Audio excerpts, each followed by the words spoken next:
It's a pity that I can't slow down now. The two stayed in Qingyu County for one day. The next afternoon, the two said goodbye to Tang Ping and Shen Xiaojiuo and returned to Zhonghe City. That night, when Zhang Wanwan was half asleep, she suddenly wanted to go to the bathroom.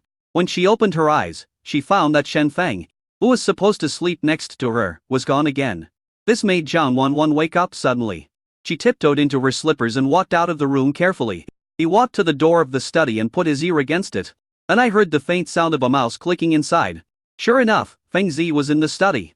What on earth are you secretly doing that makes you stay awake so late at night? Zhang Wanwan really wanted to rush in and take a look. But when her hand was on the door handle, Zhang Wanwan hesitated again. Should she go in? Although she was indeed curious about what Shen Feng was doing secretly. But judging from Shen Feng's expression, it seemed that he wanted to give her a surprise. If she broke in now, she would certainly be able to see what Shen Feng was doing. But at the same time, the surprise Shen Feng prepared for her no longer existed. Zhang Wanwan didn't want to let Shen Feng down. So after keeping her hand on the door handle for a long time, Zhang Wanwan still didn't open the door of the study. Instead, he quietly returned to the bedroom and lay back on the bed. After lying down for a while, she got up again. Forgot to go to the toilet. In the study, Shen Feng was wearing glasses and took a sip of coffee next to his computer. In fact, the speed at which he operated his computer slowed down when he vaguely heard Zhang Wanwan's footsteps outside the door. Even at the end, although Zhang Wanwan deliberately slowed down, one could still faintly hear the footsteps gradually fading away. Shen Cheng chuckled and shook his head. He moved the mouse and put a video into the editing software on the computer. Looking at Zhang Wanwan's beautiful smile in the video, the smile on Shen Feng's face deepened a little. It was around 5 in the morning. After editing the video, Shen Feng uploaded it to the Weibo event. Then got up and returned to the room. Looking at Zhang Wanwan, who was already fast asleep, Shen Cheng gently kissed her on the side of her face and finally lay down beside Zhang Wanwan. The next morning, Zhang Wanwan got up early, which was a rare occurrence. I woke up before 10 o'clock. For Zhang Wanwan, this was definitely a very early start during the holidays. Zhang Wanwan got up and saw that Shen Feng didn't disappear today. Now Shen Feng is lying beside her. He looks like he hasn't woken up yet. Zhang Wanwan's eyes rolled. Usually Shen Feng gets up early and cooks for her. Since she got up early today, is it her turn to do something for Shen Feng? Thinking of this, Zhang Wanwan got out of bed quietly. He sneaked into the kitchen like a thief. I found some of the ingredients that Shen Feng had bought in the past 2 days. And opened my phone and searched for recipes for various dishes. Then he rolled up his sleeves, cheered himself up, and picked up the kitchen knife. I planned to show off my skills. An hour later, when Shen Feng got up, and he saw Zhang Wanwan carrying 2 KFC family buckets and handing them to him. I prepared lunch for you, Zhang Wanwan said sincerely. Zhang Wanwan, who failed in cooking, was discussing the reasons for her failure while eating the family bucket with Shen Feng. It clearly says the ratio is 1 bowl of rice to 2 bowls of water. Why is my steaming different from others? Excuse me, did you forget to take the bowl out of the pot after you put in the rice and water? Zhang Wanwan glared at Shen Feng. Do you think I'm a fool? Shen Feng smiled and shook his head, then said, let me see what you steamed. Zhang Wanwan ran to the kitchen and brought out a black rice cake. Teacher Shen, can you tell me from a professional perspective what's wrong with my work? Shen Feng took a look and said, from a professional point of view, you are confused. By the way, I also fried some meat, but it didn't taste right to me. Zhang Wanwan brought out another plate of fried meat that looked pretty good. Shen Feng tasted it and commented, from a professional point of view, yours is not cooked yet. And what do you think I should do to make delicious dishes? Shen Feng thought about it. Finally, he said, order takeout. Zhang Wanwan. Okay, she gave up. Anyway, I can eat box lunches on the set and maple seeds at home. If all else fails, you can order takeout. Why should she torture herself? After finishing the bucket, Shen Feng ran to save the messy kitchen. Zhang Wanwan curled up on the sofa and started browsing her phone again. But she found that many people sent her messages on WeChat this morning, like Li Yuya, Zhang Tianming, Jia Tenan, Li Ting and others. And the content of the messages sent by these people are similar. I forwarded a link to her and asked her to click on it and take a look. Zhang Wanwan clicked on the link curiously and discovered that it was a video of an editing activity organized by the dating program. And this video was something Zhang Wanwan didn't see yesterday. Now the number of votes for this video has surpassed the video of Shen Feng and G8 Nan CP made by Li Ting, ranking first in the voting list. Zhang Wanwan clicked on the video and started watching it. But I haven't watched it for a few minutes yet. Tears unconsciously rolled down Zhang Wanwan's eyes. Chapter 259. My light has always been there waiting for me. From this shore to the other shore. In the first 1 or 2 minutes of the video, there is only shot of John Won Won. She plays the piano, sings, and smiles by herself. The author's editing level is very good. It's so good that it's obvious that all the footage used was from the show Dating. And it's obvious that many scenes have been used many times in other edits. But with the author's editing, filters and transitions, these familiar video clips seem to have turned into a blockbuster movie. Accompanied by a melodious piano piece, John Won Won seemed to be the only protagonist in this blockbuster. She is pure and lovely, she is naughty and funny, she is willful, she is considerate, and she is multi-talented. In this video, it is shown vividly. Seriously, John Won Won felt that she was narcissistic enough, but after watching this video, she suddenly had another feeling. It turns out time more awesome than I thought. And after this one-man show with John Won Won as the protagonist, the video screen suddenly went black. A line of words appeared on the screen. I said I love you too late, and you listened too late. Fortunately, the wind blows again, and you and I are still the same as before. This time, I say I love you for my whole life, and you listen to me for your whole life. Next, what appeared on the screen was the scene of Shen Feng and John Won Won playing the piano together with 4 hands. The music of Fr. Alice sounded, and this music was used as the accompaniment for the second half of the video. From sitting on a piano bench together, to singing a song together, or walking on the same road together, every scene in the video represents the interaction between Shen Feng and John Won Won. There is the romance of two people holding hands, and the tacit understanding of playing a piece of music together. There is Shen Feng's thoughtfulness in protecting John Won Won in the secret room. And there is John Won Won's domineering attitude in standing up for Shen Feng. There is the joy of playing word-guessing games and speaking cheesy love words. And there is the peaceful time spent with gray-haired people under the sunset in the nursing home. Finally, the picture froze on Shen Feng pushing the elderly John Won Won in a wheelchair, with her back visible in the sunset. The music also stopped quietly at this point. The screen gradually went dark again. A few lines of words appeared on the screen again. Anyone who cannot see the light will lose his way in the ocean of time. I am very fortunate that my light has been there waiting for me to cross from this shore to the other shore. She waited too long, and I came too late. Fortunately, we didn't miss it this time.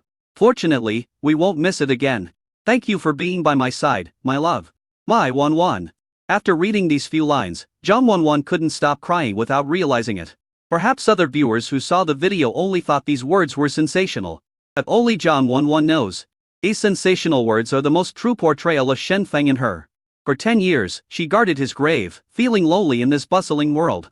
For 800 years, he had been waiting for her to stop in the long river of time. They were each other's biggest regret. Fine. Now, they are each other's greatest blessing. The tissue gently wiped away the tears from the corners of John Won Won's eyes. John Won Won raised her head and looked at Shen Feng, who had walked over at some point. John Won Won actually wanted to hit Shen Feng. She asked Shen Feng if it felt good to secretly edit the video and make her cry in the end. But in the end, John Won Won didn't do that. She just pulled Shen Feng over and hugged him. Shen Feng closed his eyes and hugged John Won Won. Whispered in her ear, "Won Won, I love you." "Me too." John Won Won's voice is like a kitten. The cry was soft and slightly choked. "I love you?"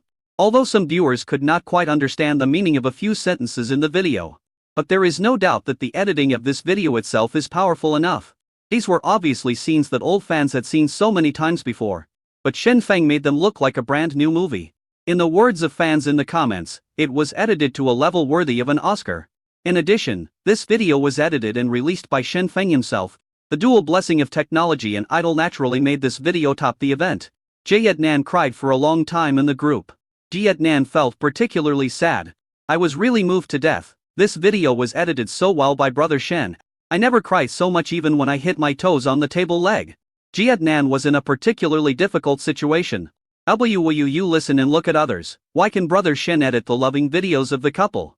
But you have to edit the loving videos of me and Brother Shen. Leading Ting, you still have the nerve to say that. I was looking for you. Look at what kind of a great man Brother Shen is. Even the videos he edited are so romantic, but you, on the other hand, can't even say a few words of love. Leading Ting, if you really regard Brother Shen as a role model, you should edit a video of us yourself, today, upload it after editing. If you can't make a video today, just wait and see. Jayatnam is particularly difficult. Jayatnan is particularly difficult. Shen Feng, can you teach me how to edit videos? Shen Feng, no. Jayatnam is particularly difficult. Sent a red envelope. Jayatnan is particularly difficult. Brother Shen saving people is like putting out a fire. John Won Won, red envelope received. Jietnan is particularly difficult. 1-1. You have already received the red envelope. So hurry up and ask Brother Shen to teach me. Shenfeng. She received the red envelope, why should I teach you? Zhang 1-1. I received the red envelope, why should he teach you? Jietnan is particularly difficult. Jietnan is in a particularly difficult situation. Zhang 1-1. Can you please return the money to me? Jietnan is particularly difficult. Zhang 1-1. Speak up. 1-1. Give me the money? Jietnan is particularly difficult. Zhang 1-1. Are you there? Shenfeng, stop tagging her. You've been blocked by her. Jietnan is particularly difficult. Jietnan was in a difficult situation. How could she block me after taking the money? How could there be such a woman in the world? Brother Shen, you have to help me get justice. We are good brothers who stick together. Jietnan is particularly difficult. Shenfeng, Brother Shen, why don't you speak anymore? Jietnan is particularly difficult. Shenfeng. Bleeding Ting, he should have blocked you too. I advise you to edit the video quickly, otherwise, Jietnan is particularly difficult. On the other side, Jietnan held his mobile phone and cried silently. On the other side, Zhang 1-1 was lying in Shenfeng's arms, laughing and patting Shenfeng's belly. That night, Zhang 1-1 and Shenfeng saw the video edited by Jietnan during the editing activity. It was even pushed to the second place on the voting list by netizens. At first, Zhang 1-1 thought that Jietnan was making some big production, so she pulled Shenfeng to watch it. As a result, I realized how poorly Jietnan's editing skills were. Just like the saying cucumber. When ordinary people make a cold dish, they just make smashed cucumber. Shensheng made a cold dish. And he made a dish of shredded cucumber with exquisite knife skills. And Jietnan, he just took the cucumber and started eating it, without peeling the skin. Netizens commented below. I voted for this for no other reason than to take revenge on society. I want more people to see the gap between people. The first is Feng Zi's editing, and the second is Xiao Jia's editing. This comparison can only be said to fully demonstrate the diversity of organisms. If you ask me, Xiao Jia's videos are still better than Feng Zi's in one respect. That is, Xiao Jia's videos still have a lot of room for improvement. High EQ, there is still a lot of room for improvement. Low EQ, very poor performance. But to be honest, I felt Xiao Jia's love for Ting Ting in the video. Indeed, if it wasn't true love, Jietnan probably wouldn't have bothered himself to edit such a video. Jietnan, who was also reading the comments, wiped away tears of sadness. It's not that he wants to embarrass himself. He was also forced into this.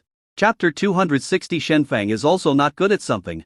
On the 5th day of the holiday, Shenfeng and Zhang 1-1 flew back to Sichuan City. After returning to the training base, Shenfeng found that Liu Yi and Zhang Qianming had already returned to the base. However, King and Sister Lin don't seem to be in the base. After asking Liu Yi, I found out that the two people seem to have got to travel to the scenic spots in Sichuan City and had been gone for 2 or 3 days. Zhang 1-1 was amazed. Sister Lin is a workaholic. When I gave her a holiday to travel, she said that traveling around in the car was tiring enough and she didn't want to go out on holiday. I didn't expect that she didn't want to go out, but she just didn't find the right person to go out with. Thinking about this, Zhang 1-1 decided to call Sister Lin and ask her how she was doing. By the way, tell Sister Lin that they have returned to the base. However, when she called, Zhang 1-1 heard the tone indicating that the other party's phone was turned off. I called several times and it was always the same. Is the power off? That shouldn't be the case. Sister Lin's cell phone is usually on standby 24 hours a day. And she always carries 2 power banks with her. Shouldn't the phone be turned off? Thinking of this, Zhang 1-1 called King again. This time it worked. Hey, 1-1, what's wrong? Boss Qin. Are you with Sister Lin? Why didn't Sister Lin answer the phone? Zhang 1-1 asked. King sounded somewhat helpless when he heard this. Then he said, I'll send you a video, you can watch it yourself. King then hung up the phone and sent a video to Zhang 1-1 on WeChat. Zhang 1-1 clicked on the video and took a look. In the video, we saw Sister Lin surrounded by several monkeys. Monkey reached out to grab the backpack from Sister Lin. Sister Lin was not in a hurry, she just picked up her backpack and smashed it. One monkey was knocked unconscious on the spot, and the rest scattered like birds and beasts. Sister Lin in the video waved at the camera. Come over. It's okay. After saying that, Sister Lin seemed to suddenly remember something. I opened my backpack and took out the broken cell phone. Zhang 1-1.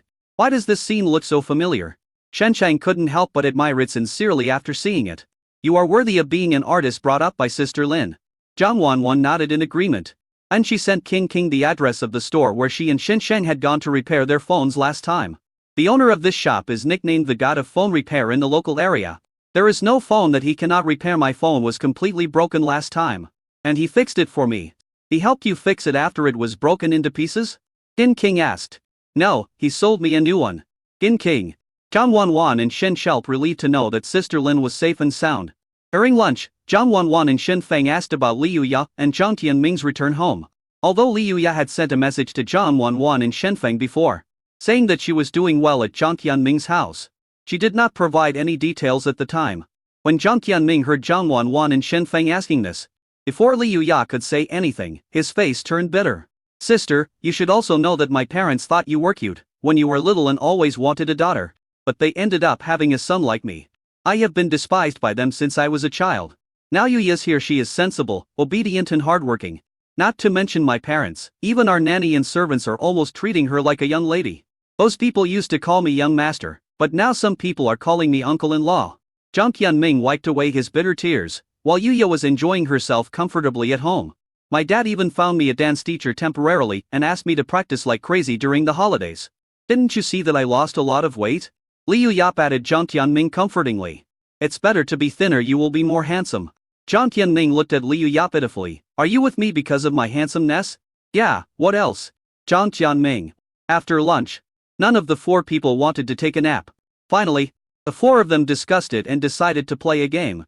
Because Jayat Nan hasn't come back yet and we can't get 5 people together, we can't apply pesticides for the time being. The four of them decided to play a couple of games of PUBG to kill some time. In Shen Feng and Zhang Wanwan's room, Shen Feng and Zhang Wanwan sat on a sofa, while Li Yuya and Zhang Tianming sat on a sofa next to them. Form a team and enter the game.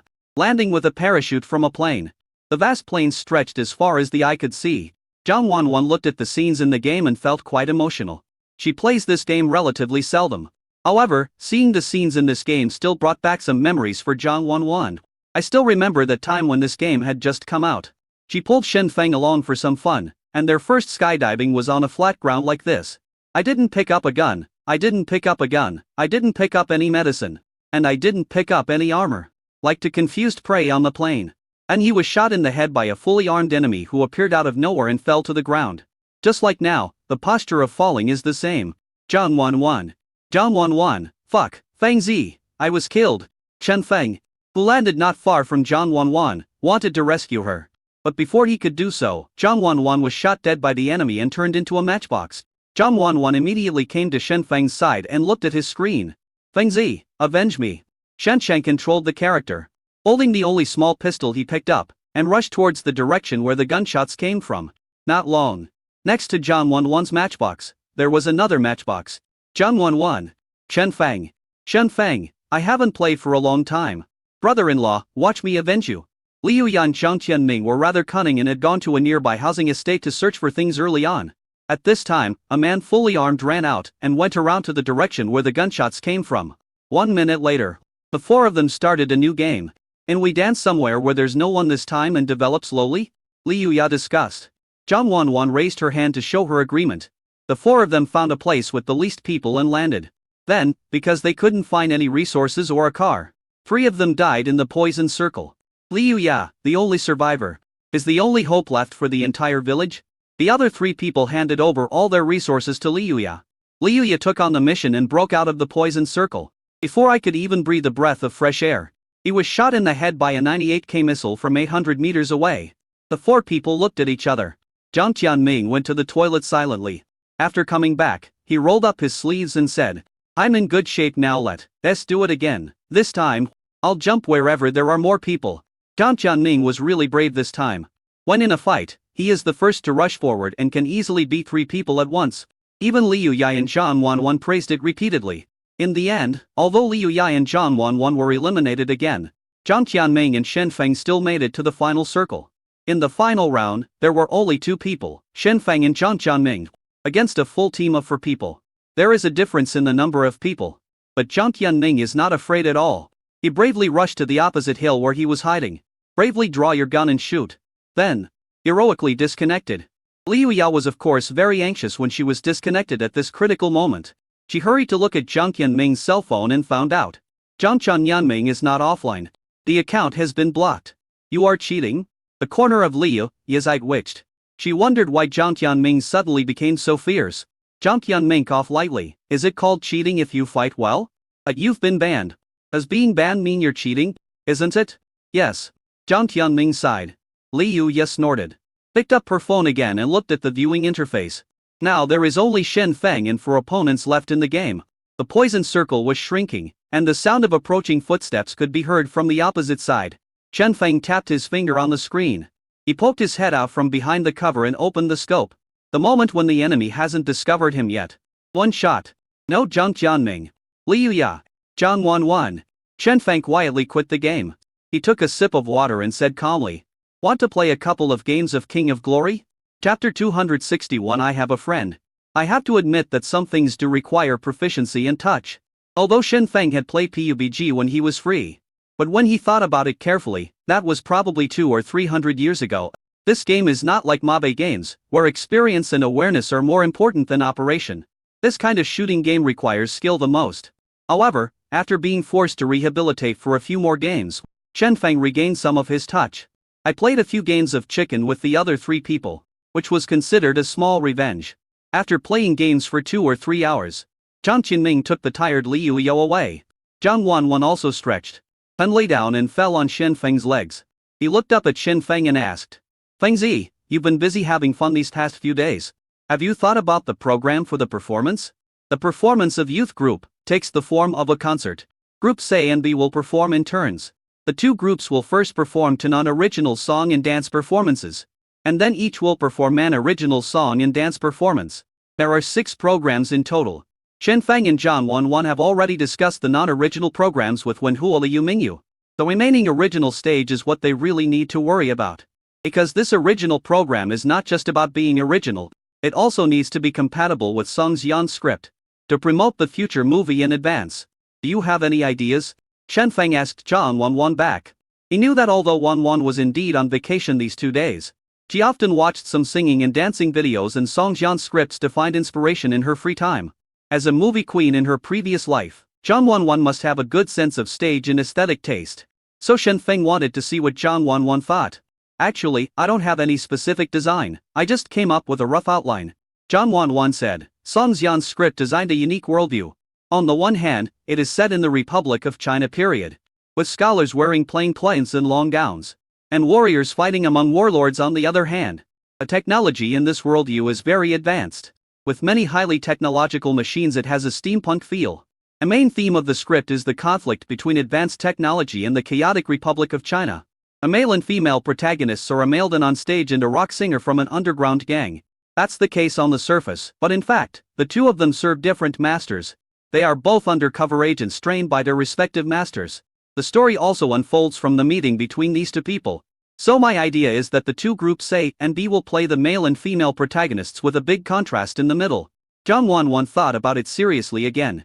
Finally, he said slowly, for example, your group A's music and dance arrangement shows a fashionable and technological rock style to express the steampunk atmosphere of the heroine in the script. Our group B chose a retro style based on Peking opera to express the area of the male-led in the Republic of China in the script. Although the performances of groups A and B are not in the same show, I also want to let the 2 groups of contestants interact with each other in the choreography. If the audience puts the 2 dances together, there will be a sense of fusion of eras, which is also in line with the background of the script written by Song Jian. What do you think? Zhang Wanwan is usually very cheerful, but when it comes to being serious, she is not vague at all. Especially when it comes to things that involve the professional aspects of performance. Zhang Wanwan's planning is even more clear and organized. Chen Cheng couldn't help but nodded, and stretched out his hand to stroke Zhang Wanwan's hair. Not a bad idea, not much different from what I thought. Great. Zhang Wanwan chuckled after receiving Shen Feng's praise. But he soon sighed again, but this is just an idea. Arranging music and choreography is still a difficult task after all.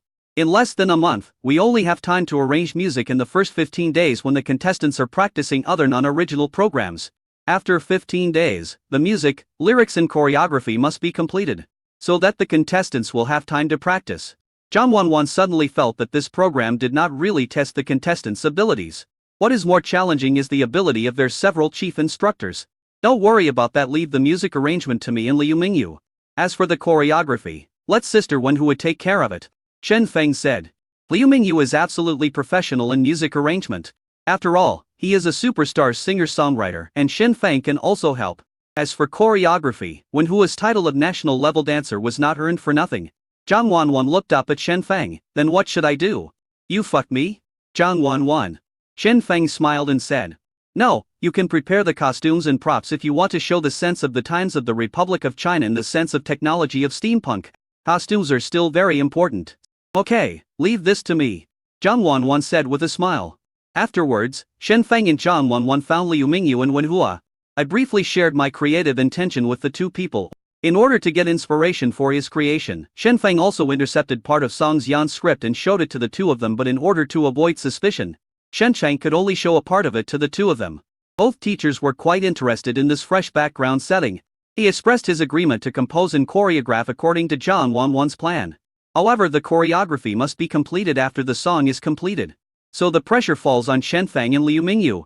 That night, the two of them simply stayed in the recording studio of the training base and studied the arrangement with Liu Mingyu's professional team.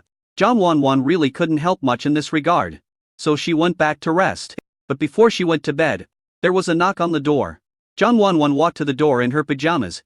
Outside the door, Wen Hua asked in a low voice, Wanwan, are you asleep? Zhang Wanwan then opened the door and looked at Wen Hua in confusion and asked, Sister Wen Hua, what's the matter? Wen Hua actually acted like a little girl today. With a bit of embarrassment on her face, she whispered, Wanwan, would you like to chat with me? Zhang Wanwan nodded, and led Wen Hua into the room. In the room, two people sat on the sofa, and Zhang Wanwan poured a glass of water for Wen Hua. Don't be so polite, I just couldn't sleep at night and wanted to talk to you. Wen Hua smiled helplessly. Zhang Wanwan also smiled and said, Actually, I can't sleep either. If you hadn't come, I would have been scrolling through my phone until midnight. The two chatted casually about the creation of the program. However, Zhang Wanwan could see that Wen Hua didn't come to her for this matter. Sure enough, after chatting about program creation for a while, Wen Hua took a sip of water and finally said, Wanwan, actually, I came here because I want to ask you something. You tell me, I will definitely tell you what I know. Zhang Wanwan said. I have a friend, he has someone she likes. Wen Hua whispered, but that person seems to only treat her as a friend. And in terms of status, there is a small gap between her and that person. If the two of them are together, fans might complain, of course. They might not even be together, because my friend is not very good at pursuing people. Wen Hua said, looking at Zhang Wanwan, so I want to find out for her how you and Xiaoshen dated and how you get along with each other. So that she can learn from you. The classic I have a friend sentence. Zhang Wanwan understood as soon as she heard it that Wen Hua was talking about her own affairs. She wants to pursue someone who treats her as a friend, but is of a different status than her. The only person Zhang Wanwan could think of was Liu Mingyu. After all, Liu Mingyu is a singing god, and his fan base is indeed larger than Wen Hua's. These two have indeed never been involved in any scandals since their debut. And they are both single now. If we're together, there doesn't seem to be any problem. Zhang Wanwan's eyes rolled. This is a good opportunity for her to act as matchmaker. Thinking about this, Zhang Wanwan looked at Wen Hua with encouragement and said, when it comes to falling in love, you don't need anything else but courage.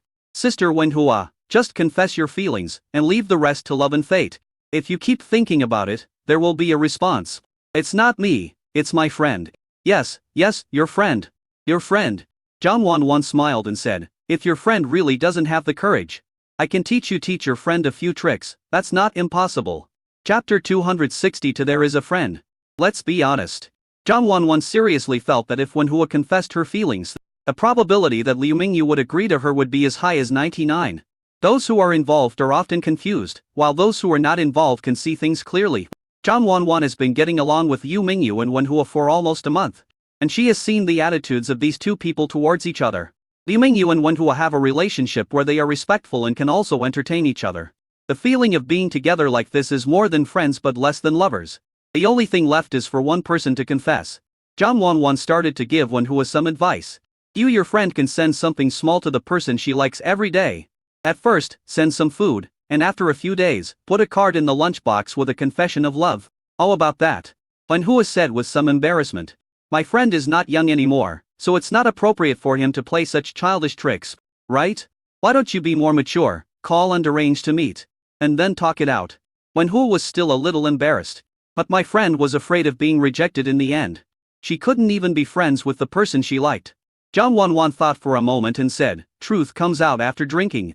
Ask him out for a drink and let him speak his line under the influence of alcohol to see how he reacts. That way, even if he is rejected, we can both use being drunk as an excuse so that we won't even be friends anymore. Wen Hua sighed, but my friend is allergic to alcohol. Zhang Wanwan. Zhang Wanwan really wanted to complain. But when Zhang Wanwan thought that the friend Wen Hua was referring to was Wen Hua himself, she held back.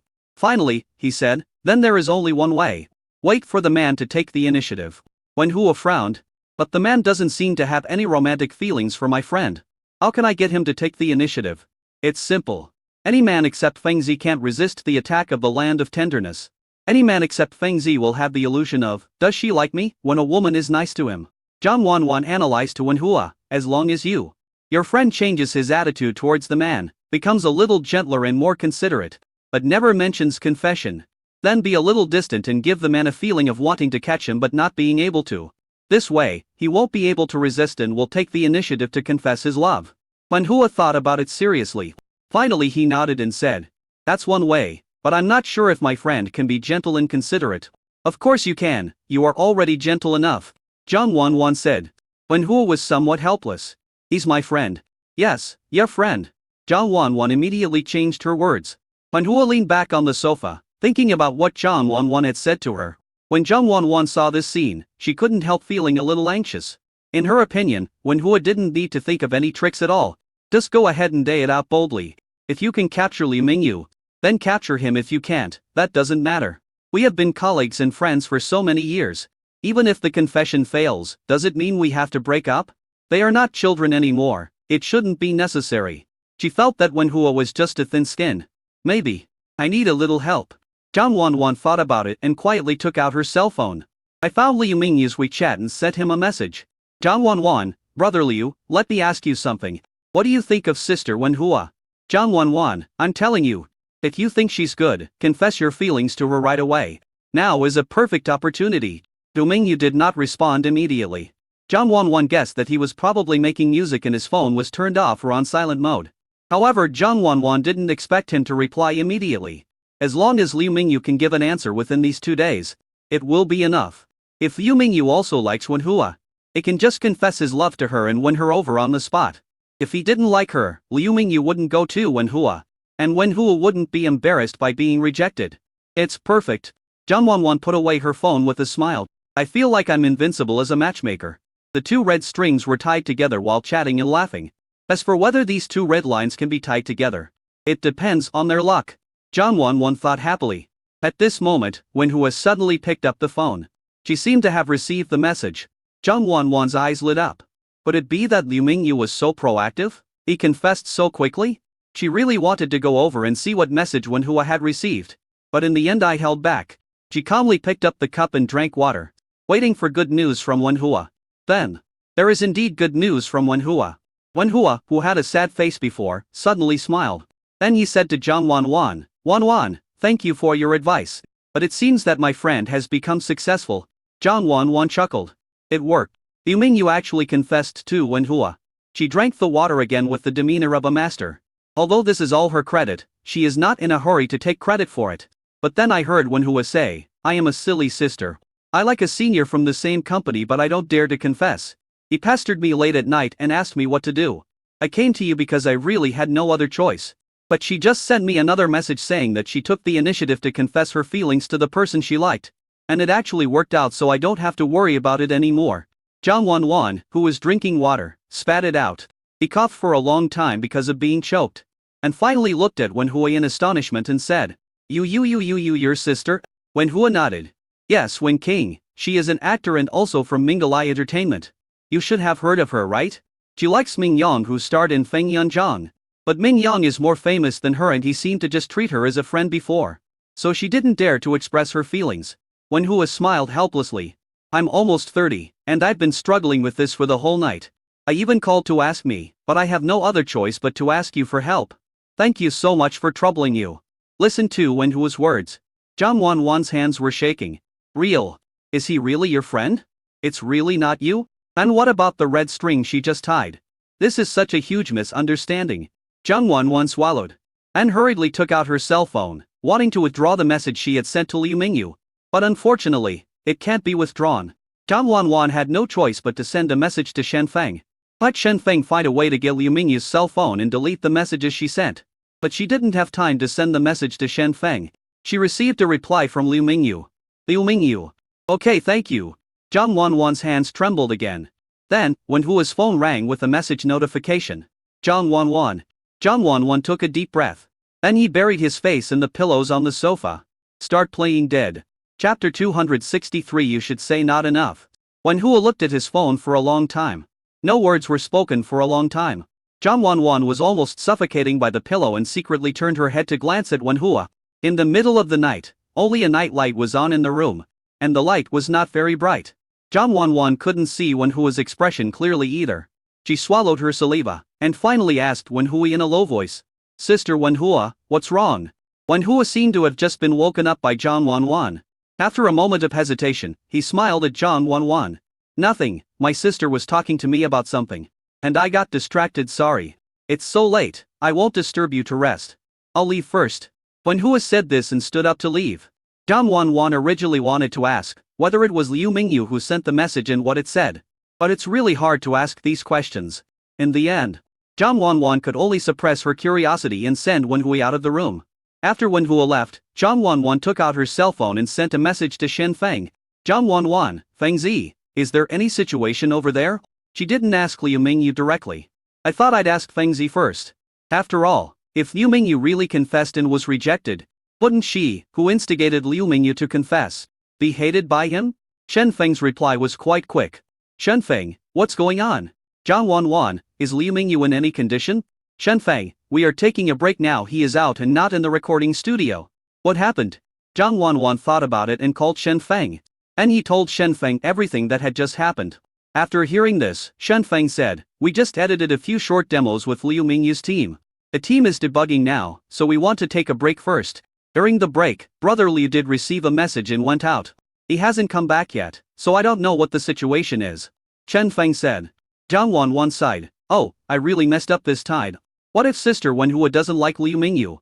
If I still let Brother Liu confess his feelings, wouldn't that just be a waste of time for him? What if he thinks I'm deliberately trying to hurt him? And we can't be friends anymore. Zhang Wanwan thinks that Wen Hua and Liu Ming are both very nice friends. Zhang Wanwan would really feel sorry if she lost these two friends because of a misunderstanding. Shen Feng smiled and said, don't think too much even if there is a misunderstanding. It will be fine if you explain it a little. Besides, maybe this thing really has a chance of success. Shen Feng said. A reason you wanted to bring Liu Mingyu and Wen Hua together before was because you thought they were suitable for each other. Right? In fact, I also think that they should be a little interested in each other.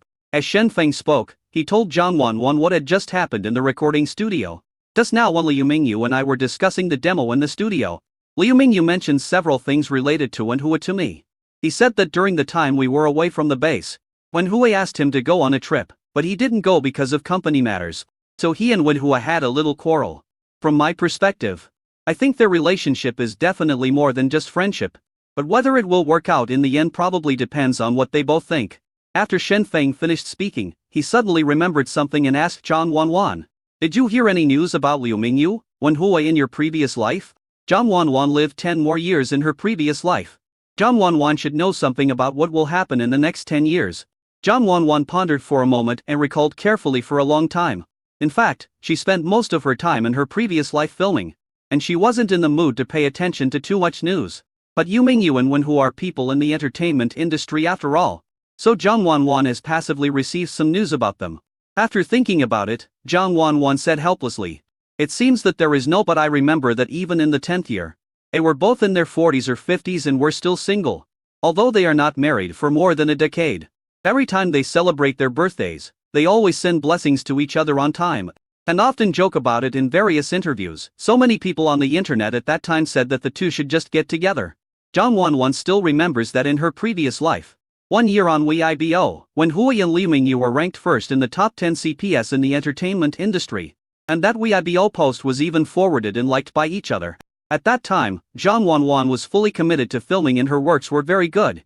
She is also very popular in China, although she is not yet an international film queen. She is already a recognized top actress in China. In order to take advantage of Zhang Wanwan's popularity, a news star started to hype up a couple relationship with her online. After Sister Lin told Zhang Wanwan about this, Zhang Wanwan who had rarely shown any emotion since Shen Feng's death, became angry. He directly used all his resources to ban the traffic star with his own background, and was also chased and denounced by the star's fans for a while. It was also because of this incident that Zhang Wanwan remembered the CP, Weibo posts in which Wenhu and Liu Mingyu liked each other's posts during the same period. So if someone insisted that these two people had no feelings for each other, Zhang Wanwan didn't believe it. But if they were in love, why haven't they been together for so many years? Finally, Zhang Wanwan hung up the phone and lay on the bed, thinking about the matter over and over again. And on the other side, after Liu Mingyu came out of the recording studio at the base, he walked into the small courtyard of the base. Sitting in the yard, he was smoking in one hand and browsing on his cell phone in the other. Aren't you afraid that the contestants or staff will take photos of you smoking here and post them online? A female voice came. Liu Mingyu turned around and looked at Wenhu who was approaching.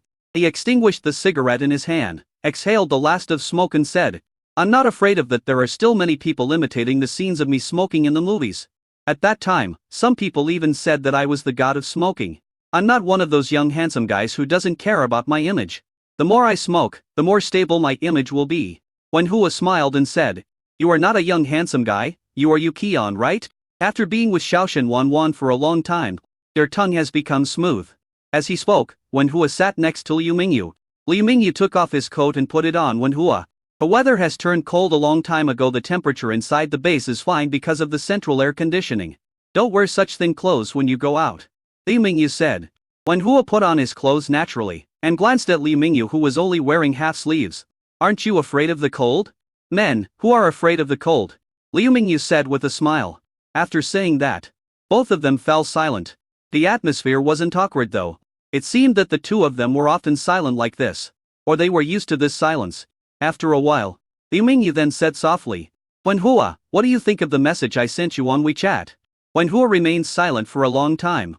When Liu Mingyu wanted to speak again, Wenhua interrupted him and said, Isn't it good for us to be like this now? I'll be with you, and you'll be with me. That's enough. Liu Mingyu rubbed his eyes. Finally he nodded slightly. That's right actually, I just acted on impulse. Wenhua suddenly looked at Liu Mingyu. She looked at Liu Mingyu and said word by word, No. You should say, not enough now. If Xiaochen is as emotionally indecisive as you are, do you think he can still be with Wanwan? Wenhua's words left Liu Mingyu stunned. Wenhua, what you mean is, I wouldn't ask right now if I were you. Wenhua turned his head and spoke in a low voice. Liu Mingyu's lips trembled slightly. After a moment, he smiled and hugged Wenhua beside him. Thank you for giving me this opportunity. Chapter 260 for Sherlock Holmes. Shen Feng. Zhang Wanwan couldn't fall asleep lying in bed. And I heard the notification tone of my cell phone. At first she thought it was news of success or failure from Liu Mingyu. When I clicked on it, I found that the person who sent the message was Shen Feng. Shen Feng, Liu Mingyu is back. Zhang Wanwan typed hurriedly. Zhang Wanwan, how about it? Do you think there is anything wrong with him? Shen Sheng didn't reply immediately. Instead, he sent a photo. This is a photo of Liu Mingyu. Zhang Wanwan looked at it carefully. Judging from her professional performance level, she felt that Liu Mingyu's current expression was very natural and calm. It doesn't look like anything big happened. Zhang Wanwan felt a little regretful. It seems like nothing happened. Judging from Liu Mingyu's expression, maybe he never went to Wenhua to confess his feelings. The WeChat message Wenhua received might mean that something else really happened. As a result, Shen Feng sent another message. Shen Feng, don't you see the problem? Zhang Wanwan, what's the problem? Shen Feng, quote. Zhang Wanwan, don't be a riddle teller. Just say what you want to say. Shen Feng, although the temperature has dropped now, the base is equipped with constant temperature central air conditioning. So you basically don't need to wear a coat indoors. When Liu Mingyu was discussing the plot of the film with you in the afternoon, he was only wearing a short-sleeved shirt. Zhang Wanwan recalled and realized that it was indeed the case. Shen Feng, he didn't carry his coat with him, it was in his room. When he left the recording studio, he was only wearing a short-sleeved shirt, but when he came back he was wearing an extra coat. This means two things. Zhang Wanwan, which two things? Shen Feng, first, he was not indoors in the base just now, but was staying in the baseyard where the temperature was very low. Second, he had a reason to go to the baseyard even if he had to take a detour back to his room to get his coat. Zhang Wanwan, so what? What if he just wants to go out and enjoy the cool breeze and relax? Shen Feng, didn't you see that he was rubbing his hands in the photo? Although it was cold outside tonight, he wouldn't be so cold if he wore a coat. This means that after he went out, he gave his coat to someone else. Zhang Wanwan. Zhang Wanwan, please continue. Shen Feng. There is no need to explain this. It is obvious that Liu Mingyu made an appointment with Wenhua, met Wenhua in the yard, and lent clothes to Wenhua. Zhao Wanwan, then can you tell whether Liu Mingyu and Wenhua are successful or not? Shen Feng, Liu Mingyu's collar was specially adjusted and his sleeves were carefully rolled up. Liu Mingyu would not do these details himself, so it was obvious that someone did it for him. Shen Feng, in other words, after Wenhua returned the clothes to Liu Mingyu, he also helped Liu Mingyu tidy up the clothes. Do you think that if the two of them didn't succeed after their talk, they would have done such an intimate thing? Zhang Wanwan was silent for a long time. Finally typed a line. Zhang Wanwan, what is your relationship with Sherlock Holmes? Zhang Wanwan was almost stunned. It was just a photo. But Feng Zi was able to analyze so many things. An old monster who has lived for more than 800 years thinks about problems differently from normal people. Zhang Wanwan thought about it and asked Shen Feng again. Zhang Wanwan, but these are just your guesses, are they reliable? Shen Feng, absolutely reliable. Zhang Wanwan, are they really together? Shen Feng, it really worked. Zhang Wanwan, how did you calculate this? Shen Feng, I didn't calculate it. I asked Liu Mingyu directly and he said it was done. Zhang Wanwan speechless. Lai slapped the phone on her face. And I saw Shen Feng sent another message. Shen Feng. He also asked me to thank you on his behalf. When Zhang Wanwan saw this, a smile appeared on her face. He chuckled twice, then typed. That's good that it's done. I won't bother you anymore. But don't be busy too late. I'm going to sleep first. Shen Feng, well, good night. After Shen Feng sent this message, Liu Mingyu came over and asked in confusion, Xiao Shen, are you messaging Wanwan? Chen Sheng smiled and nodded. Did you go to the yard just now? You are still wearing your coat? Yes, you looked pretty carefully. You went out to smoke a cigarette. After all, smoking is not allowed in the base. As Liu Mingyu spoke, he sat down next to Shen Feng and listened to the demo that the team had just produced. Shen Feng also put on headphones and listened. In fact, he had never asked whether Liu Mingyu and Wenhua Cheng had succeeded. Liu Mingyu and Wenhua have been close for many years, but they have never become a couple. There must be some hidden story. Even if it really succeeds this time, Shen Feng believes that Liu Mingyu and Wenhua will not tell anyone. He liked Zhang Wanwan because he knew that Zhang Wanwan was sometimes very thoughtful, especially when it came to things like this that concerned her. She would easily get stuck in a rut. If I don't give Zhang Wanwan an answer that can put her at ease, she might not be able to sleep that night. However, although Shen Feng lied to Zhang Wanwan, he did not deceive her completely. Judging from the way Liu Mingyu's legs were shaking when he was listening to music, and the corners of his mouth were raised from time to time, Shen Feng was sure that the result of this meeting between Liu Mingyu and Wenhua would definitely be good. The next day, the holiday officially ended, and the last closed training before the performance of youth group officially began. The two groups of players, I and B, are each in a large training room that belongs to them alone, waiting for their mentor to arrive. But among the contestants in Group A, only Shen Feng showed up in the end. Among the contestants in Group B, only Zhang Wanwan showed up in the end. As for Liu Mingyu and Wenhua, Instructor Liu Mingyu has a cold, so I will be the only one training you for now. Instructor Wenhua has to take care of the patients. I will be the only one training you for the time being. Although these words were said in different training rooms, but Zhang Wanwan and Shen Feng both looked speechless, because Liu Mingyu's cold can only be described in 2 words. You deserve it. Wenhua was in Liu Mingyu's room, pouring a cup of hot water for Liu Mingyu while speaking. As she spoke, she helped Liu Mingyu up and fed him some water. Liu Mingyu choked a little while drinking and started coughing. Wenhua patted his back to help him breathe easier. After a long while, when Liu Mingyu lay down again, Wenhua said unhappily, who said yesterday that men are not afraid of the cold? I really didn't feel cold. Who knew I would catch a cold? Liu Mingyu said in a low voice. The temperature was only a few degrees last night. He was already not very warm, wearing a short-sleeved shirt and a coat outside. When he took off his coat and gave it to Wenhua, he became even colder. It would be strange if he didn't catch a cold after being outside in short sleeves and blowing in the cold wind for half a day. But I still find it quite amazing. I didn't expect that you would actually agree as soon as I confessed my feelings. Liu Mingyu lay on the bed and suddenly sighed. When I confessed my love to you a few years ago, you were not so happy. At that time you said that you were influenced by your parents' divorce when you were a child, and you didn't believe in love, didn't want to get married, and only wanted to be friends with me for life. I thought at the time that I really wanted to be friends with you for life. By then, we would both be gray-haired and old, and still be single. How interesting it would be. Wenhua reached out and tapped Liu Mingyu. Say less, your voice is in such a bad state. Do you still want to sing in the future? As she spoke, she sat down beside Liu Mingyu's bed. After a moment of silence, he continued. Actually, I really thought that there would be nothing wrong with just being friends for life. But after watching Xiao Chen and Wan Wan get along, I suddenly feel that even the closest friends are different from lovers. At least it's unfair for me to unilaterally ask you to be friends for life. So maybe we should thank Shen Feng and Wan Wan for changing my mind. Liu Mingyu laughed. I have to thank Wan Wan if she hadn't sent me a message last night asking me to confess my feelings to you. I might have just been friends with you for the rest of my life. Last night, late night? Huan Hua was stunned when he heard this. Then he took Li Mingyu's mobile phone and looked at the chat history between Li Mingyu and Zhang Wanwan. Then she covered her face, speechless. Lie. This Wanwan. I was wondering why she was so abnormal last night. A guest instructor from the same group asked worriedly. Wanwan, you didn't catch a cold, did you? Zhang Wanwan waved her hands. No, someone is thinking about me. But thinking twice is like cursing. Isn't 2 sneezes a curse? The instructor whispered. Zhang Wanwan coughed lightly. Actually, my physique is different from that of ordinary people. It's the opposite of others. I scold first and then think. Zhang Wanwan finished speaking. Then he sneezed again suddenly. Yes, tutor, you have sneezed 3 times now. Does this mean that someone wants to scold you? Zhang Wanwan took a piece of paper and wiped her nose. Then he said seriously, this means that I may have a cold. Chapter 265 Irrelevant People. Fortunately, Zhang Wanwan only had a minor cold. She caught a cold due to traveling back and forth these days and the temperature difference between morning and evening. She was far less ill than Liu Mingyu, who was hanging out outside late at night in short sleeves. Zhang Wanwan was still able to arrange the training normally, but it was hard for Feng Zi. I have to take care of Zhang Wanwan on a daily basis, and often have to stay up late at night to work with Liu Mingyu's team to produce songs. Originally, Liu Mingyu was the one who helped with the production, but now that Liu Mingyu is no longer available, the heavy responsibility has to be shouldered by Shen Feng alone. Zhang Wanwan caught a minor cold a few days ago. She felt groggy at night and fell asleep quickly, but she didn't take it too seriously. But a few days passed.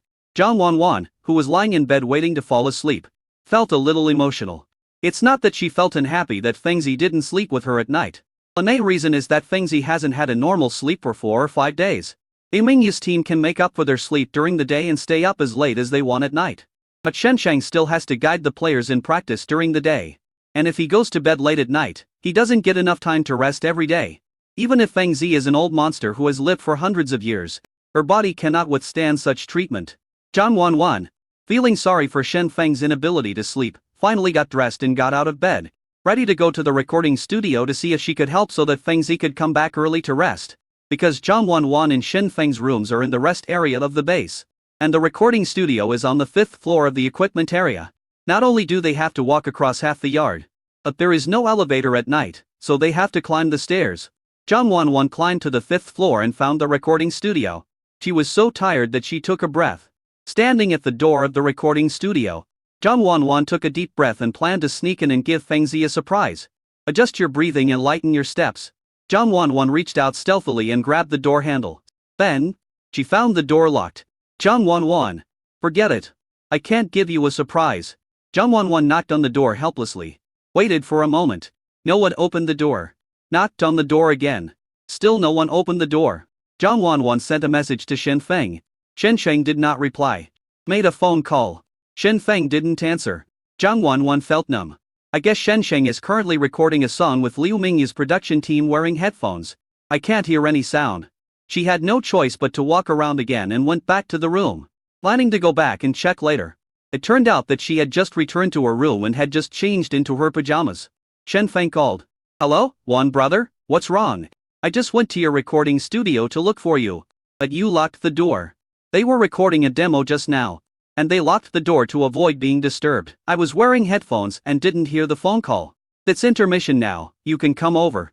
Zhang Wanwan silently changed her clothes back, then walked around and went to the recording studio. She felt like she had almost exhausted all her day's exercise in just one night. This time when I went to the recording studio, the door could finally be opened. After entering, Zhang Wanwan saw Shen Feng discussing songs with several other members of the professional team brought by Liu Mingyu. When they saw Zhang Wanwan come in, the other members tactfully walked aside and started discussing the matter among themselves. Shen Feng also turned to look at Zhang Wanwan. Brother Wan, why did you think of coming here? Zhang Wanwan sat down next to Shen Feng, leaning on Shen Feng's shoulder and said weakly, I'm just worried about you. You go to bed so late every day and don't make up for the sleep during the day. Do you think you have a body of iron? Doesn't Tony Stark still need to sleep? Shen Feng smiled and patted Zhang Wanwan's head. It's not that I don't want to sleep, I just don't feel that tired. Now that Liu Mingyu has caught a cold, I'm in charge of song production by myself. It's always going to be more stressful than when there are two of us. After all, time is tight. Then can I hear about your current achievements? Zhang Wanwan asked. She didn't know how to help Shen Feng. I just thought I'd listen to the song and see if I could give any advice. We have already arranged the punk-style song for the heroine. And now the difficult part is the Chinese-style song for the hero. We only made a 10-second intro and a 20-second chorus. We are still discussing how to write the verse in the middle, Shen Feng said. Shen Shang put the headphones on Zhang Wanwan and played a short piece of music that he and the team had made before. Zhang Wanwan was wearing headphones, listening to the prelude played solely by the erhu and the chorus played by an ensemble of various folk music. The more I listened, the more I felt something was wrong. Finally, he frowned and said to Shen Feng, "This song of yours, isn't it suspected of plagiarism?" Shen Feng. Chen Sheng looked at Zhang Wanwan in confusion. Do you think this song sounds familiar? I can't really say, but I feel like I've heard it before. Zhang Wanwan said hesitantly. Although this piece of music is only about 30 seconds long, Zhang Wanwan feels it is very familiar. It's like I used to listen to this song so often. Shen Sheng fell into deep thought. After a moment, he shook his head and said, "In order to kill time, I listened to all the songs I could, and basically listened to more than 90 of the songs on various music platforms. But the arrangement of this song is very new to me. I think I have never heard anything like it before. And this piece of music was composed by Liu Mingyu despite being ill. He said that he got this inspiration a long time ago, but he never knew where to use it. Now is the perfect time to use it. But it was precisely because his inspiration had no beginning or end that it made our creation more difficult." After hearing what Shen Feng said, Zhang Wanwan suddenly clapped her hands. "I remember it now. I was wondering why this song sounded so familiar." Shen Feng raised his eyebrows and looked at her. Zhang Wanwan glanced at the people in Liu Mingyu's team. Seeing that those people didn't pay attention to this side, Zhang Wanwan leaned over to Shen Feng's ear and said in a low voice, "Previous life, I heard this song in my previous life. It was written by Liu Mingyu." In her previous life, Zhang Wanwan filmed a costume drama, which was a large-scale production supervised by the state itself.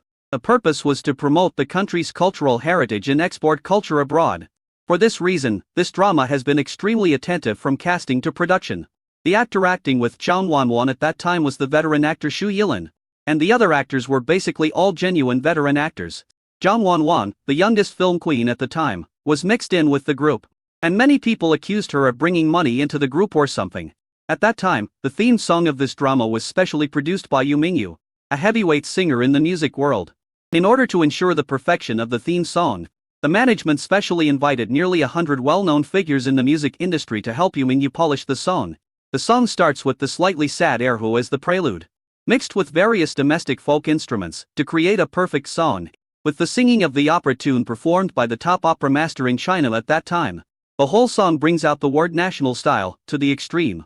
A meticulous craftsmanship of hundreds of masters and Liu Mingyu's inspired stroke together created this traditional Chinese song Qian Qiyu, which once won an award in the world. As one of the leading actors of this drama, how could Zhang Wanwan not have heard of this popular theme song? The reason why Zhang Wanwan felt that the demo made by Liu Mingyu and Shen Shen sounded familiar was because Liu Mingyu used the inspiration that was originally supposed to be used in Qian Qiyu on this song in advance. However, because there are not nearly 100 masters to help Liu Mingyu compose the music, Liu Mingyu and Shen Sheng can only come up with this incoherent 30-second demo.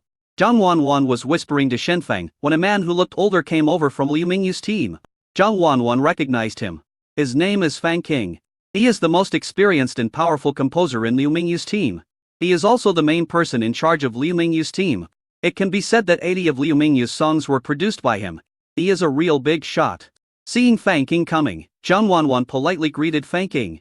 But Fang King didn't seem to be in a good mood towards her. He just glanced at her calmly, then looked at Shen Feng and said, "Mr. Shen, if you have rested enough, we should continue. A recording studio is a production center. Everything in it is a trade secret before it is released. It is not for irrelevant people to listen to. If you have nothing to do with us, please leave and don't disturb us from here in the future. Please don't come here to join in the fun. There are plenty of other places where you can talk about love." These three consecutive irrelevant people were obviously referring to Zhang Wanwan. Chapter 266. This is different from what is written in the novel. As a professional producer, Fang King has always been a rather old-fashioned person. He is meticulous in composing music and has always appreciated a focused work attitude. I especially hate those who are not doing their work and are talking about love during working hours. Fan King has been a little unhappy since Zhang Wanwan came to see Shen Feng just now. Because in his opinion, the recording studio is an important place. The unfinished demo is even more confidential. Chen Sheng not only invited Zhang Wanwan to come, he even gave Zhang Wanwan the demo to listen to. This seriously violates Fan King's principles. If Fan King hadn't felt that Shen Feng was very capable and admired him very much, he would have kicked Shen Feng out long ago. In Fan King's opinion, Zhang Wanwan was just here to cause trouble. Fan King would ruthlessly drive away such a person, even if he was a celebrity. After all, as a top producer, Fan King had scolded Liu Mingyu and even confronted big international stars. He had never been afraid of anyone, let alone care about a little girl.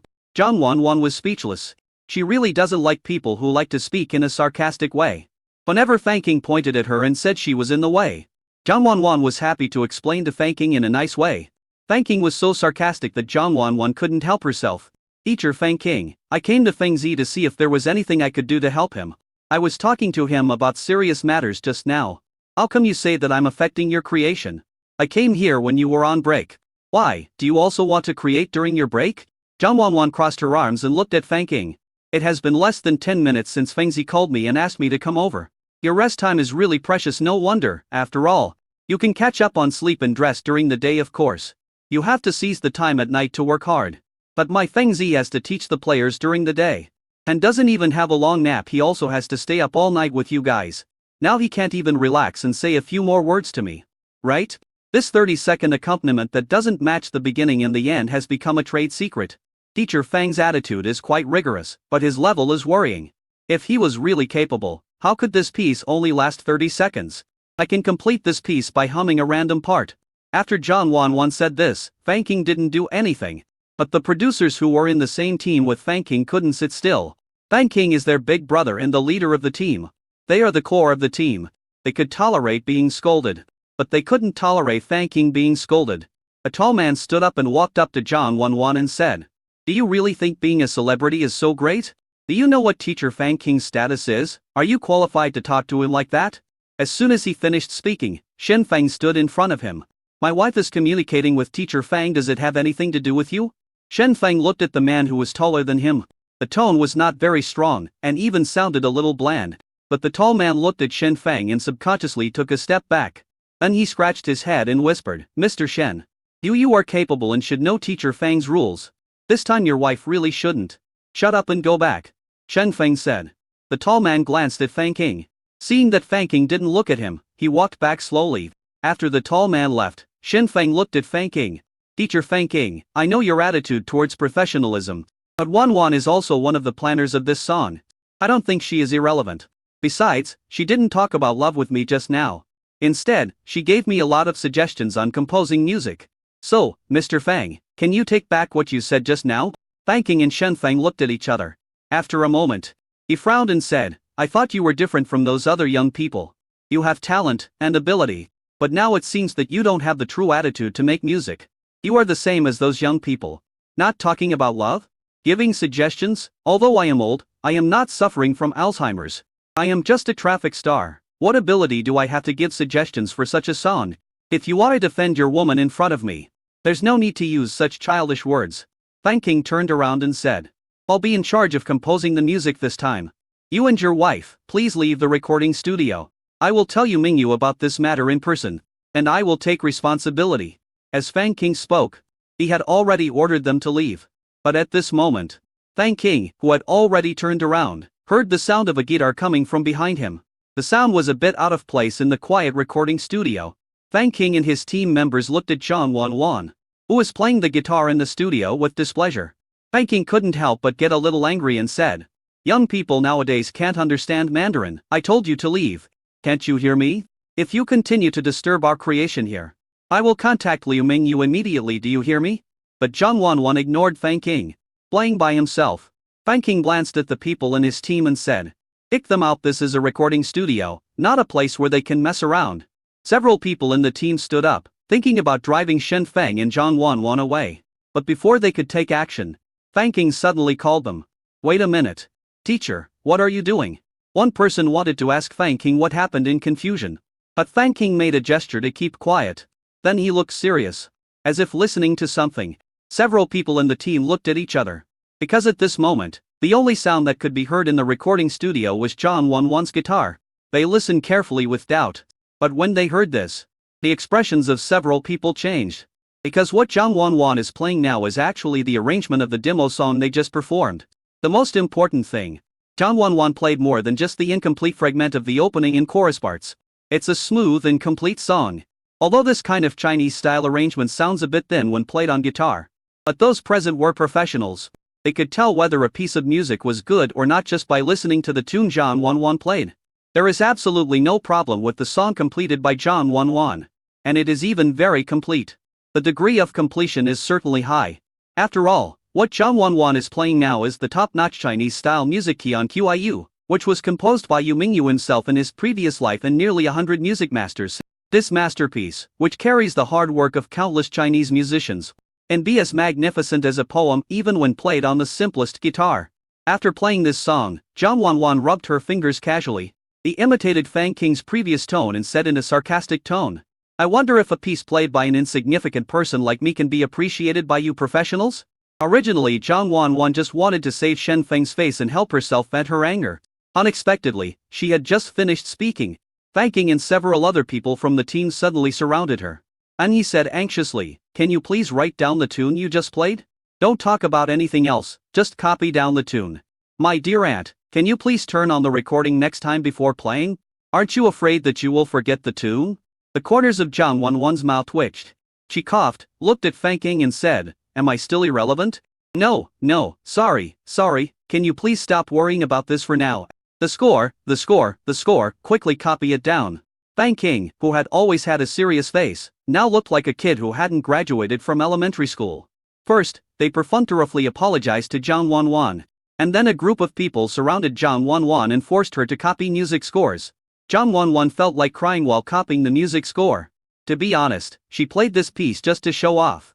It was to slap Fang Qing in the face, to make herself happy. Why didn't she feel happy at all now, and was even treated as a laborer to write down the music scores by these people? Shouldn't these people's first reaction be to marvel at her as a genius and lament that they had just made a mistake? Why are they always thinking about asking them to copy down the music score? Can't you be shocked first, or praise her first? This is different from the plot in the pretentious novels.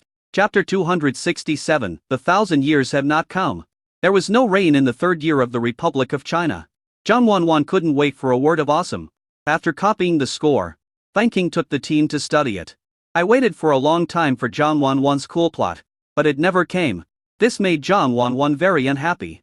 Then, Zhang Wanwan squeezed past the team of experts who were gathered around the music score to study the arrangement. He snatched the music sheet back and then asked, "Is there anyone among you who can play the flute?" Several people raised their hands. Zhang Wanwan handed the music score to one of them and said, "Take a photo and remember the tune of this section. Who among you can play the guzheng?" Another person raised his hand. Zhang Wanwan gave him the music score again. "Take a picture of this part to remember it. Also, who can play the erhu?" The people present are all professional teens, specializing in music. It's normal to play some musical instruments. After Zhang Wanwan divided the work for a while, she walked around the recording studio again. Finally, a pipa was found in the corner. Everyone looked at each other. Someone said, it seems that no one knows how to do it." Although the pipa is not a particularly unpopular instrument, there are indeed fewer boys than girls who learn to play the pipa. All the members of the team are men, and no one has ever learned to play the pipa. When Zhang Wanwan heard this, she threw the pipa directly to Shen Feng. The tall man couldn't help but ask, "Mr. Shen, can you play this?" Shen Sheng held the pipa and strummed the strings casually. "A little along the konu." "A little bit." Zhang Wanwan knew Shen Feng would give this answer without asking. Her Feng Zi is omnipotent. After arranging the instruments, Zhang Wanwan snapped her fingers and said, "Start with the erhu. Play according to the order we arranged before. No one is familiar with the score, so it doesn't matter if the beat or tone is wrong. Even if you make a mistake, don't stop to correct it, just keep playing. Do you understand?" In fact, Fang Qing is the manager of this team. But now, after Zhang Wanwan made a very confident arrangement, everyone in the team inexplicably became Zhang Wanwan's people. As soon as Zhang Wanwan asked the question, they replied in unison, "I understand." After replying, they realized that they shouldn't listen to Zhang Wanwan, but should listen to Fang Qing. Someone looked at Fang Qing. Almost everyone in the team has a job, except Fang Qing, who stands aside with his hands idle, out of tune with the team. Chen Feng knew that this was revenge from Zhang Wanwan. But Fang King himself didn't seem to care. He just watched Zhang Wanwan arrange everything seriously. Seeing someone looking at him, Fang King just gave the other person an affirmative nod. His gray hair trembled slightly with his movements. This old composer, who is almost 60 years old, seemed to have no complaints about Zhang Wanwan's current dominance. This was completely different from the previous time when he was sarcastic and asked Zhang Wanwan to leave. They were like two completely different people. Chen Sheng saw all of this. But I sighed in my heart. Fang King is a person who is shockingly old-fashioned. He would have a preconceived notion that Zhang Wanwan was in the way and was here to cause trouble. So he would stubbornly want to dot Zhang Wanwan away. But at the same time, when he realizes Zhang Wanwan's abilities, he will not hesitate to hand over his control of the team and allow Zhang Wanwan to use his subordinates at will. To be honest, Shen Feng was a little angry about what Fang King had done before. If it wasn't because this song was made for him and Zhang Wanwan, and if it wasn't for Yu Mingyu's sake, Shen Feng might have slammed the door and left. But now, Fang King's silence made him feel a little emotional. Zhang Wanwan said, "Start." The sound of the erhu was the first to sound. After a brief erhu solo leading to a prelude of more than 10 seconds, the main part mixed with flute, Dong Xiao and Guzheng began to play. Just as Zhang Wanwan said before, because it was the first time for everyone to see the score, or even the first time to hear the music, there were basically mistakes of varying sizes when playing. But these people listened to Zhang Wanwan very much. And even if there were big mistakes in the notes, they would continue playing as if nothing had happened. Fang King closed his eyes and listened to the music. A smile appeared on his face. Although the wrong notes make this song sound imperfect, but it is undeniable that even with the mistakes, this piece of music is still very nice. This is an ancient style with a slight breath of opera. It sounds like several neatly dressed actors take turns on the stage, performing 5,000 years of Chinese history, from the 3 sovereigns to the 5 emperors, from the Shang and Shu dynasties to the Ming and Qing dynasties. But there's something missing. Fang King frowned again. He felt that the song was missing something, just like forgetting to add the finishing touch to a painting of a dragon, making this beautiful song lose its soul. Just when Fang King was still thinking about what was missing, a small opera voice that seemed to have come down from the stage suddenly sounded. Although the singing style is sharp, it is well integrated into the whole song, accompanied by the soft, gentle and melodious singing of the opera. The soul that Fang King felt the song lacked before seemed to be made up for at once. This made Fang King feel as if someone had poured a bucket of ice water on him in the middle of summer. And he shuddered all over. He opened his eyes and looked at the man who was singing in an opera style. Zhang Wanwan. Is this really impromptu? The song is still based on Liu Mingyu's inspiration. Without much change, but the combination of various instruments is so harmonious. And even the most suitable dramatic singing style for this song is used. From the perspective of completion, it's hard to believe that this is an improvisation. But from the fact that she sometimes couldn't come up with the lyrics and used humming to mix it up, it seems that she really was improvising. It turns out that what she said was not an exaggeration. Zhang Wanwan had no idea how Fang King evaluated her in her heart.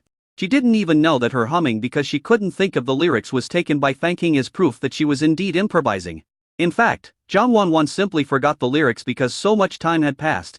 After a verse, a chorus and another verse are finished, the pipa in Shen Shen's hand suddenly rang during the brief break.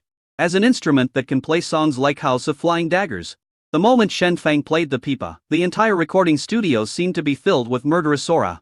All the previous musical instruments fell silent before the pipa started playing. This was the unique performance of the pipa and also the unique performance of Shen Feng. Although it was also the first time for Shen Feng to see the music score, his performance of this section was extremely perfect. Fang King, who was immersed in the perfect fusion of traditional Chinese instruments and opera singing in the first half, subconsciously wanted to applaud after hearing this performance. If we say that the first 2/3 of the whole song is using opera tunes and various musical instruments to interpret the singing, reciting, acting and fighting on the stage, the insertion of this pipa solo seemed to pull everything into the reality of war. On one side is the flower spear of the general in mask on the stage. On one side is the chaotic reality off the stage. Isn't this exactly the feeling of the Republic of China? Fang King had only one feeling when he heard this. That is, stunning beauty. Whether it is the arrangement of the music or the integration of the singing, it is just perfect. It was only this pipa solo that truly made Fang King marvel and even gave him goosebumps. It was a masterpiece that seemed like a stroke of genius. The arrangement of this section, it was really Zhang Wanwan's impromptu work.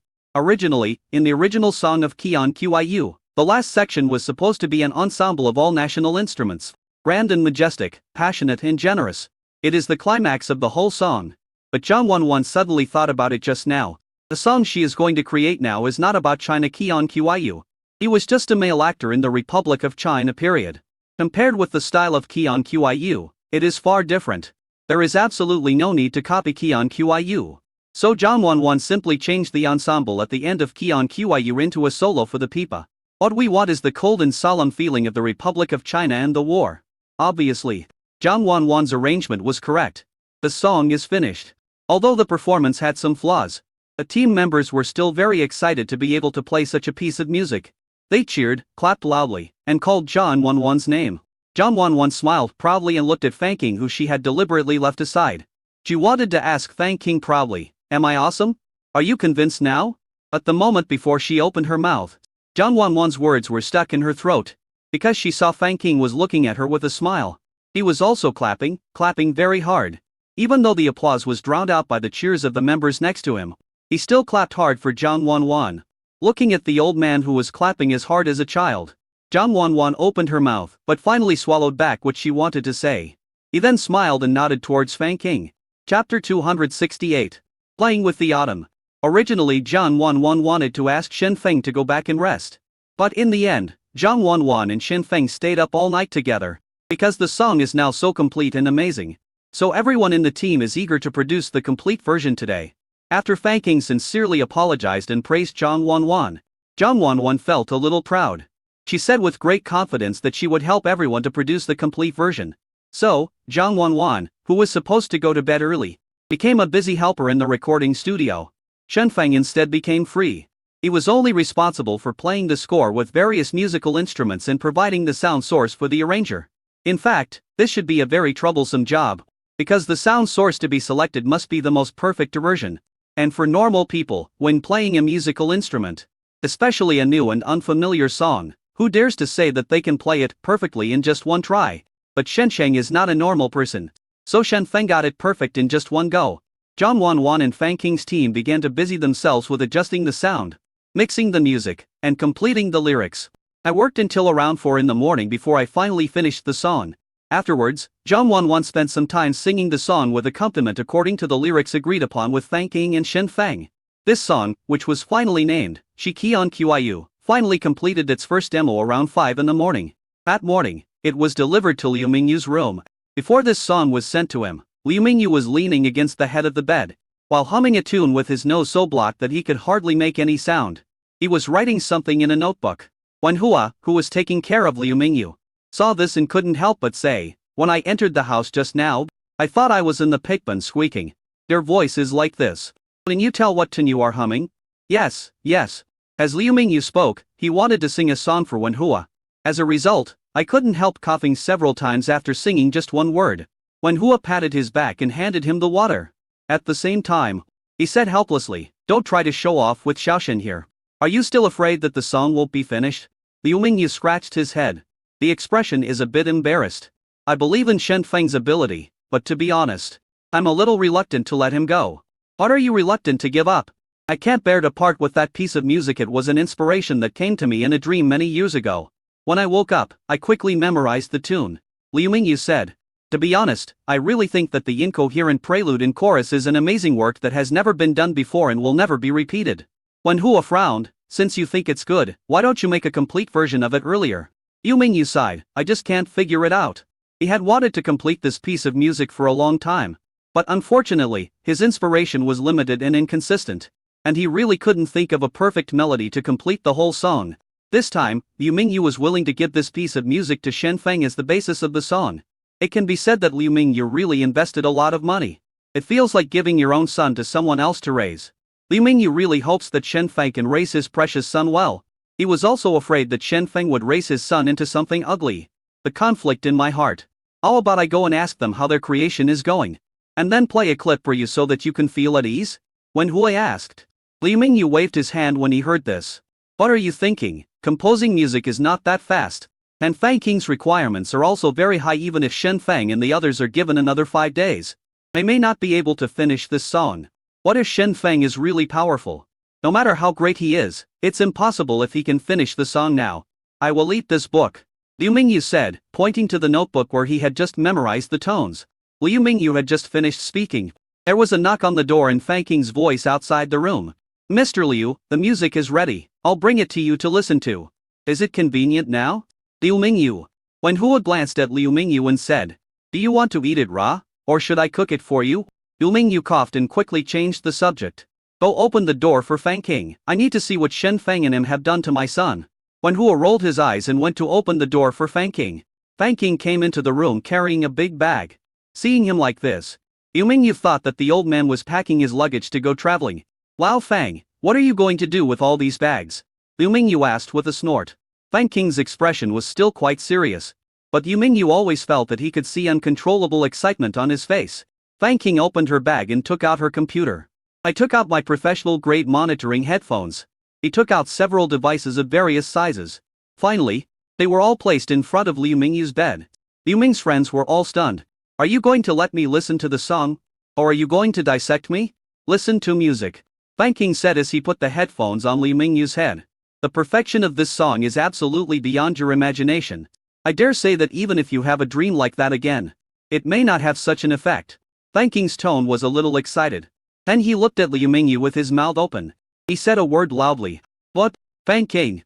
He forgot that the headphones he brought for Liu Mingyu were perfectly soundproof and noise-reducing. Fang King was too lazy to take off the earphones for Liu Mingyu and repeated the instructions to him again. He plugged the headphones directly into the computer, debuted all the equipment, and then played Shi Qian Qiu. The beginning of Shi Qian Qiu is the prelude that Liu Mingyu dreamed of. So Liu Mingyu didn't think anything of this passage. He just smacked his lips and sighed, this inspiration of mine is really great. Then, when the sound of the air who gradually faded, the main song part that Zhang Wanwan plagiarized from the future sounded, Liu Mingyu was completely stunned. And when Zhang Wanwan's opera voice sounded, Liu Mingyu couldn't help but shed tears.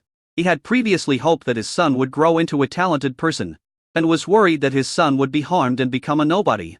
But now, Liu Mingyu was surprised to find out. His son suddenly transformed himself and became the best in the world.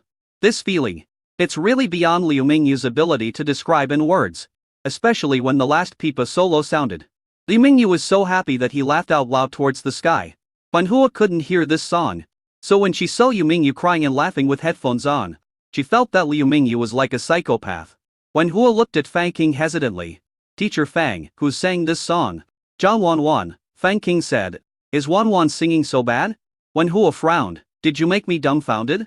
Fang King didn't say anything, but gave Wen Hua a pair of ordinary headphones. When Shen Sheng and Zhang Wanwan finished arranging the training for the players and came to find Wen Hua and Liu Mingyu, I saw the people in the room crying and laughing, like two lunatics.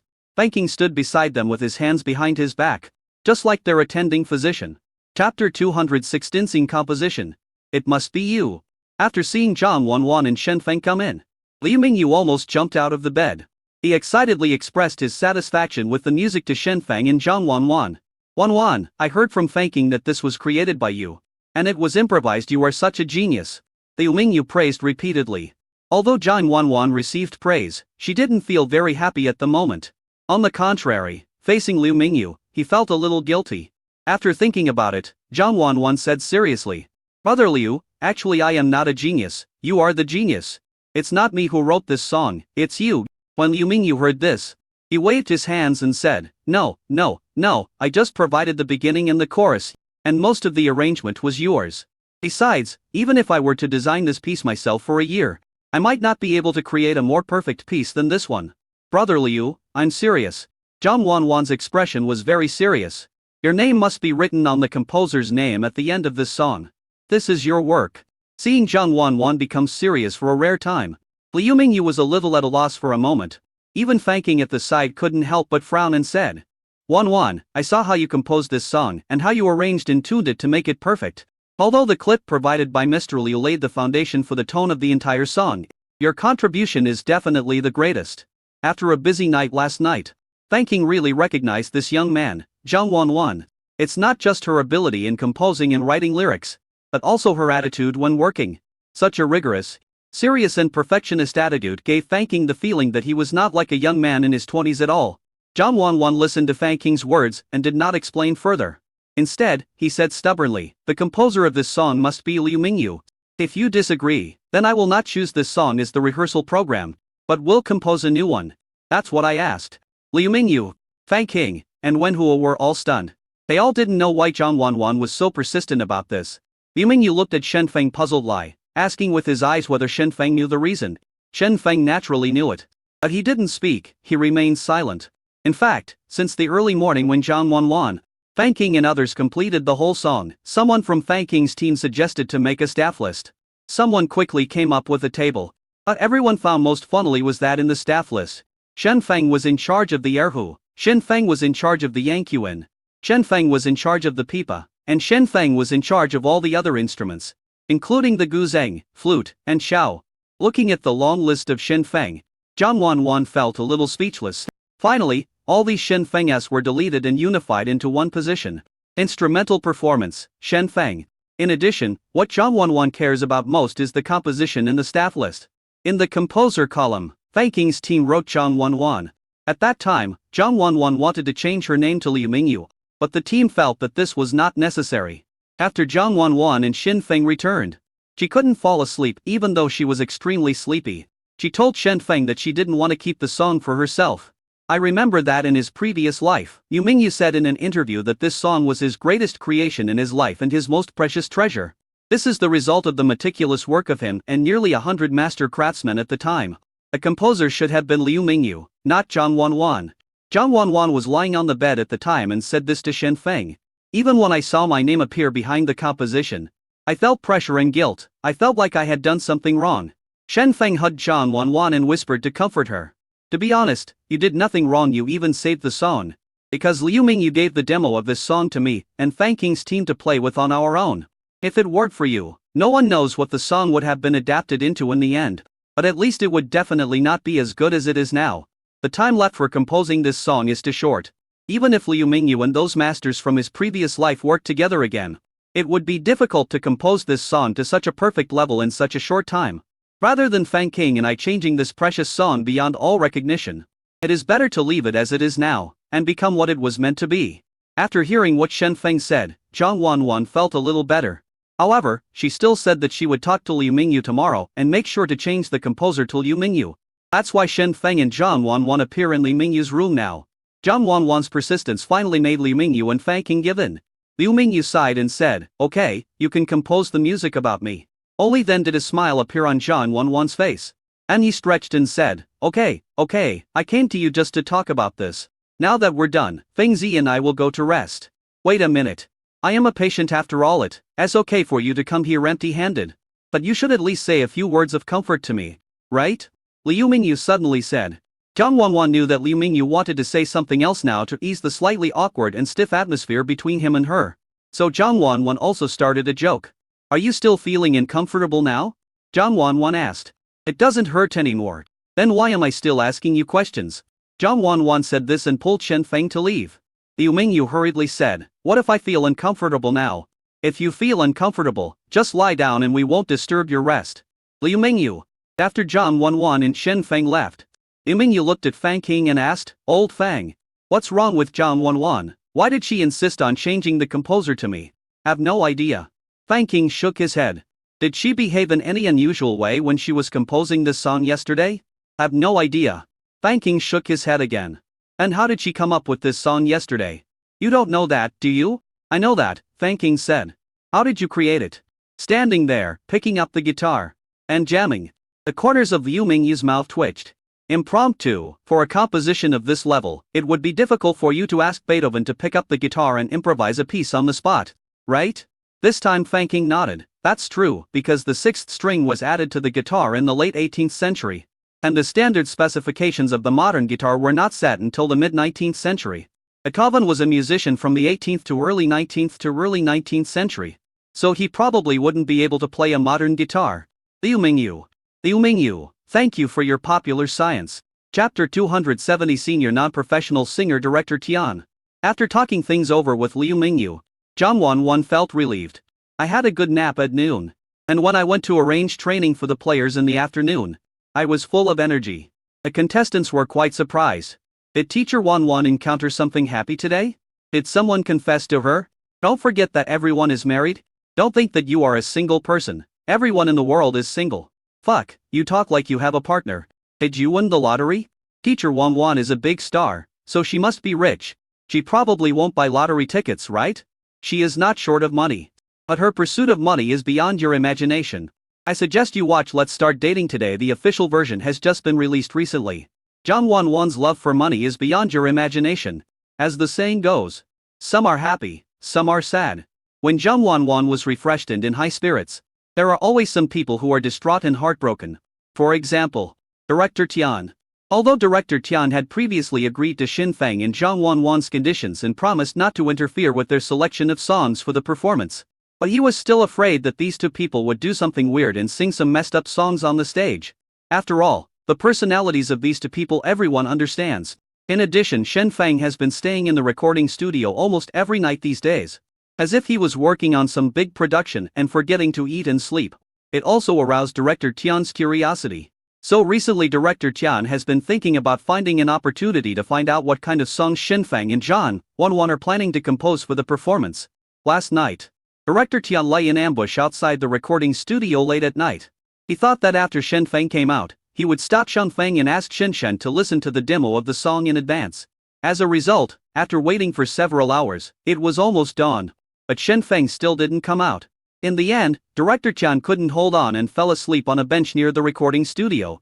When he was awakened by a cool breeze and pushed open the door of the recording studio, but I found that there was no one inside.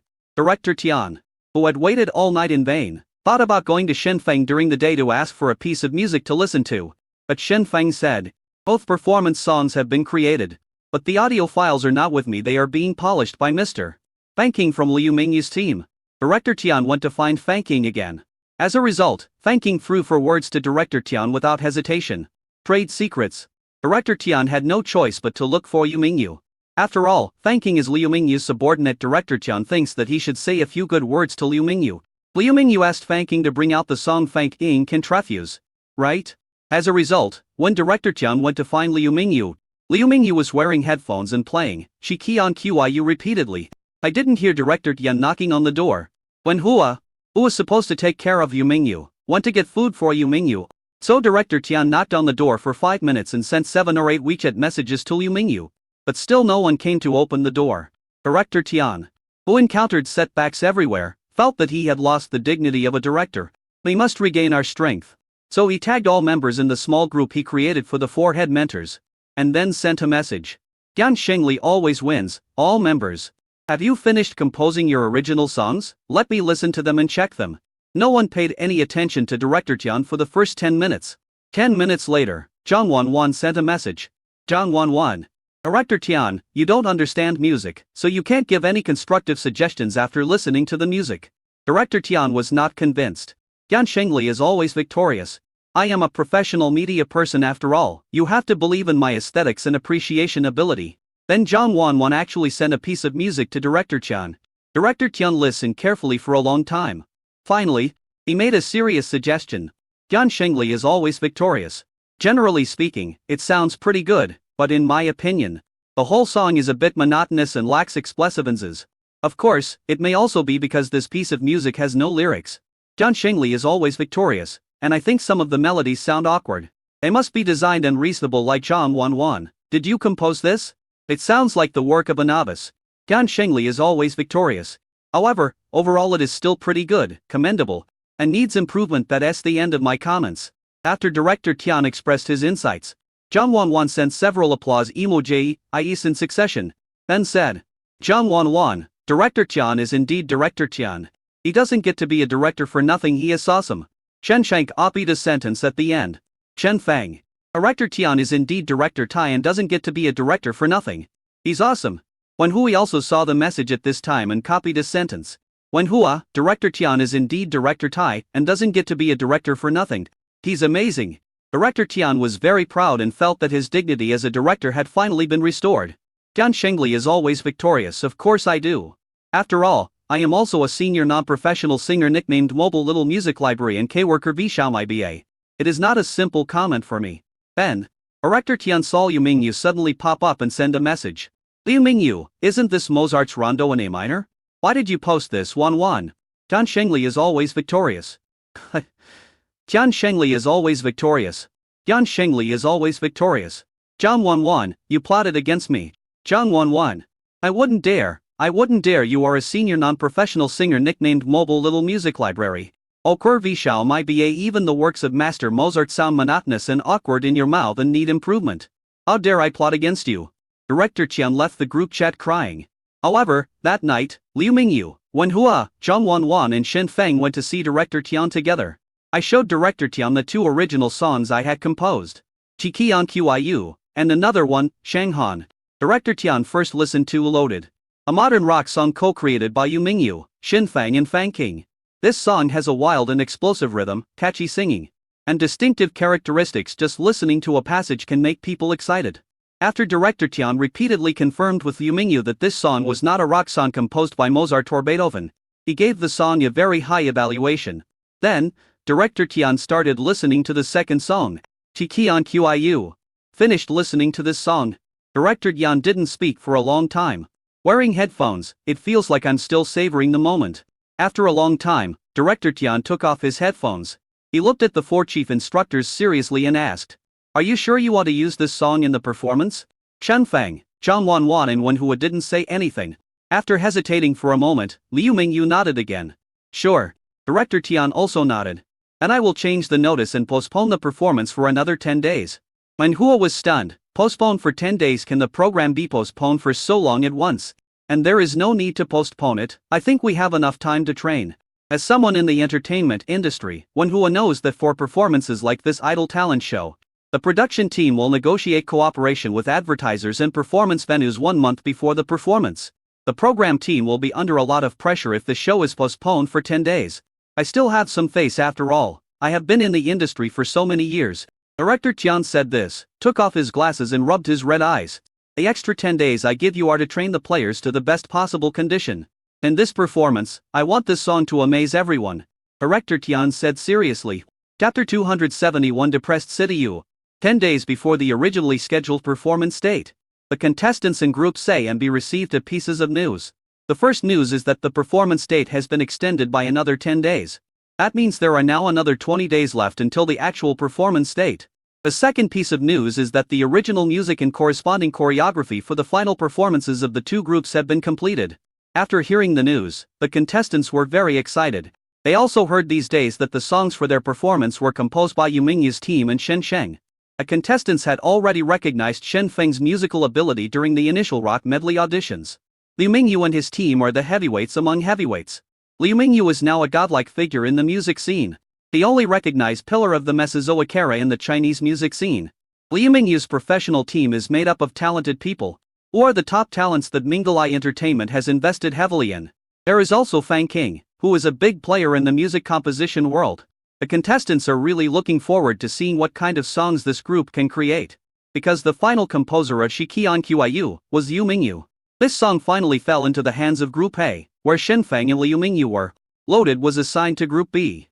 Although Loaded is not as stunning as Chiqian Qiu, it is definitely a high-quality modern rock song. Moreover, it has better stage performance than Chiqian Qiu, and is more suitable for public performances. So in the performance, the 2 songs were actually evenly matched. A real decisive factor in determining which Group A or B would win was still the performance of the contestants. In the remaining 20 days, in addition to deepening their study of the several non-original pieces they had practiced before, the contestants focused their main energy on practicing original pieces. The progress of Group B is quite good.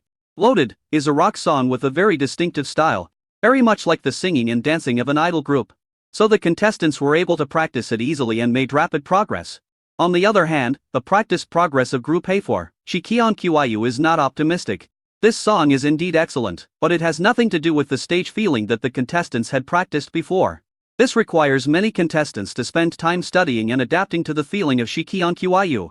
However, this is not the most serious problem encountered by Group A. The problem with Group A is the C position. The stage performance of an idol group with a large number of members is bound to highlight one person. This person is what people often call the C position, as the person who grabs the spotlight most of the time. A responsibility that the C position has to bear is very important. He is the face of the group and determines the success or failure of the entire performance. Because Chiqian Qiu is mainly based on singing, supplemented by dancing, in order to avoid it overshadowing the main performance. The dancing part is not very difficult. So Yu Mingyu wanted Sitiu to be the center of the performance. And it is true that only Situ Yu can perfectly express the feeling of Zhang Wanwan's operatic voice in the original version of the song. After all, Situ Yu can not only sing high notes, but also sing opera. There is absolutely no problem with Situ Yu's singing. In terms of performance, Situ Yu is really far from that. As the center, and the one who has to lead the singing at every climax of the chorus, when he stood in front of the camera, he could not show any feeling of blending with the song at all. He sang very nicely, but seeing him, even Liu Mingyu, who was half a teacher, felt very out of place. For this purpose, Liu Mingyu personally taught Situ Yu, and also asked Shen Sheng, Wen Huan, even Zhang Wanwan, an acting school recognized by the old movie Emperor, to teach Situ Yu. But the results were minimal. Liu Mingyu thought about changing the C position, but it is difficult for others to create the atmosphere that Liu Mingyu wants in the chorus. Because of this, Liu Mingyu suffered from headaches for several days after he recovered from his cold. Every time Situ Yu saw Liu Mingyu's disappointed and troubled expression, he felt very sad. He also tried hard, practicing in front of the mirror every night and asking Jiang Tianming to train with him. But he himself felt it was difficult to make any progress. After a few days, Situ Yu himself became quite depressed. When the program crew was recording the interview video and interviewed Situ Yu, the audience could clearly feel Situ Yu's distraught feeling. This made many fans of the Take It Easy fan club start to worry about Situ Yu. That evening, in a dance studio in Sichuan City, many students who had just come to practice dancing were made to scream in pain by the teacher's leg stretching. It was a horrible sight. In a corner of the dance studio, a girl was stretching her legs silently with a calm expression. Her name is Xiaozu. More than half a month ago, she was defeated by Situ Yu using the stripping method in the third elimination round of youth group. Since then, Xiaozu left the training base. But she is originally from Sichuan City. So after leaving the training base, she returned home and practiced dancing and singing every day as usual. But Xiaozu was actually still quite upset about that failure. She can accept failure and admits that she is not as good as others in singing. But Situ Yu's pretending to be stupid after his victory and his humiliation of her made her feel uncomfortable. Xiaozu even put a sandbag at home, put Situ Yu's name on it, and hid it every day. But sometimes, the more you hate someone, the more you miss him or her. Xiaozu is like this. She thinks Situ Yu is very irritating, but she still keeps thinking about this person. Especially after being eliminated, Xiaozu saw many videos related to Situ Yu. The more videos she watched, the more complicated Xiaozu felt. She couldn't explain clearly what her attitude towards Situ Yu was now. While stretching her legs, Xiaozu was browsing her phone. Xiaozu happened to see the contestant interview video released daily by the official account of Youth Group on Weibo, and wanted to click on it to see if she recognized any of them. It turned out that the person being interviewed today was Situ Yu. She was hesitating whether to click on the video of the interview. But in the comments section below the Weibo posts, the various comments expressing concern for Situ Yu made Xiaozu frown slightly. Bauer, why are you in such a bad mood? Don't be like this. It makes me feel anxious when I see you. Everyone will encounter problems when practicing. Just work hard and it will be fine, and blame yourself like this. I really feel bad. Why don't we stop practicing? With your ability, it will be no problem for you to debut directly. What's wrong with this guy? Xiaozu clicked on the video, hesitated for a moment and pressed the play button. In the video, Situ Yu's handsome and naive face now showed an unconcealable sense of loneliness and frustration. When facing the interview, Situ Yu's answers were incoherent, and the tone is quite depressed. The results of my practice were not good, and I failed to live up to the expectations of my instructor Liu Mingyu.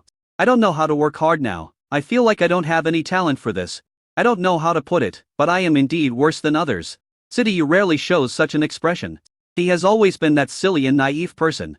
Honest, obedient, sensible, serious and very optimistic. But such optimistic people will make people feel even more depressed when they hit rock bottom. Xiaozu pursed her lips and watched the entire interview. After a moment, she turned off her phone, changed her clothes, and left the dance studio directly. When she arrived downstairs at the dance studio, Xiaozu took a taxi. Driver, go to Minglai Entertainment, Training Base. Chapter 270, to stand up like a man. Evening. It was supposed to be closing time for the large training room at the training base, but the lights in the training room were still on.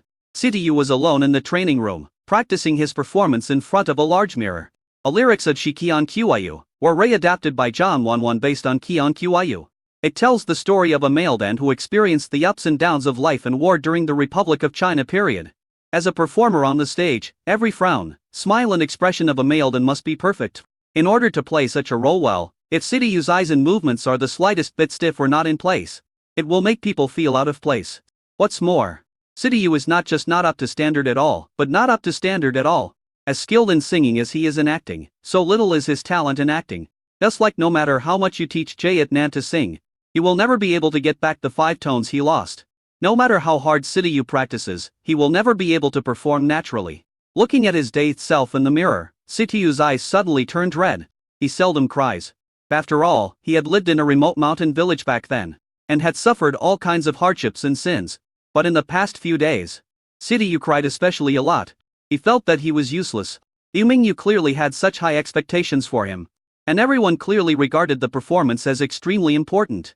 Obviously, he was the only one in Group A who could sing the chorus well, but he was overwhelmed by his performance problems, the pressure brought by responsibilities and expectations, and the pain brought by repeated failures, made Sidiyu feel very uncomfortable. In the past few days, Shen Feng, Zhang Wanwan, Zhang Qianming, Liu Mingyu and others have all comforted and encouraged him. But the more these people comforted him, the sadder Sidiyu felt. Sidiyu squatted on the ground and cried. And as he was crying, he heard footsteps behind him. Someone is coming.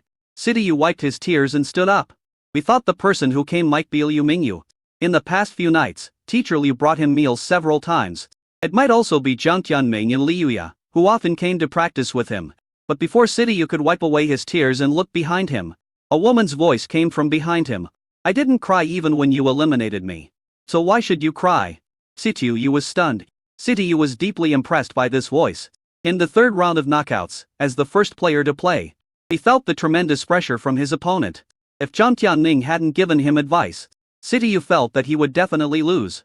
The owner of this voice was obviously the powerful opponent he met at that time. Xiaozu, a former player in Group B. Sidiyu wiped away his tears and looked at Xiaozu, who was walking behind him in surprise. As Xiaozu walked, she took out 2 pieces of toilet paper from her pocket.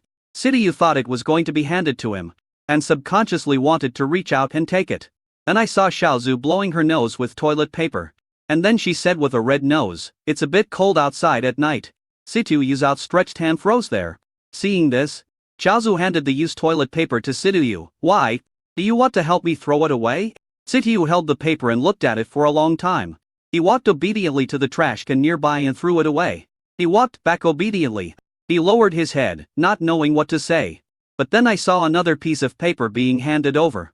Sidiyu took the paper in astonishment, then turned around and wanted to throw it into the trash can. Seeing this, Xiaozu said helplessly, "This is not for you to throw away. It is for you to wipe your tears." "Oh, thank you." Sidiyu said wouldn't lie. Wiped his tears with a piece of paper, and handed it to Xiaozu. Xiaozu crossed her arms and looked at him. "What are you doing to me? Go and throw it away." "Oh." Sidiyu ran over silently and threw the paper away. Then he stood back in front of Xiaozu, like a primary school student who had made a mistake. He stood obediently in front of the teacher as punishment and dared not say a word. Xiaozu sighed and said, "When you beat me before, you won with great pride and splendor. Why do you look like a dead fish now?" I didn't perform well," Sidiyu said in a low voice. "And then what? Because you didn't perform well, you cry like a woman all day long, with a sad face every day, as if you were going to be executed tomorrow? You know, you beat me in the previous match. If you act like a lost dog all day long, then shouldn't I just hang myself on a crooked tree after being defeated by you?" Xiaozu looked at Sidiyu. "You eliminated me, and took away the opportunity that belonged to me. Now you start saying that you are no longer capable? If you really think you are no longer capable, why don't you just withdraw from the competition and give me the opportunity?" Good, sir." Xiaozu glared at Sidiyu. "You are such a fool. Don't you have any ambition as a man? If you continue like this, I will feel ashamed to lose to you. Stand up like a man. Tell me what you want to practice, and I'll accompany you." Sidiyu sniffed and looked at Xiaozu. "But I can trouble you." "This is not to trouble me, and I'm not helping you," Xiaozu said. "I'm doing this to avoid tarnishing my past. I'm willing to lose to a stronger person than me, but I'm not willing to lose to a timid and cowardly loser." Sidiyu looked at Xiaozu. Half a day later, he wiped his tears and showed the performance clip to Xiaozu. Large training room outside. Shen Fei quietly closed the door of the training room. Zhang Tianming at the side couldn't help but ask, "Sister, brother-in-law, is it really okay to let Xiaozu watch the clips of Shiki on QIU like this?" Zhang Wanwan, who was standing next to Shen Fei, said, "Xiaozu came just now and has already contacted me, Sister Wenhua, and Director Tian, and has signed a confidentiality agreement. She came here just to help Sidiyu. She wasn't very familiar with Sidiyu before. So why did she suddenly want to help him?" Zhang Tianming asked again. are many reasons. One of them is like what Xiaozu said just now. She doesn't want to lose to a loser. Shen Feng said. There is another reason. When she first came to the base, she told me, when Huan Wan. She said she had a similar experience to Sidiyu. And because of that experience, she even lost a very important performance opportunity in her life. She hopes to help Sidiyu and prevent him from following her original path. It's that simple. Jiang Tianming looked at the closed door. His expression still not very optimistic. But you guys have taught Sidiyu before. Even you can't help Sidiyu much. Can Xiaozu do it? No one knows whether it will work or not, but we can only place our hopes on her. Shen Feng said slowly. In Group A, the only one who can sing, Shiqian Qiyu, with the feeling is Sidiyu. It is more realistic to expect him to improve his performance ability than to expect others to broaden their vocal range and improve their singing ability in such a short time.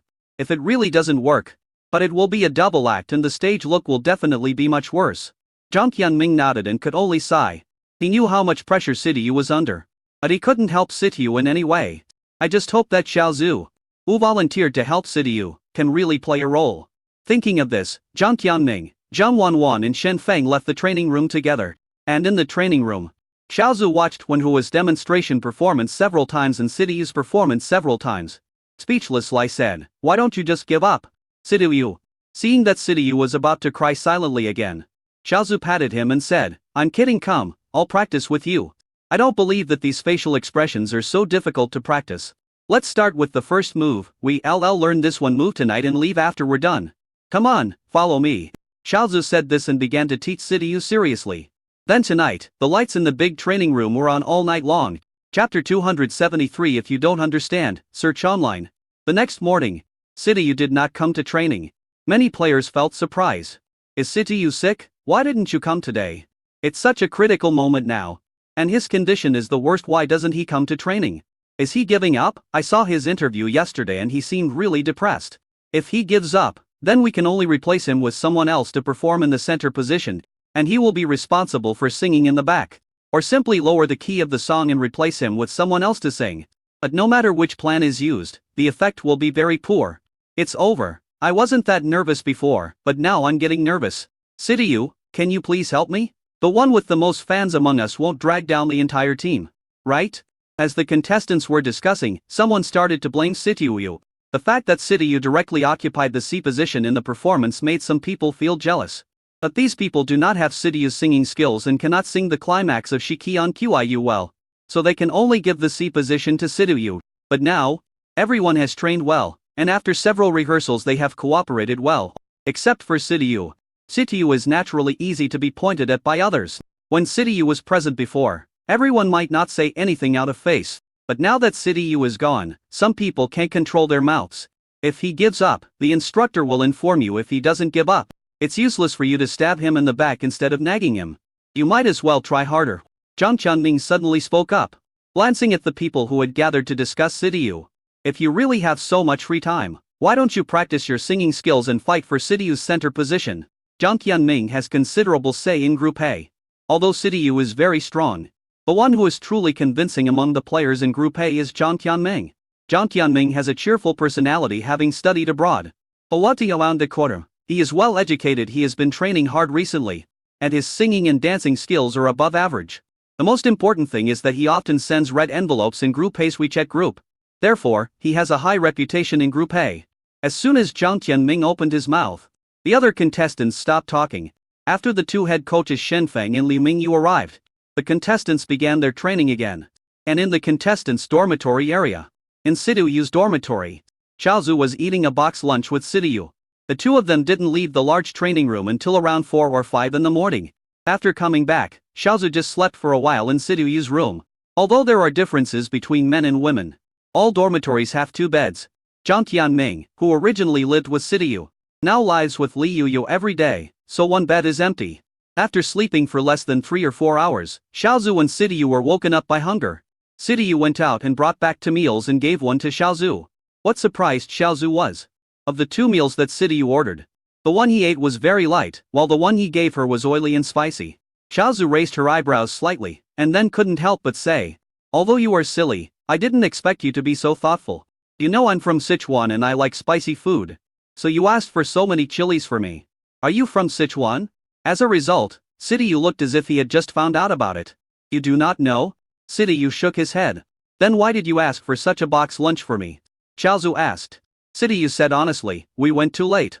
And there was not much food left in the cafeteria. Brother Qianming said I can't eat spicy food. So I put the non-spicy food in my lunch box and gave you the other spicy food.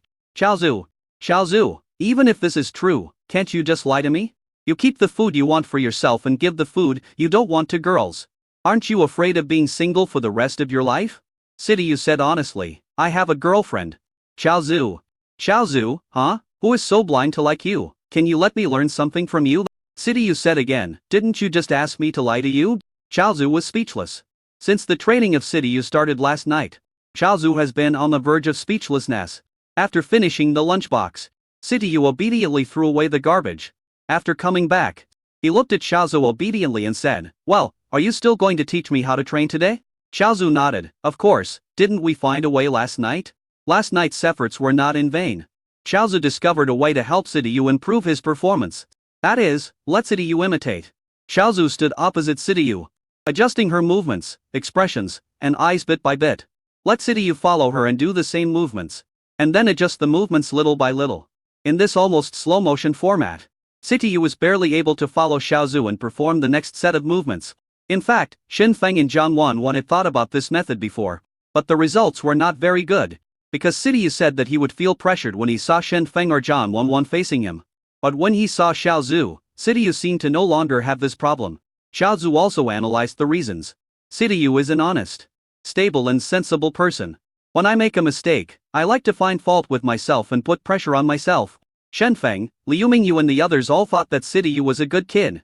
And they were reluctant to say harsh words when teaching Sidiyu. Every time Sidiyu made a mistake, they comforted Sidiyu. This actually made Sidiyu put more pressure on himself. But Chaozu is different. Chaozu is a ruthless person. When it comes to criticizing Sidiyu's faults, he doesn't show any respect at all. Sidiyu was scolded, but the pressure was relieved. So the practice was more effective. Sidiyu's personality, commonly known as masochism, Chaozu said to Sidiyu. Sidiyu scratched his head, what do you mean? If you don't understand, search online, don't keep asking me. Chaozu stretched and lay back on the bed. I'll sleep a little longer, and we'll go for training in the afternoon. Sidiyu nodded slightly, then curled up on his bed, opened his phone and searched for masochism. About 10 minutes later, Chaozu, who had not yet fallen asleep, suddenly heard heavy whip sounds and some particularly strange noises coming from Sidiyu's side. When Chaozu opened her eyes, she saw Sidiyu holding his cell phone and looking at something seriously. His honest face was still flushed. Chaozu's eyes almost popped out, and she rushed over to snatch Sidiyu's phone. After taking a look, Chaozu blushed and said angrily, why are you looking at these things? Sidiyu blinked. She said innocently, you asked me to search it online myself. Chaozu. Chapter 270 for Scumbag Sidiyu. As the saying goes, when God closes a door for you, he would be so wicked as to block the windows of your house. Then he would stand outside your door and yell, come out. Sidiyu's God is probably this kind of person. At least that's what Chaozu thought. She really found it hard to believe how a person's IQ and EQ could be so low. But Chaozu has always been a person who refuses to admit defeat. So she planned to help Sidiyu break down the door sealed by God. After taking a deep breath, Chaozu turned off the blushing video on her phone. Then he looked at Sidiyu and said, if you don't understand something in the future, just ask me directly. You have to learn everything from how I speak to how I do things. Although I can't make you a saint, I can at least make you like a normal person. Sidiyu nodded. Then for the next day, Sidiyu was really learning everything about Chaozu. From Chaozu's tone and expression when she chats with others, the conversation and expression when talking to the cafeteria auntie when getting food, when to say what and when not to say what. Sidiyu is studying very seriously. He also wrote down many sentences that he thought were good in a small notebook. Sometimes during breaks in training, Sidiyu would take out his little notebook and recite those golden sentences over and over again. Sister, you look better and better, you look so young. You are already 50. That doesn't look like that, you look like you are in your 30s or 40s. Sister, please recommend a dish to me. I trust your recommendation. Sister, your expression is so beautiful right now. I'm not praising you, I'm telling the truth. I'm not good at talking. Anyone who sees you in this mood will say this. I just like your expression right now. Okay, I hope I can see you again next time I get food. And so on and so forth. In the evening, Chaozu asked Sidiyu to go to the base's medical room to get her the stomach medicine she often took. Although Xiaozu likes spicy food, the spicy food she ate this morning was a bit too spicy and her stomach felt uncomfortable. Sitiyu had been memorizing golden sentences for a day and wanted to give it a try.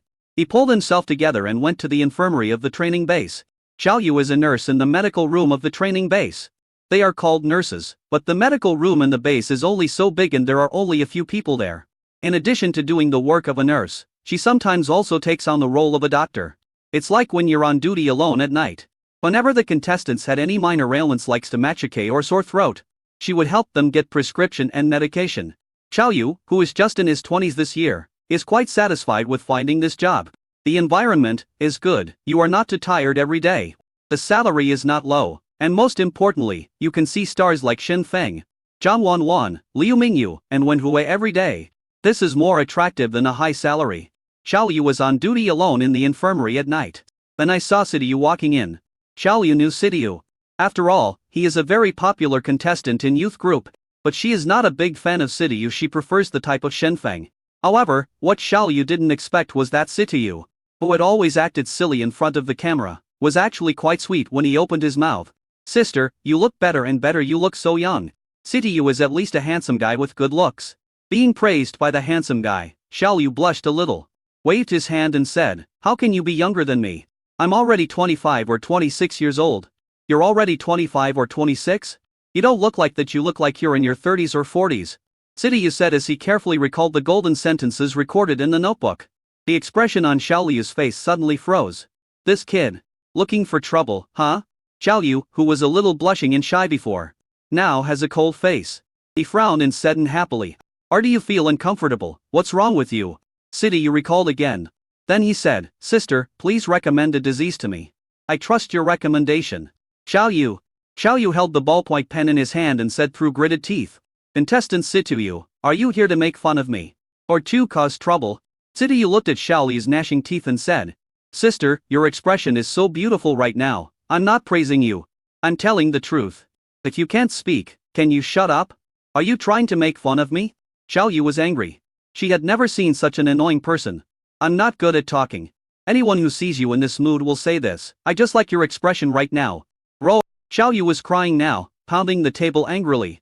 Okay, I hope I can see you again next time I buy medicine. Bye. Sitiyu said this and left.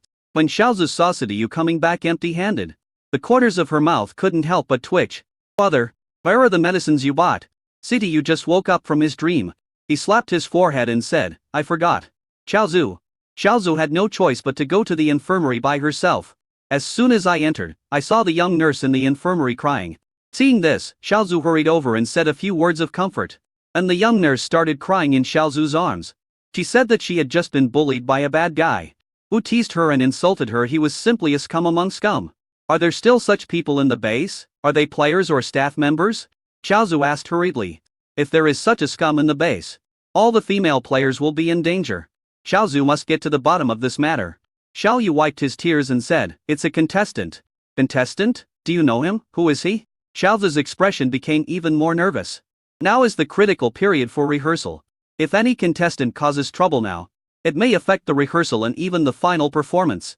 Then Xiaoyu cried, it's that scumbag Sitiyu. Xiaozu. Xiaozu, who was confused, listened to Xiaoyu's retelling of what happened. Then she grabbed Sitiyu and explained everything to Xiaoyu. He also forced Sitiyu to apologize to Xiaoyu. In fact, Xiaozu should be thankful now. Ever since Sitiyu eliminated her last time, Zhang Qianming has explicitly forbidden Sitiyu from saying the 3 words, Wawaniendai, to express his apology. If Sitiyu were to say Wawaniendai to Xiaoyu sincerely now to express his apology, I guess Xiaoyu could kill Sitiyu on the spot. All the ashes were scattered. After taking stomach medicine, Xiaozu and Sitiyu went to sleep in separate beds. In fact, there are still empty rooms in the training base.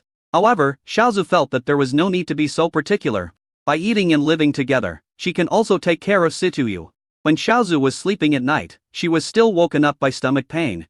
She reached for the water cup beside her in a daze.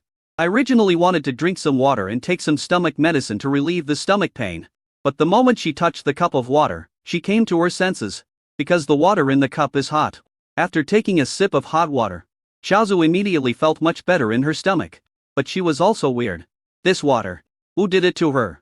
She was thinking. Suddenly, I saw Sitiyu rubbing his eyes and sitting up.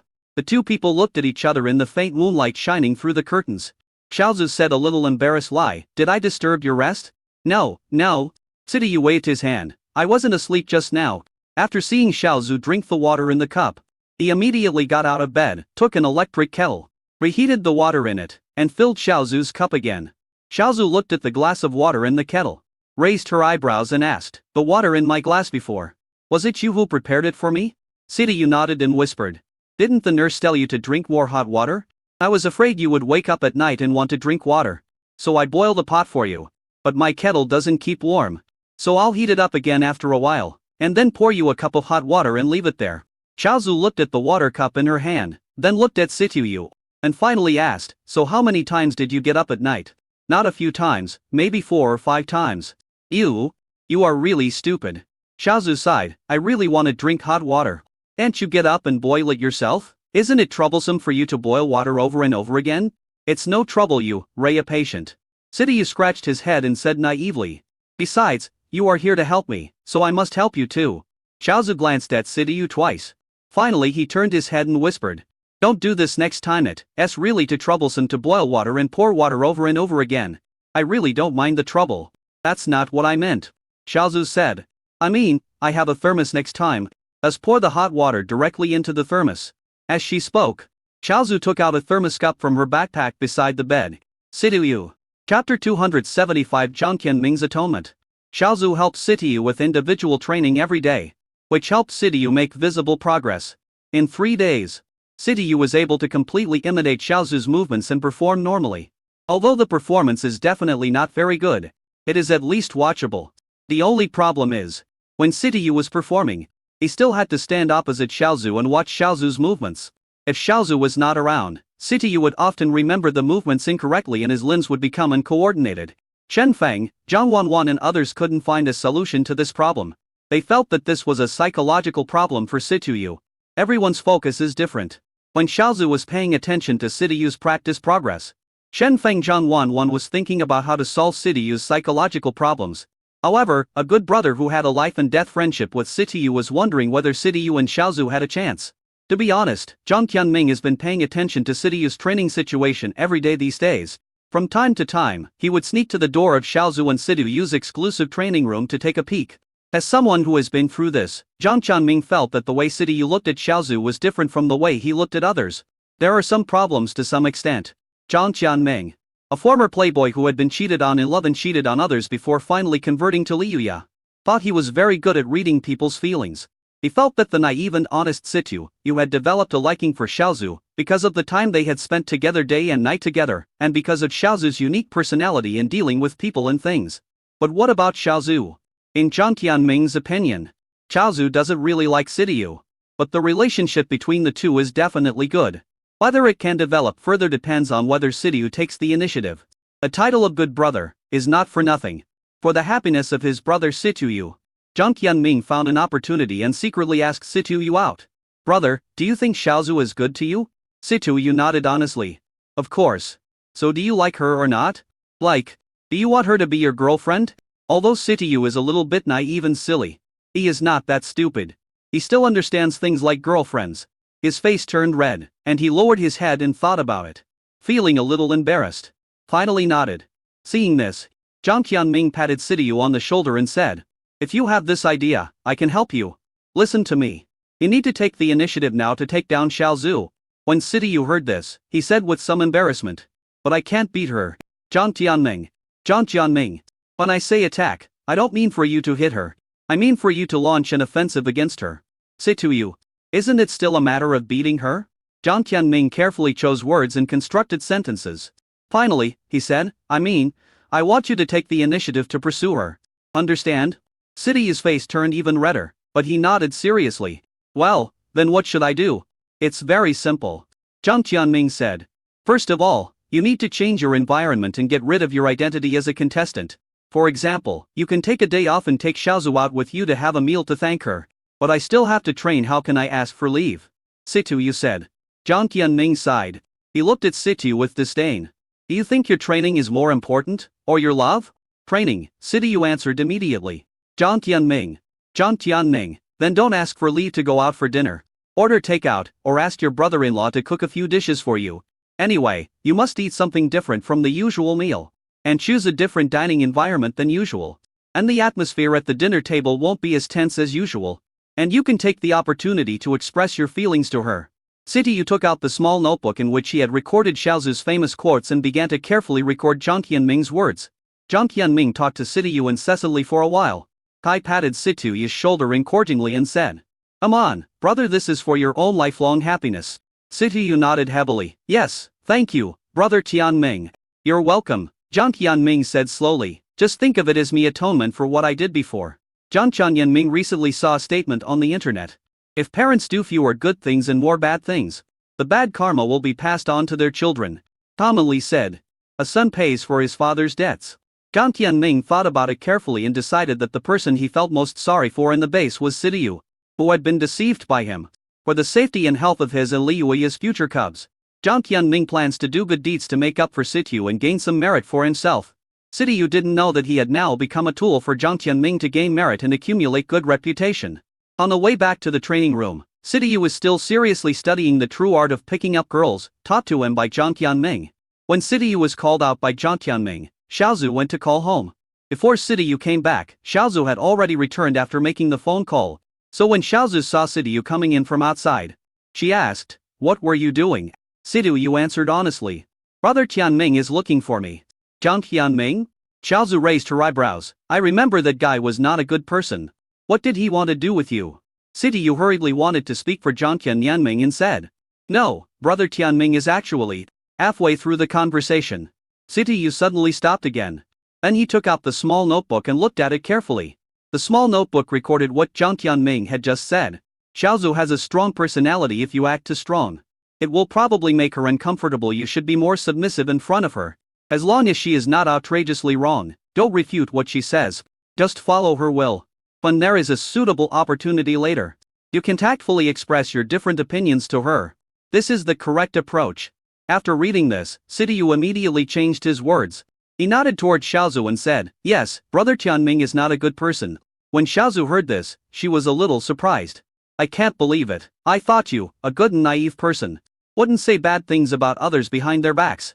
It seems that Jiang Tianming is so annoying that even you can't stand him anymore." "Yes, yes." Sitiyu nodded obediently, indicating that what Xiaozu said was right. Xiaozu became even more curious when she saw it. "Did he do something unforgivable to you that makes you hate him so much? Tell me about it." Sitiyu was stuck. He thought seriously about whether Jiang Tianming had done anything unforgivable to him. "And I didn't expect it." But he did remember the little notebook. So Sitiyu took out the little notebook and looked at it again. Found another suggestion Jiang Tianming gave him. If you can't find a topic to talk about with a woman, you can also make up some stories appropriately, as long as they are not too outrageous. In short, it is best not to make the atmosphere awkward. For example, when you are in a cold mood, you can say that you once had a classmate or friend who seemed to be a gentleman, but in fact he had a deviant sexual orientation and liked the same sex. Many young girls nowadays like to discuss this kind of thing. Sitiyu put away the small notebook. Then he said to Xiaozu seriously, "Brother Tianming, he looks like a gentleman on the surface, but he is actually not normal and likes homosexuals." Xiaozu. Xiaozu? Chapter 276. The unborn child has endured too much. For some reason, Jiang Tianming could always sense a strange gaze when he was getting his meal at night. After a closer look, Jiang Tianming realized that the person looking at him was Xiaozu. Jiang Tianming felt something was wrong. What does Mr. Xiaozu want to see him doing? The only connection between him and Xiaozu was probably Sitiyu? Could it be that Sitiyu had betrayed him? Did he give the secrets of picking up girls to Xiaozu? Jiang Tianming thought about it, and after dinner, he found another opportunity to meet Sitiyu. He whispered to Sitiyu, "Brother, did you sell out my brother?" Sitiyu was stunned. "Isn't human trafficking illegal?" "I'm not talking about selling. What I mean is, does Xiaozu know that I'm helping you pursue her?" Sitiyu shook his head when he heard this. "No, she doesn't know." Just as Sitiyu believed that Jiang Tianming would not cheat him, Jiang Tianming also never thought that Sitiyu would lie to him. Jiang Tianming then found it very strange. Why has Xiaozu been staring at him today? Do you think he is handsome? That's understandable. After all, he is handsome. What Jiang Tianming didn't know was, at this moment, Xiaozu had secretly gone to find Xin Feng and Zhang Wanwan. Then she told the two people the news, which shocked herself. Jiang Tianming likes men. The most Xin Feng and Zhang Wanwan had was a slight twitching of their facial muscles. Liu Ya, who happened to be with them, almost choked to death on her own saliva. Where did you get this information? Liu Ya asked while coughing. Chaozu said seriously, Sitiu told me. Sitiu is an honest child. I believe in him, he shouldn't lie about this. Chaozu looked at Jiang Wanwan and said, Teacher Wanwan, Jiang Qianming is your cousin. Although I shouldn't point fingers at someone's private life, I still hope you can remind him to be careful. Sitiu rarely speaks ill of someone behind their back. Jiang Qianming might be the first one to show his obvious dislike for someone. You can imagine what kind of psychological trauma Jiang Qianming has left on Sitiu. I know they were roommates. I can't believe what Sitiu went through with Jiang Qianming. Teacher Wanwan, Teacher Shen Feng, I hope you can control Jiang Qianming. At least, keep him away from Sitiu. Jiang Wanwan felt that there was probably some misunderstanding here. Would Jiang Qianming, who used to wander around and linger among the flowers, like a man? Then the Zhangshao fan club set up by his rich second-generation buddy should be renamed Zhangshao's Harem Group. I think a lot of people on the internet know that Jiang Qianming has a girlfriend. After all, what he said in my lit broadcast room was trending on the internet. Jiang Wanwan explained for her brother. Chaozu shrugged. Compared to the so-called hot searches in Jiang Qianming, I still think Sitiu is more credible. You two are also Sitiu's bosses. Don't you know what kind of person Sitiu is? Shen Chang just smiled and didn't respond. Instead, he asked Chaozu a different question. After spending a few days together, you seem to have gotten to know Sitiu very well? Of course, he is a very straightforward and easy to understand person. Chaozu said, although he is a little silly, he is indeed a very good person. Ever since the thermos incident that night, Sitiu not only boiled water for her every day and poured water into her thermos, but also always paid attention to whether there was enough water in her cup and whether it was hot. He also stopped serving her spicy food when serving meals. Silly and caring. So how's your training going lately? It's still the same. When talking about this, Chaozu rarely showed an embarrassed expression. If I show him how to do it, he can follow my movements. But if you ask him to do it on his own, or watch a video, he gets stuck. But fortunately, there is still a lot of time. If we work hard, Sitiu should be able to get rid of this bad habit. Shen Feng nodded. Well, thank you for your hard work. The few of them chatted for a while and then Chaozu left first. After Chaozu left, Liu Ya also ran away. She went to find Jiang Qianming. But she didn't go to question Jiang Qianming, whether he liked men or not. She knew that Jiang Qianming had a normal sexual orientation. She hurried to find Jiang Qianming because she couldn't help but want to tell Jiang Qianming about this. I want to see how this silly carrot would react if he knew that someone thought he liked men. Jiang Wanwan asked Shang Feng. Why would Sitiu say that Jiang Qianming likes men and hates Jiang Qianming? Yeah, why would Sitiu talk to Chaozu about Jiang Qianming for no reason? Chen Feng asked back. Jiang Wanwan understood as soon as she heard it. It seems that Jiang Qianming has brought this upon himself. But Feng Zi, what if I also have a problem with my sexual orientation? Shen Chang glanced at Jiang Wanwan. Then he held her in his arms and whispered in her ear. No, what can I do? I will become what you are. Jiang Wanwan blushed. Then he rolled his eyes and whispered, what if there's something wrong with your orientation? Shen Feng smiled and kissed Jiang Wanwan. Impossible. Because my orientation will always be you. Jiang Wanwan blushed and nestled in Shen Feng's arms. Sighing. Feng Zi's flirtatious words are still as provocative as ever. Back in the room, Jiang Wanwan felt even more emotional as she ate the pregnancy meal that Shen Feng had specially prepared for her. Feng Zi's cooking skills are even more provocative than his flirtatious words. But it's strange, people always say sour food means boys and spicy food means girls. Why do I not want to eat sour food or sweet food now? But only meat. Does this mean I'm pregnant with a boy or a girl? Jiang Wanwan asked while eating. That means you're greedy. Chen Feng fed the meat to Jiang Wanwan's mouth and said. Jiang Wanwan swallowed it in one gulp, then looked at Shen Feng pitifully and said. I'm not greedy at all, it's all because you made the food so delicious. Shen Feng thoughtfully helped her wipe the grease off her mouth. Then said with a smile. In order to keep you from being greedy, I'll go to the cafeteria to get food tomorrow. Jiang Wanwan has always been a person of integrity. Upon hearing this, she immediately hugged Shen Feng's arm and started to act coquette the sly. The two of them played and joked while eating, and the meal took more than half an hour. After dinner, Jiang Wanwan lay on the bed to gain weight while Shen Feng went to clean up the dishes. This job was previously assigned to Jiang Wanwan, but since Wanwan became pregnant, Chen Chang no longer allowed her to do housework. After lying in bed for a long time, Jiang Wanwan suddenly got out of bed. I found the scale in the room and weighed myself. I found that she had gained 5 kilograms in these days. If Sister Lin knew about this, she would force her to lose weight with a knife. Jiang Wanwan quickly whispered to comfort herself. It's okay, Wanwan, this is not your fat, this is the weight of the baby in your belly. Shen Feng, who had just finished washing the dishes, Asked by and heard John Wan's words, he couldn't help but say, "A newborn usually weighs only about 5 jin, not to mention that you've only been pregnant for less than a month." John Wan rolled her eyes at Shen Feng. Then he continued to mutter in a low voice, "Don't listen to Feng Zi, your child is gifted and born to be more calm than others." Shen Feng suddenly felt a little sorry for his child. He's already been blamed before he was even born. These 5 pounds are not the weight of the child. Nor are they the weight that Zhang Wan has gained. It was the weight of the blame that Wan put on her child. Chapter 277 Situ in Action Part 1. Originally it was according to the plan of the youth group program team. After the third round of eliminations, it is time to enter at 25-day closed training period. During this period, only the players, interview videos and training highlights, as well as the main footage edited from the previous live broadcast will be released. And no live broadcast will be enabled. However, Director Tian added another 10 days of training period for the sake of performance effect. So the time was extended to 35 days at a time. To be honest, Director Tian also feels that it is not appropriate to not do a live broadcast for more than a month. The time span in between is too long, and during this period other good variety shows have emerged in endlessly. So it is inevitable that they will compete for traffic. For example, the recently launched Let's Start Dating Today. Although it is also a clip of a live broadcast program, because Shen Shang and Zhang Wan are so popular, many people are also watching the main episode of Dating. It can be seen that director Chen of Date also put a lot of effort into it. The official version was released nearly 3 months late. But the production standard was quite high and the audience reviews were also very good. Even if you are not attracted to the show by the CP of Shen Feng and Zhang Wan, you will also become a fan of this happy variety show. But such popularity, it is likely to be called the variety show of the year. Director Tian felt that if he didn't give the audience some sweet treats, many of the viewers of youth would leave for Lao Chen. So Director Tian decided to add another live broadcast. Let the 4 chief mentors Shen Feng, Zhang Wan, Wen Hua, and Liu Mingyu, as well as some popular contestants, do a live broadcast. Create some gimmicks, generate some heat, and grab some traffic and attention back from Date. For this purpose, Director Chen also consulted Shen Feng and others for their opinions.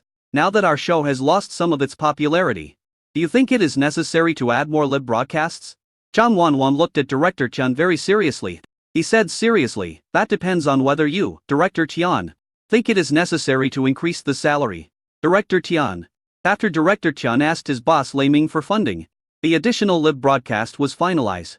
As for the popular contestants who will participate in the live broadcast, Director Tian finally decided to let Zhang Qianming, Sidiyu, 2 other popular contestants from Group A, and 4 popular contestants from Group B to participate together. In fact, Director Tian didn't originally plan to call him Sidiyu. He was afraid that Sidiyu's condition had not recovered well enough.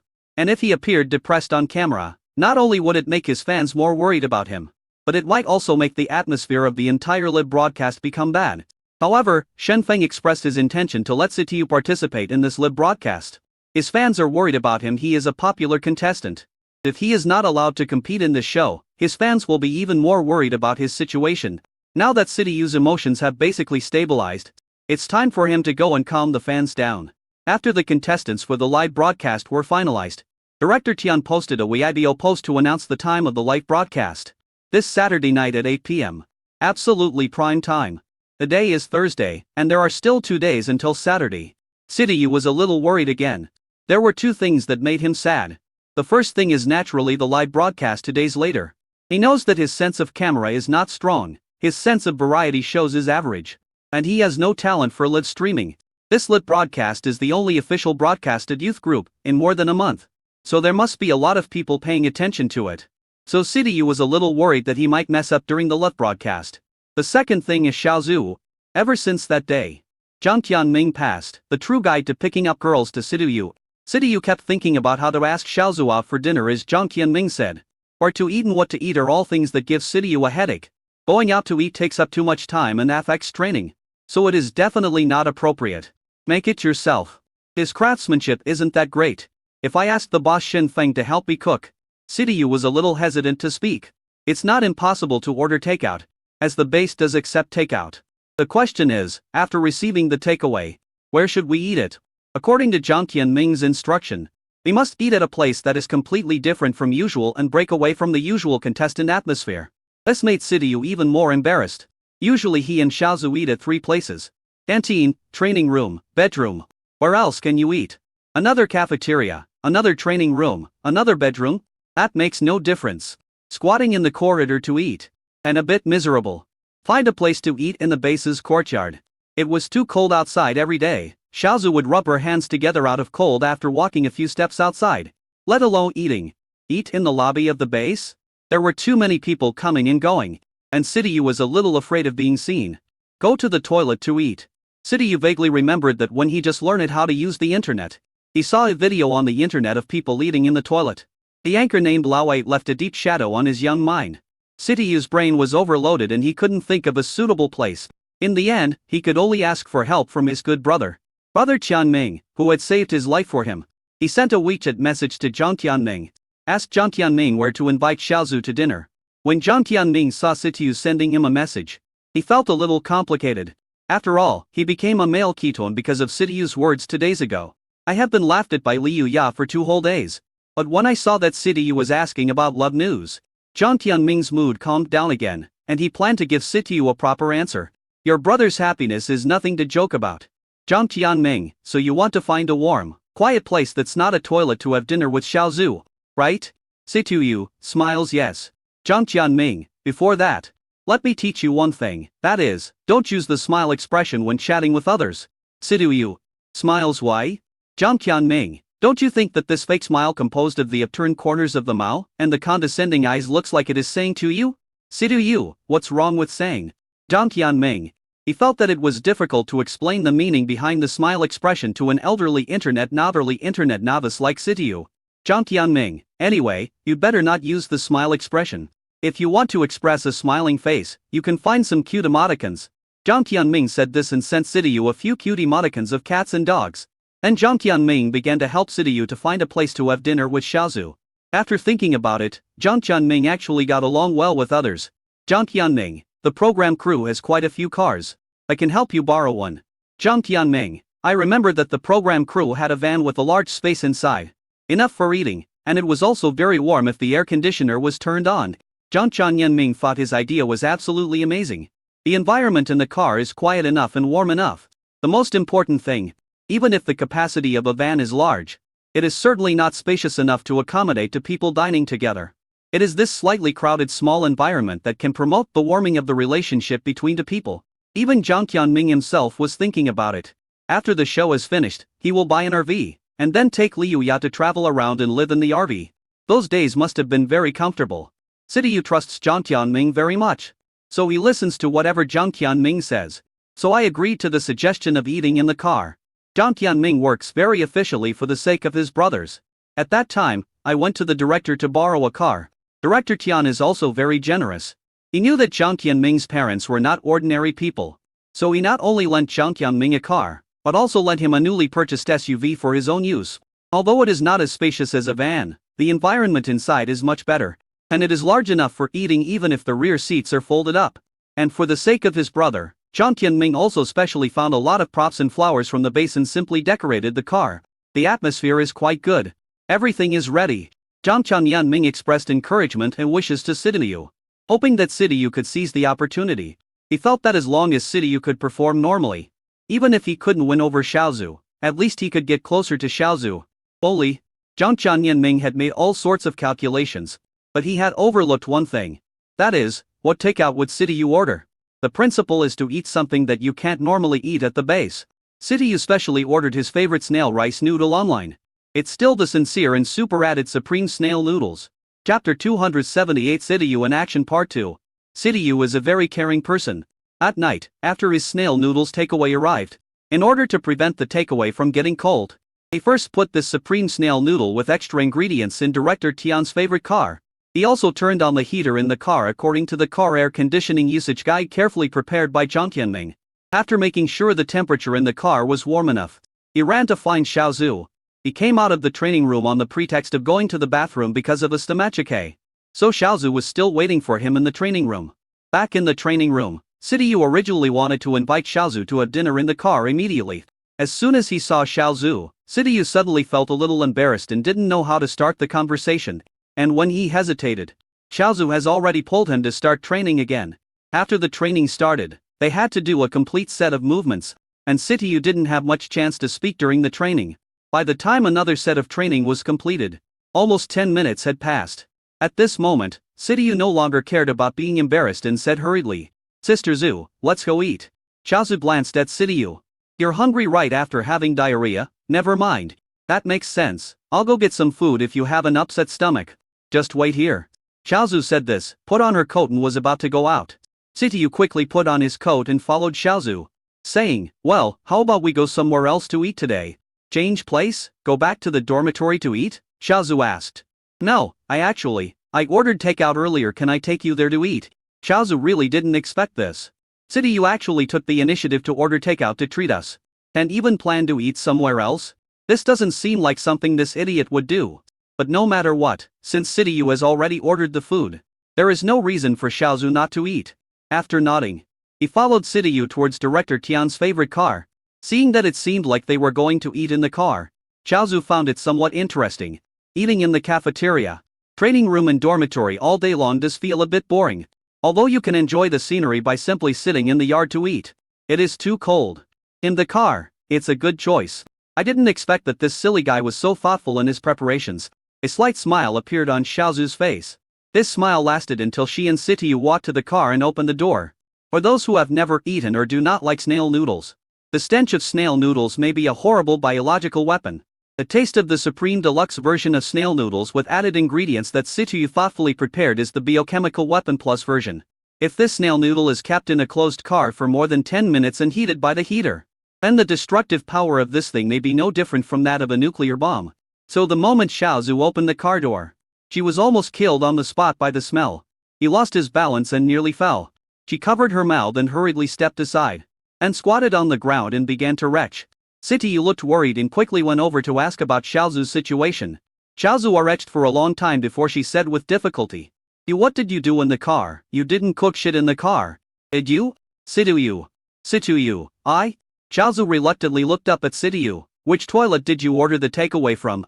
I didn't order anything like that. I ordered Driver snail rice noodle. In fact, the moment he opened the car door, even Sityu himself couldn't bear the smell. He knew that he might have ordered the wrong takeout. In fact, Sityu didn't think too much when ordering takeout. He just wanted to order his favorite food and share it with Xiaozu. Now he realizes that he might have been wrong. Sityu squatted beside Xiaozu and whispered, "I'm sorry." His tone was quite depressed. It was a good opportunity, but he messed it up like this. It turns out that he can't do anything right. Seeing Sityu's depressed look, Xiaozu stopped retching. I didn't know what to say for a moment. She knew that Sityu had no bad intentions. It's just that I often mean well but end up doing bad things.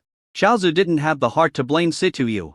Reaching out and patting Sityu on the shoulder, Xiaozu sighed and said comfortingly, "It's okay, just remember not to leave this kind of thing in the car next time.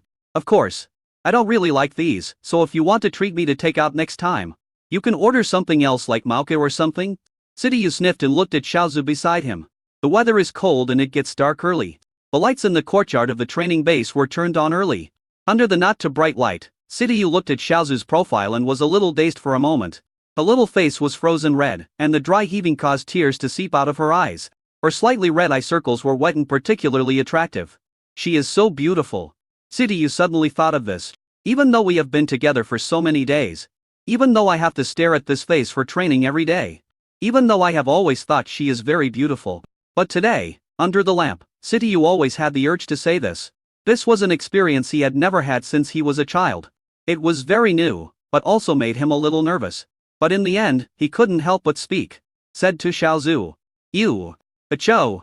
Tortured by the smell of snail noodles and having been blown by the cold wind for a long time, Xiaozu couldn't help but sneeze. The snot hung under her nose in an embarrassing way. But she happened to not bring any tissue. Anyone would feel embarrassed if a girl behaved so indecently in front of other boys. Even Xiaozu is no exception. She was just thinking about asking Sityu for a piece of paper to quickly wipe her nose. And I heard Sityu say, "You are so beautiful." Xiaozu, with snot hanging from her nose, looked at Sityu in astonishment. Sityu also looked at Xiaozu nervously. The atmosphere was a little awkward for a moment. Xiaozu suddenly turned her head back, and whispered to Sityu, "Oh, get me a piece of paper quickly, what are you standing there for?" Sityu finally came to his senses and wanted to go to the car to get the napkins that came with the takeaway. But he suddenly remembered that Xiaozu didn't like the taste. And to be honest, he really didn't have the courage to open the car door again. So he ran hurriedly again, ran all the way to the cafeteria, took a box of several napkins, then ran back quickly from the cafeteria and handed the napkins to Xiaozu. Xiaozu wiped her nose, and then without even looking at Situyu, she said, "Let's not eat the snail noodles, let's go to the cafeteria and buy something to eat. You can treat me to a meal another day." Situyu nodded naively. Then he followed Xiaozu to the cafeteria, walking behind Xiaozu, looking at Xiaozu's back. Situyu always felt a little uncomfortable, partly because he had botched the treat. On the other hand, at first Situyu didn't think about what the other side was. After thinking seriously for a while, Situyu finally figured it out. It turned out that he felt uncomfortable because Xiaozu did not respond to him. There was no response to the phrase, "You are so beautiful." Situyu didn't know whether he said it at the wrong timing or Xiaozu didn't hear it clearly. Or maybe Xiaozu just didn't want to reply to him at all. But he always felt uncomfortable. Situyu's pace gradually slowed down. Xiaozu noticed that Situyu hadn't caught up, so she turned to look at Situyu and asked, "What's wrong?" In fact, Xiaozu knew what was going on. She is not like Situyu, she is more thoughtful. When Situyu just ran to get the paper, Xiaozu was thinking about what Situyu said, "You are so beautiful." If someone else said this to her at that time, Xiaozu would definitely think that the other person was mocking her for nodding. But Situyu said that Xiaozu would not think so. Situyu would not laugh at her like this, which means those words were what Situyu really thought. Why did Situyu say that? Did he simply want to praise her and make her happy? Or was he making a clumsy confession to her? It's hard to say for Xiaozu. So she thought, just pretend not to hear these four words. Give her, and Situyu, more time to think. Situyu stood there in silence for a long time. Finally, he looked up at Xiaozu and asked, "Did you hear what I just said to you?" Xiaozu pretended to clear her throat and then said, "When I sneezed, the sneeze was too loud at that time. And I didn't hear it clearly. Let's go and eat, or there will be no more food in the cafeteria." Xiaozu admitted it. She was getting nervous now. She was so nervous that she felt a little panicky. She didn't feel this way even when she was performing on stage in front of thousands or tens of thousands of people. She couldn't say why she was nervous. She seemed afraid that Situyu would say something else. But she seemed to want to hear what Situyu had to say. No, he probably won't tell it. Xiaozu thought to herself. She understood Situyu's character. A silly, foolish coward. Does he have the courage to confess again? No, it's impossible. Xiaozu said this to herself. I turned around and wanted to go back to the cafeteria, but Situyu's voice came from behind her again. The sound is not loud. Even shivering a little in the cold wind. I don't know if it's because of the cold or because of fear. Sister Zhu, can you hear me clearly now? Xiaozu swallowed. After a moment of silence, he replied with one word. Abel. At? Situyu looked up and looked at Xiaozu's back. You are so beautiful. He spoke, trying his best to suppress his trembling, and said firmly. Chapter 279. I missed it, so I don't want you to miss it. In fact, Xiaozu has been confessed to many times since she was a child. Because whether in school, singing class or dancing class, she is always the best and most outstanding one. She has rejected many people because of this. She has used all kinds of reasons to reject others and said all kinds of heartless words. She had never thought before that one day she would be afraid of being confessed to. I will be afraid to reject others again. But now, standing in the courtyard of the training base, under the not too bright lights, she looked at Situyu who was standing opposite her. Suddenly I didn't know what words to use to communicate with him. The cold wind blew the fine snow that had just fallen from the sky. This is the first snow in Sichuan this year. It was also the first snow in recent years. The snowflakes drew arcs following the direction of the wind, fell on Xiaozu's face and quickly melted. Xiaozu couldn't explain what her mood was at the moment. What is your attitude towards Situyu? Situyu is a very stupid person. Xiaozu knew this from a long time ago. This silly and naive idiot sometimes acts like a primitive man. He doesn't understand many trendy words and cannot comprehend the complicated ways of the world. Sometimes you scold him in a sarcastic way, and he may not understand, even if you think you are praising him. But this is such a silly and naive Situyu. But when she had stomachache, he would get up several times a night to boil water for her. I urge her to take stomach medicine every day, and if the water in her thermos gets cold, I will immediately change it for hot water. Knowing that she would get stomachache after eating spicy food, I would deliberately avoid spicy food when ordering dishes. When she went out and was shivering with cold, he would take off his coat and give it to her. In fact, it is not a rare thing for boyfriends and girlfriends, or boys who are pursuing girls. But when these things were done by Situyu, the situation was different. Situyu is very stupid. When he does these things, he basically has no purpose in mind. He just wants to be good to you and do his best to be good to you. It was this simple and pure emotion that made Xiaozu gradually change her opinion of Sityu from hating him at the beginning. By now, she has regarded Sityu, with whom she spends every day, as a good friend. Xiaozu never thought that this stupid Sityu would take the initiative to confess to her. I didn't even think about how to respond. The wind blew harder and the snow fell faster. Xiaozu was still hesitating about how to reply, but Sityu suddenly walked over. He took off his coat again, put it on her, and said unconfidently, "I let us go back first. Don't catch a cold." After saying that, Sityu lowered his head, not daring to look at Xiaozu, and walked straight towards the cafeteria. Wrapped in Sityu's coat, Xiaozu let out a breath. The heat melted the falling snow. Xiaozu suddenly spoke and said softly, "Sityu." Sityu paused for a moment. His body was obviously shaking, and Xiaozu couldn't tell whether it was because of the cold wind or because of nervousness. Maybe it was because of nervousness, because now Xiaozu also felt a little trembling. She moved closer to Sityu and continued, "In just over 10 days, the performance will begin. After the performance, if you still need me, please say those 4 words to me again." She did not reject Sityu, and to some extent, this was already an agreement with Sityu, because the implicit meaning of this sentence is, after the performance. As long as you still want to be with me, I will agree with you. However, Xiaozu felt that with Sityu's emotional intelligence, he probably wouldn't be able to understand this meaning. The result surprised Xiaozu. A particularly happy expression appeared on Sityu's face. He nodded heavily, with such force that Xiaozu wondered if he would shake his brains evenly. This fool, did he understand? It seems sometimes. He's actually quite smart. Okay, let's go to the cafeteria. Xiaozu brushed the snow off Sityu's shoulders and put his coat back on him. Then he walked ahead and went to the cafeteria. After dinner, Xiaozu and Sityu went back to the training room to eat. The two of them sat by the window, eating and watching the falling snow outside. It rarely snows in the urban area of Sichuan, Xiaozu suddenly said. Even if it snows, it will be like this now, not heavy, and will melt soon after it hits the ground. But the year I was born, there was a lot of snow in Sichuan City, so my name is Xiaozu. Xiaozu said as she opened the thermos and took a sip of water. The water inside was hot enough to warm her heart and stomach ever since Sityu knew that she had a thermos. The water in it had almost never cooled down.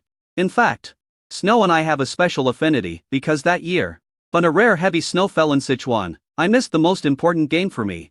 Xiaozu told Sityu that she was still young at that time, but whether it is singing or dancing, she is already very good. He even became a disciple of an old singer who was very famous in Sichuan City and became his last disciple. She was 14 years old that year during a singing competition that year. She ate the wrong food before the competition, which caused her to lose her voice and burp several times while singing on the stage. All children make mistakes, but that embarrassing moment in front of thousands of spectators left a trauma in Xiaozu's heart. For a long time, Xiaozu didn't dare to sing anymore, let alone take part in competitions. That winter, her teacher was diagnosed with advanced cancer. The teacher's biggest regret is Xiaozu's fear of the stage. So the teacher repeatedly encouraged Xiaozu on the hospital bed, saying that he hoped to see Xiaozu return to the stage again. Xiaozu at that time was the same as Sityu before. Depressed, low, cowardly. She didn't dare to perform anymore. But I don't want to see the teacher die with regrets. I want to make the teacher satisfied. So she thought about signing up for a competition, showing her competition certificate to the teacher, and making the teacher happy. As for the competition, she could just give up and not participate. Xiaozu did exactly that. She signed up for a competition and showed her qualifications to her teacher.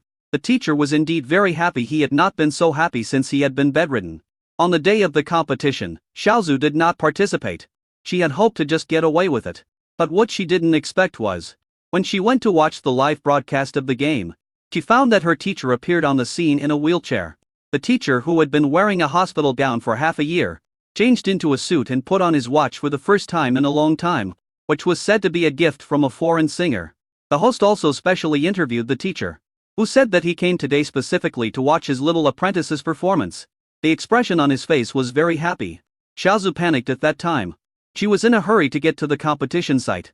But that day, a rare heavy snow fell in Sichuan City. The roads were icy and blocked. Xiaozu's father was driving Xiaozu to the competition venue, but got stuck in traffic halfway. Xiaozu got out of the car and hurried towards the competition venue. She remembered that she was the last one and she hoped that the people in front of her would perform more slowly. But when she arrived at the competition, the rankings of the competition have been determined. A teacher's son was pushing a wheelchair and leaving the stage. They passed by Xiaozu, who was covered in snow. The teacher glanced at Xiaozu. Chaozu felt that the teacher saw through all her little schemes. She was even prepared to be scolded by the teacher. But in the end, the teacher suddenly smiled gently. The teacher said to Chaozu softly, "It was snowing heavily and there was a traffic jam. So you were late, right? It's okay, don't be sad, it's just a small competition. Just come earlier next time." He didn't blame Chaozu at all. Just left like that. Chaozu cried for a long time that day. She felt that she had let her teacher down and was sorry for her teacher. She signed up for several competitions after that. But the next game hasn't started yet. The teacher passed away. That was the only game I missed in my life, but it will always be my regret. Chaozu looked at the snowflakes outside the window and whispered, "When I watched your interview before, I felt that your emotions were the same as mine at that time. Because of your own strength, you were resistant to performing. When I saw you in the interview, it was like I was seeing myself at the age of 14. You are excellent in singing, and this time the performance was specially extended for 10 days. It is obvious that the production team attaches great importance to it. This opportunity is very important to you who has no works yet. I don't want you to give up so easily like I did and miss such an important opportunity. So I came to help you." After Chaozu finished speaking, her eyes dimmed slightly. She seldom tells others about these past events. But she wanted to tell Siduyu. After hearing this, Siduyu was silent for a long time. Chaozu felt the atmosphere was somewhat awkward. Thus when she was thinking about whether to say something else to ease the atmosphere, Siduyu suddenly whispered, I haven't experienced much. And I'm not particularly good at comforting people. But I think what the teacher is most looking forward to is probably not your performance, but your courage to stand on the stage again in the future. You now have so many fans, you have your own songs. And you have won many awards in competitions. The teacher must be very satisfied with you for overcoming your fear and getting to where you are today." Chaozu was slightly startled. After a moment, she lowered her head. While crying, he started laughing at the same time. Siduyu was somewhat at a loss. "Did I say something wrong? I'm sorry." Looking at Siduyu, who didn't know what to do, Chaozu laughed even louder. She suddenly moved forward and hugged Siduyu before he could react. "Thank you, Hanan." When she let go of Siduyu again, but I found that this idiot had become as stiff as a stone sculpture and could not move. That face was reddest. Chapter 280 Fengzi, I'm scared. The snow is still falling. Zhang Wanwan looked at the snow falling heavier and heavier, with an excited look on her face. I haven't seen snow in a long time. Zhang He City only sees snow a few times a year. At least Zhang Wanwan has never seen it in her 2 lifetimes. Thinking of this, Zhang Wanwan suddenly looked at Shen Shang and said with a chuckle, Fengzi, you have lived in one day for 800 years. And it has always been summer. Have you not seen snow in 800 years? Fengzi feels really pitiful as it hasn't snowed for 800 years. Shen Feng hugged Zhang Wanwan and sat by the bedroom window watching the snow. Seeing Zhang Wanwan's gloating look, Shen Feng hugged her and whispered, Brother Wan, let me tell you a little knowledge. In fact, it snows in the northernmost cities in the country in summer, and the shortest flight from Zhanghe to those cities only takes 5 hours. Zhang Wanwan, then why did you come back? I came back right after waking up. Shen Feng smiled and said, so I wasn't restricted to staying in Zhanghe City for the past 800 years and couldn't go anywhere. To be precise, I have basically been to every place that can be reached within one day. Zhang Wanwan, it was a mistake. But even if I can travel, I still prefer to stay in Zhanghe City. Shen Feng said. Zhang Wanwan was stunned. Why? It will be boring, but not in Zhanghe City, Shen Feng said slowly, because you are in Zhanghe City. I can go 800 years without seeing snow, but I don't want to go a day without seeing you. Zhang Wanwan blushed as she leaned into Shen Feng's arms, looking at the snow outside the window and whispered, me too. Zhang Wanwan still remembers that when they were young, she and Shen Feng liked to go out and play in the snow when it snowed. It rarely snows heavily in Zhanghe City, so they basically have no chance to have snowball fights. Sometimes the snow only falls on the ground in a thin layer. If the weather is cold, it can last for most of the day. If the weather is hot, it will melt into water soon. Zhang Wanwan likes the feeling of walking on the white snow the most. Every time it snowed, she would drag Shen Feng out to play. Sometimes the snow would melt halfway and seep into the ground to turn into mud, and her shoes would become dirty and wet when she stepped on them. Zhang Wanwan was afraid of being scolded by her parents when she returned home, so she ran to Shen Feng's house first. Dry your shoes at Shen Feng's house before going home.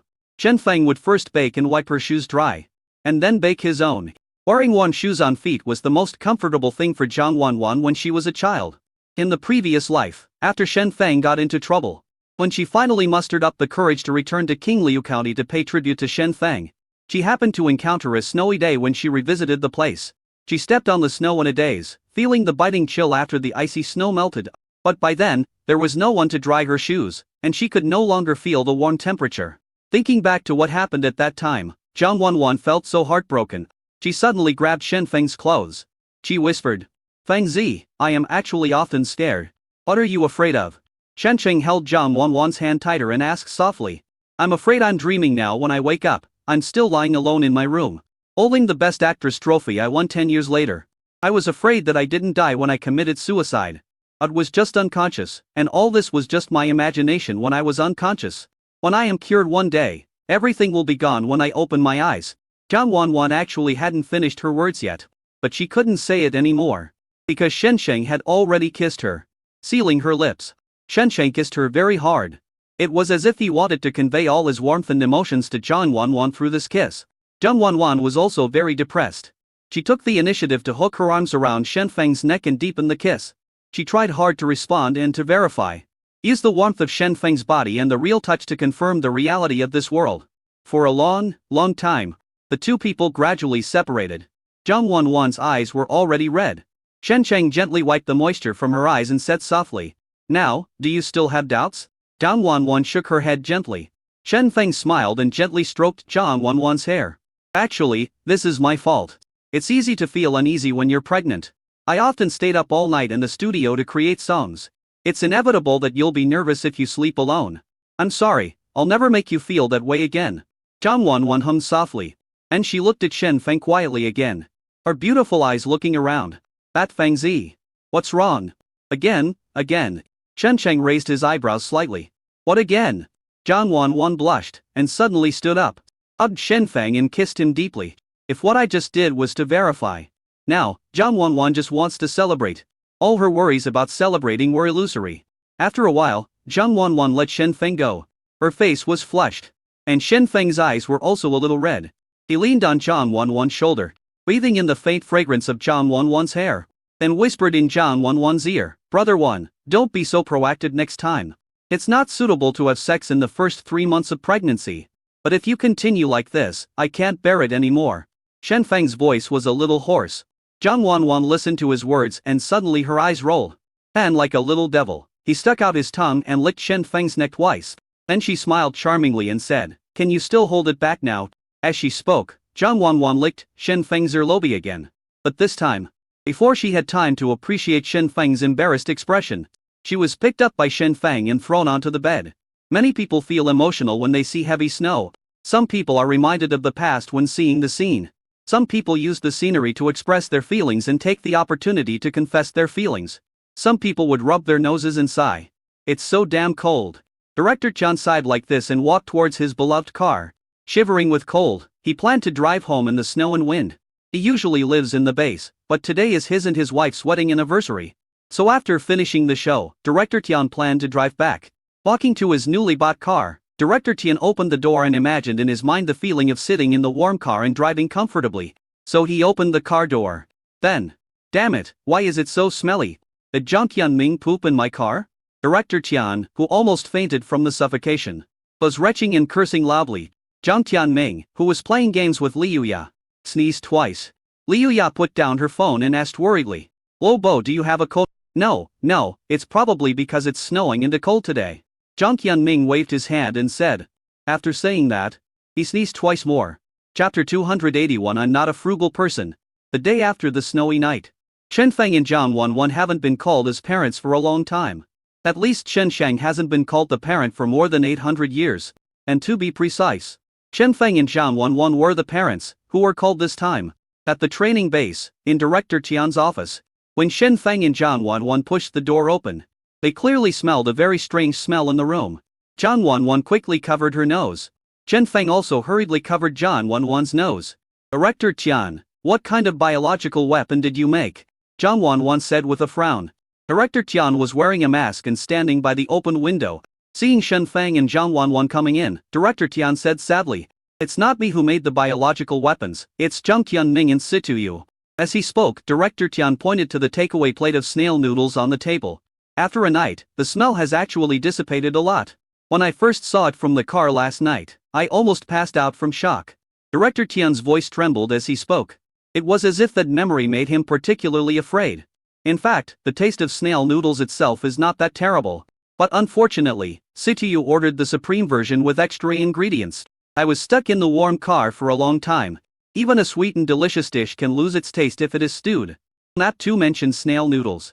If Director Tian didn't want to leave evidence of his crime, he wouldn't want to put this thing in his room. What about Jiang Tianming in Situ? Zhang Wanwan asked. Although she and Feng Zi are to some extent the parents of Situ and Jiang Tianming, when the children make a mistake, it does not make sense to invite only the parents but not the children themselves. I called them and they said they would be here in a moment. After Director Tian finished speaking, he stuck his head out of the window, took off his mask and breathed in a few breaths of fresh air. And he retracted his head, put on his mask, and sat back in his seat. Yesterday, this takeaway was left in my car. I don't know how long it was there. My car was almost filled with smoke. In the end, I had to drive back because yesterday was my wife and I's wedding anniversary.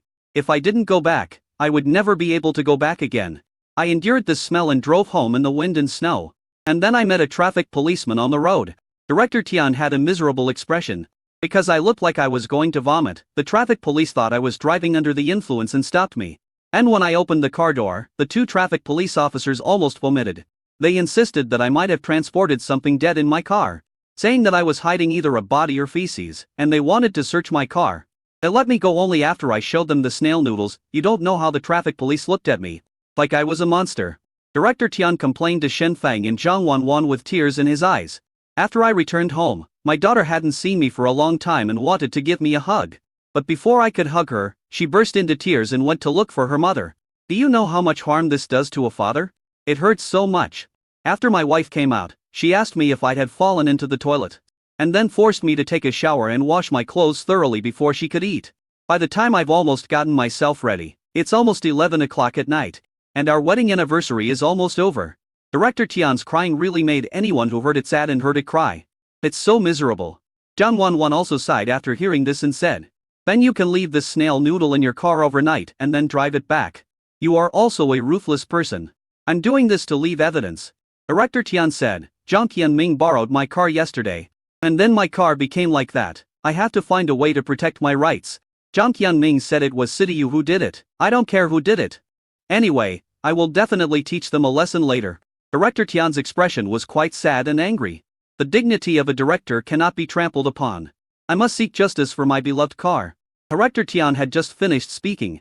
Jiang Tianming brought Situ over. See these two people coming over. Director Tian got angry immediately. He slammed the table and stood up. He stared at Jiang Tianming and Situ and said, you two, what did you do to my car?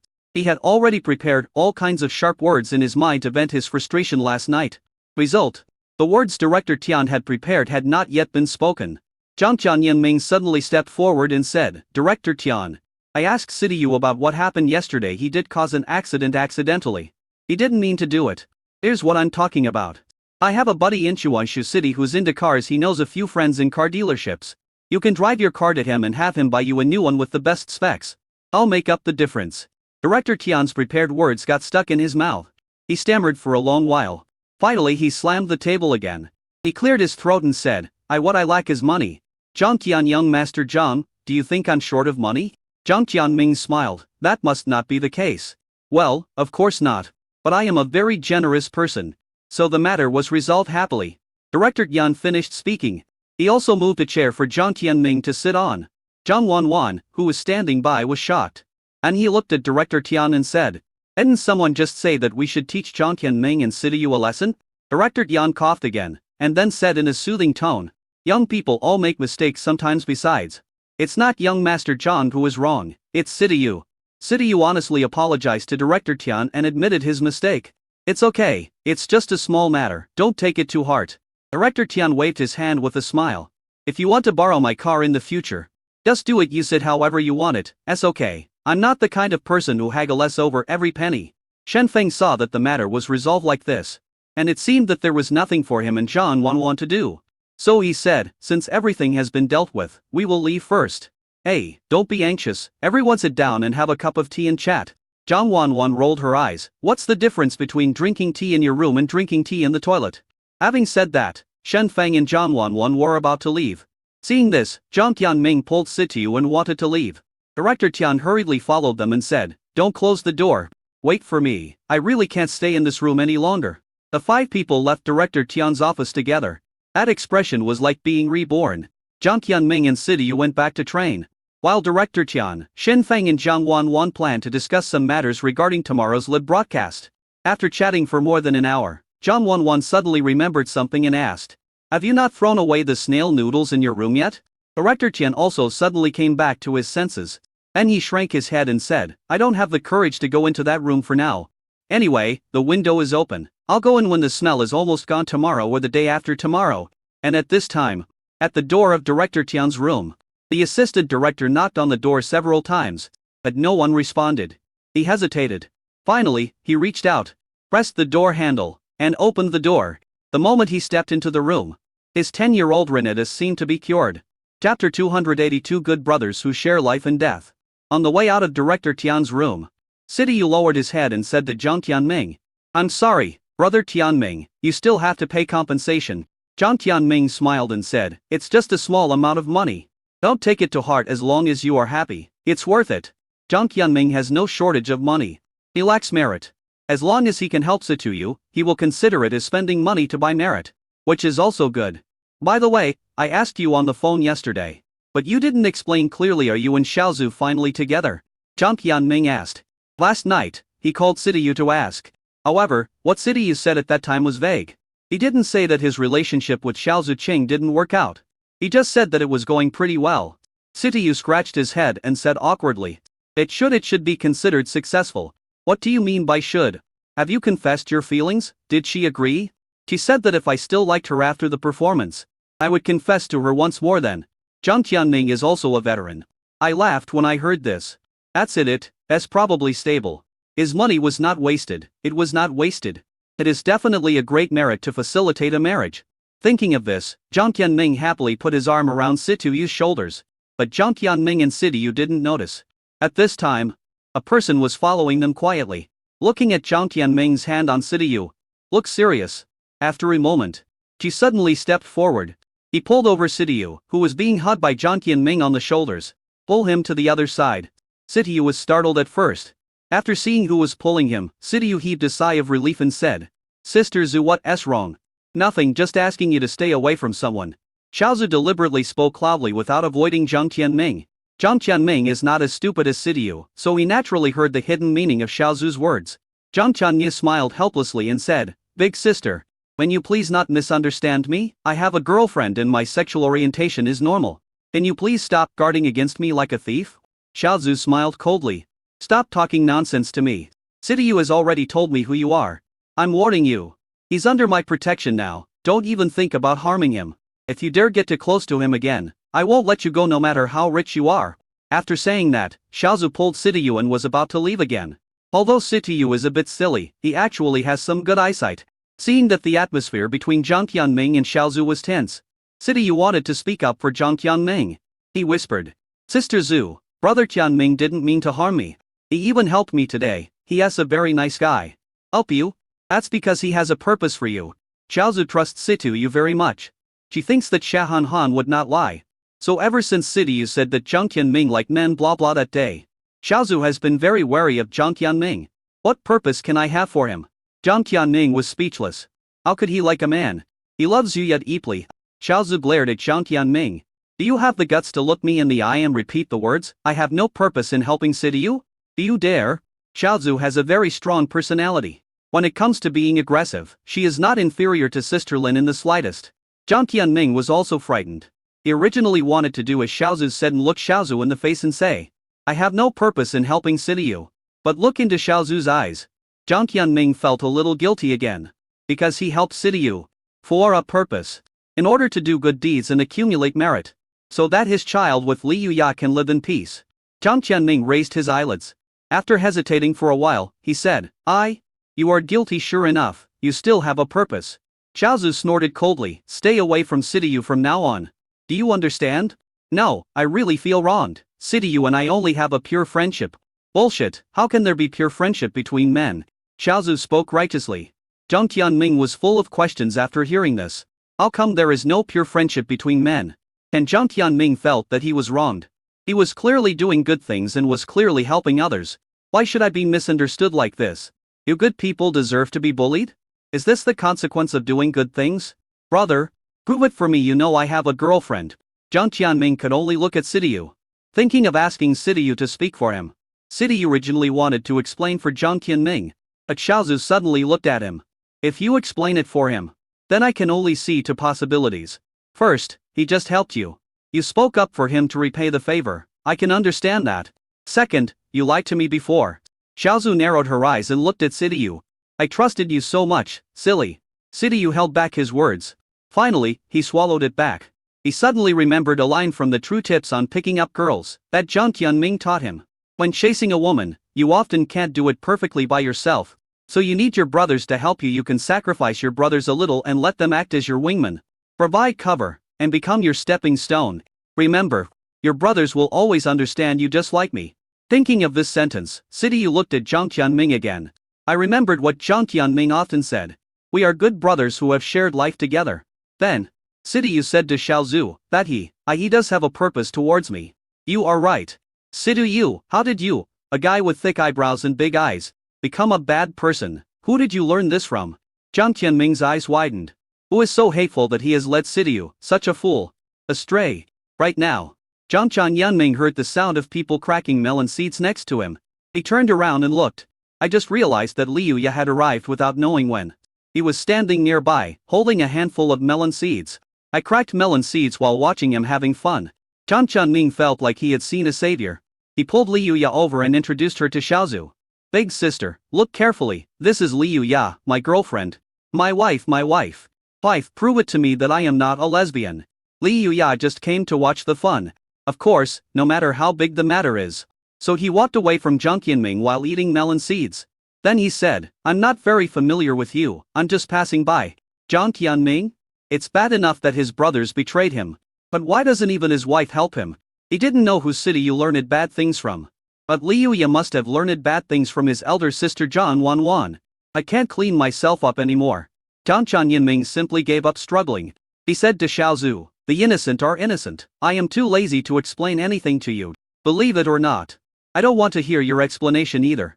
I just want you to stop trying to get close to Sidiyu. After Xiaozu finished speaking, she took Sidiyu and left in a domineering manner. He took 2 steps and added another sentence. You dare not take responsibility for what you do. You dare not admit your love, you are not a man at all. After the two of them walked away, Liu Ya, who was cracking melon seeds, burst into laughter. You, silly carrot, have finally come to this day. You were tricked by Sidiyu into this state. Liu Ya smiled arrogantly. Jiang Tianming's expression was somewhat helpless at first. Slowly it became a little calmer. After a moment, he looked at Liu Ya. Since my wife is unwilling to prove for me that I don't like men, then I have to take the initiative to prove it to her. As he spoke, Jiang Tianming walked to Liu Ya's side. He hugged Liu Ya and carried her to the dormitory. Liu Ya was so scared that she dropped her melon seeds. She hurriedly said, wait a minute, it's still daytime. You still have to go to training. I came to this show not for training from the beginning, but for my wife. Jiang Tianming finished speaking. Holding Liu Ya, he entered the dormitory. Liu Ya experienced this firsthand. What is the meaning of extreme joy leads to sorrow? Or is it that happiness comes from excessive joy? Or maybe it's because of the joy of having a child. Chapter 283 Shang Da Pao. Saturday.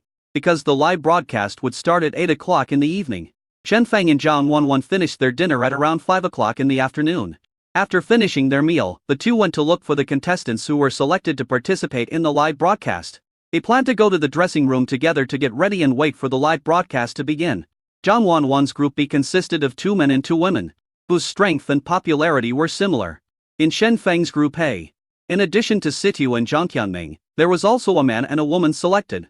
The girl's name is Pei Yin and the boy's name is Sheng Ba Hua. Pei Yin is the best performing female player in Shen Feng's group. Her singing and dancing abilities can be said to be second only to Xiaozu, who was eliminated. But Pei Yin's personality is somewhat introverted and not as lively as Xiaozu. A man named Shang Ba Hua was the second most popular person in Li Mingyu's group. The first one is of course Sidiyu.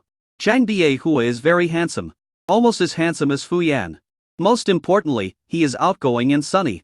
He also understands the fan circle very well and often interacts on Weibo. Therefore, Shang Ba Hua's fans are even more active than many of Situ Jiang Tianming's fans. Once the fans become active, there will inevitably be some brainless fans. On Weibo, some of Shang Baihua's fans compared Shang Baihua with other male contestants in youth group. There was even a video called on why Shang Baihua is a god. The video begins with first, it was Zhang Tianming who committed the sin of arrogance. Because of that video, it also angered many other people's fans. It almost triggered a war of words on Weibo. In the end, the incident was settled only after Shang Baihua publicly apologized on Weibo and restrained his fans. Many passers-by were very satisfied with the way Shang Baihua handled the situation. Just looking at this matter alone. In this chapter, Baihua seems to be a really nice person. Moreover, Shang Baihua has a very good relationship with other players. It can be said that in Group A, except for the rich Zhang Tianming, Shang Baihua's popularity is probably the second best. After finding the 8 contestants, Shen Feng and Zhang Wanwan took them into the contestants' dressing room. Afterwards, Shen Feng and Zhang Wanwan went to the instructor's dressing room and put on makeup with Wenhu and Li Mingyu. In the instructor's dressing room, Shen Sheng and Zhang Wanwan first greeted Wenhu and Li Mingyu who had arrived earlier, and then wanted to find a makeup artist to do their makeup. Before they could find her, a man with a pale face, bright red lips, blonde hair, and a rather charming figure, appeared and ran to Shen Feng with his fingers pinched together in small steps. And he hugged Shen Feng's arm and said in a coquettish voice, "Xiao Feng, brother hasn't seen you for a long time. Come here, Xiao Feng, let your brother see if you have lost weight." The enchanting man hadn't finished speaking yet. He was pushed away by Shen Feng. The fragile and weak charming man was pushed and staggered, letting out a very artificial aya. Then covering his arm that was pushed, he said with great enjoyment, "Xiao Feng's muscles are so tight, so hard, and so powerful, I love them so much." He hasn't finished speaking yet. Zhang Wanwan suddenly rolled up her sleeves, picked up a stool beside her, and said to the charming man, "The legs of this stool are much stronger than Feng Zi's arms. Do you want to try it?" The charming man immediately regained his serious appearance. He saluted very gentlemanly and said, "Chief Instructor Shen Feng. Chief Instructor Zhang Wanwan, please take a seat." Zhang Wanwan then put down the stool. The enchanting man showed a dissolute smile again, licked his lips and said, "Xiao Feng, let your brother put on makeup for you." Slurp slurp. Zhang Wanwan picked up the stool again. "Master Shen Feng, what style would you like to choose today?" He put the stool down again. "Hey Xiao Feng. Zhang Wanwan came over carrying a stool. The enchanting man quickly said, "Wan, it's just a joke, don't take it seriously." Zhang Wanwan rolled her eyes, "I don't believe you are joking. Don't think I don't know your reputation in the circle. This enchanting man is actually not an ordinary person. His surname is Shang and his name is Shang Dapao. Mingle Eye Entertainment's gold medal makeup artist is even one of the best makeup artists in the country. And he is not someone's personal makeup artist. Anyone can ask him to do makeup for them provided they have money." This time, for big names were present in the recording of Youth Group. Shen Feng, Zhang Wanwan, Wenhu and Liu Mingyu. Shen Feng and Zhang Wanwan did not hire a dedicated makeup artist. And Liu Mingyu did not have a dedicated makeup artist either because he did not pursue good looks. So Mingle Eye Entertainment simply sent Shang Dapao to Youth Group as a permanent makeup artist. This was not the first time that Shang Dapao had done makeup for Shen Feng, Zhang Wanwan and the others. But every time he put makeup on Shen Feng, this big cannon looked like he was about to get horny. This made Zhang Wanwan very unhappy. Shen Feng and Zhang Wanwan sat in front of the makeup mirror. Shang Dapao put makeup on Shen Feng, and another female makeup artist put makeup on Zhang Wanwan. While putting on makeup, Shang Dapao asked in a charming voice, "Xiao Feng, I noticed that you seem to have a few more white hairs recently. Is there something bothering you?" Shen Sheng said casually, "I think of you." After hearing this, Shang Dapao's pale face seemed to turn red. She shyly gave Shen Feng a light tap and said coquettish lie. "Hey, Wanwan is still here, Xiao Feng, don't be so straightforward." Then Shen Feng continued, "When I think about seeing you again, I feel very worried." Shang Dapao, I did your makeup for free, but you still look down on me like that. I'm mad you can do your own makeup from now on." As he said that, he pretended to be angry and threw the cosmetics in front of Shen Feng, then turned around and left with his waist twisted. He still hoped that Shen Feng could keep him. As a result, he walked slowly for several steps but still didn't wait for Shen Feng to stop him. Shang Dapao turned around and took a look. Then I saw Shen Feng putting on makeup. The most terrifying thing is, Shen Feng's makeup technique is surprisingly professional. At least Shang Dapao, an expert, can tell at a glance that this person must have practiced makeup a lot. Especially after watching for a long time, Shang Dapao discovered something. Shen Feng's makeup skills seem to be not much worse than his. Even the speed is faster than his. Seeing that Shen Sheng was almost done with her makeup, Shang Dapao hurried back. He snatched the cosmetics from Shen Feng and said, "Brother, I'm the makeup artist, can you please give me some face? You're a man, why are you so skilled at putting on makeup?" Shen Feng glanced at Shang Dapao and said, "You are not a man?" "I'm a little fairy," Shang Dapao said shyly. Shen Feng has to put on makeup herself again. Shang Dapao hurriedly said, No, I am a man if you put on all your makeup yourself. What am I going to do?" Shen Feng did not stop putting on makeup. Instead, he said, "If you have nothing to do, you can go to the contestant dressing room next door to help out." "TSK, who am I, Sheng Dapao? So many celebrities can't hire me. So I'm asked to put makeup on a few contestants, are they qualified? There are several handsome guys next door, Sidiyu Zhangqianming and Shang Bia Hua. Do you know them?" When Shang Dapao heard this, he packed up his makeup box and said, "Xiao Feng, take your time to put on your makeup. I'm going to help the little brothers next door by." "Wait a minute." Shen Shang called Shang Dapao again. "Why, you still can't bear to leave me?" Shang Dapao said this and walked to Shen Feng's side with his fingers pinched. Shen Shang waved his hand to signal Shang Dapao to bend down, and then whispered a few words to Shang Dapao. Shang Dapao's expression quickly turned strange. After a while, when Shen Feng finished speaking, he asked hesitantly, "Of course you can, but why do this?" Shen Feng smiled. "Just a little experiment." Chapter 280 for City's Black Material. The contestants' dressing room. When Shang Dapao stepped into the dressing room with a charming step, the contestants were all very surprised. Even if they are not from the entertainment industry, they have lived in the base for such a long time. Of course, they had heard of Shang Dapao's name. When the contestants who were putting on makeup saw Shang Dapao coming in, they all hurried to greet him. "Hello, teacher." When Shang Dapao saw so many handsome boys greeting him, he could hardly close his mouth with a smile. Waving his hands, he said, "Don't call me teacher, it's too distant, just call me brother or sister. The makeup over there is done, so I came here to help you. I think you can trust my skills." Shang Dapao said this and walked around the dressing room. Finally, he stopped behind Shang Bia Hua.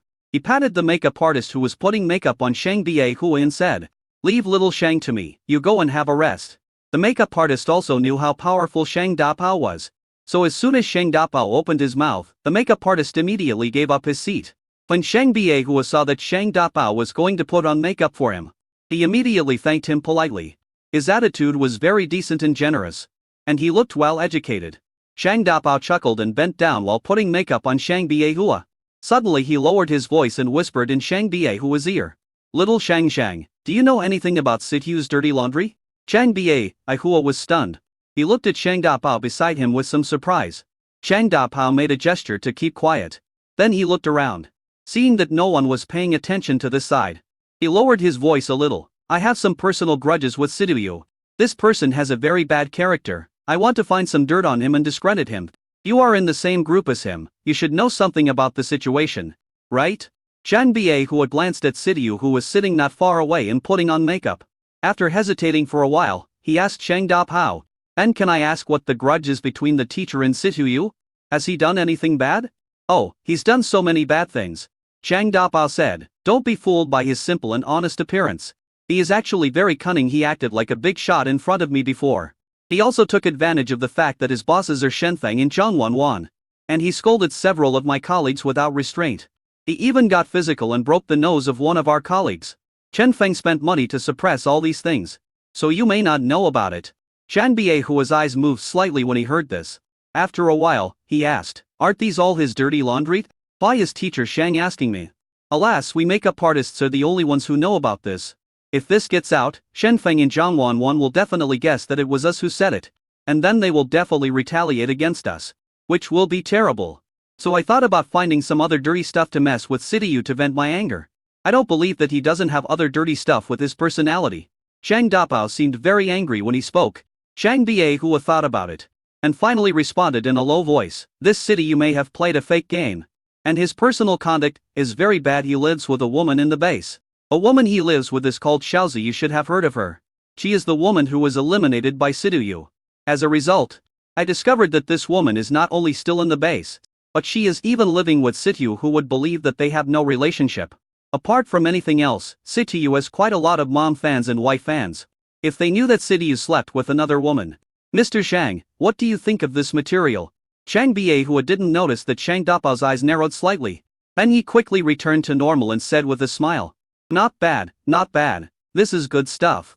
When you go live later, I will expose this information and let everyone in the live room talk about it. By then, unless Sidiyu has a reasonable explanation, his reputation will be ruined. Shang Dapao said. Shang Bie who still looked very kind. Teacher Shang, when will the cycle of revenge end? How about you be magnanimous and let Sidiyu go? Hey, Xiao Shang, you are so kind on T think too much. This matter has nothing to do with you, just do what you should do. After saying, Shang Dapao put away the cosmetics in his hand and said with a smile, the makeup is done, Xiao Shang. Shang Bie who looked at himself in the mirror. But I found that he doesn't seem to be much different from when he is wearing makeup or not. Shang Bie who looked at Shang Dapao in confusion and asked, Teacher Zhang, why is my makeup not obvious? What do you know? This is called deliberate makeup on the surface. It looks like you're wearing no makeup. But actually, you've been embellished in the details. You can't really tell now, but once you're on camera and the lights are on, the effect will be absolutely amazing. Shang Dapao said with a smile. Shang Bie who didn't know much about makeup, but he knew that Shang Dapao must be very good at it. Since Shang Dapao said so, Shang Bie who believed it. He hesitated for a moment, then said to Shang Dapao, thank you again, Teacher Shang. I forgot something in the training room. I have to go get it first, so I'll leave now. Yeah. By little Shang, MUA. Shang Dapao blew a kiss to Shang Bie Hua. It gave Shang Bie Hua goosensed. After Shang Bie Hua left, Shang Dapao took out his cell phone and sent a message. Shang Dapao, Xiao Feng, you guessed it right, he told me some dirty laundry about Sidiyu. Now he is out. Shang Dapao, I never thought that young people nowadays have learned these intrigues. While after receiving the message, Xin Feng put away his phone. And she stood up and said to Zhang Wanwan, Brother Wan, put on your makeup first, I'll go out for a while. Shang Bie, Hua? Zhang Wanwan asked. In the corridor of the training base, Shang Bie Hua found a deserted place, took out his cell phone and dialed a number. When the call was connected, Shang Bie Hua could hardly suppress his excitement and said, I have some explosive news related to Sidiyu. Sidiyu acted like a big shot to top makeup artist Shang Dapao and even beat him up because of his relationship with her. Shen Feng and Zhang Wanwan spent money to suppress this matter. Is it true? Of course it's true. Shang Dapao told me this himself. How could it be false? Don't be so hasty to expose the news. Wait a minute, wait until the live broadcast starts before you expose the news. By then, everyone in the live broadcast room will be discussing this matter. Which will be like roasting Sidiyu on the fire. He's finished. Shang Bie Hua had a smile on his face. Yes. Just do as I say, and you will definitely get the money. We have been working together for a long time. Well, I'll hang up first. After finishing the call, Shang Bie Hua let out a long sigh. He had been waiting for this opportunity for a long time. I didn't expect that he would actually wait for me.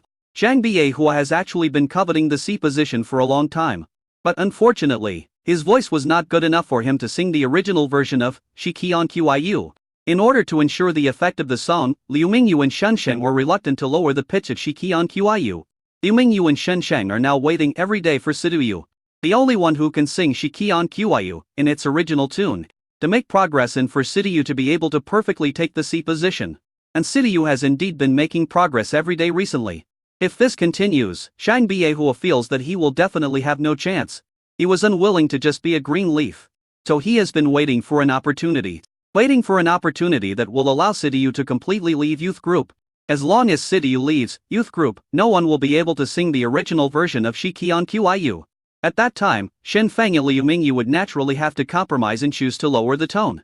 Then Shang Bie Hua, who can sing the lower key version of Shi Qian Qiu, naturally becomes the best candidate for the C position. But Shang Bie Hua never got this opportunity. Although he knew that Sidiyu lived with Xiao Zhu, this was not enough to make Sidiyu leave youth group. Sidiyu does not have as many girlfriend fans as mom fans. And mom fans are generally not resistant to celebrities dating. Not only that, after Jiang Qianming revealed that he had a girlfriend, his number of fans increased instead of decreased.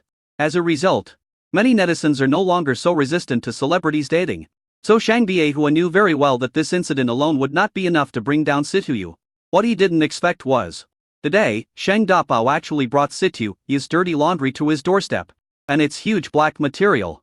Not only did he offend Shang Dapao by acting like a big shot, but he also beat up the makeup artist and the news about him was blocked. This is too much information. It's enough to make a fledgling little star who has just become famous completely obscure. When he thought about it, after today, the C position would be within his reach. Shang Biehua couldn't suppress the excitement on his face. Thinking of this, Shang Biehua turned around and wanted to go back to the dressing room. But as soon as he turned his head, he was startled. Teacher Shen Feng. Shen Feng, at some point, stood behind him. Shen Feng looked at Shang Biehua and smiled gently. Why are you so nervous?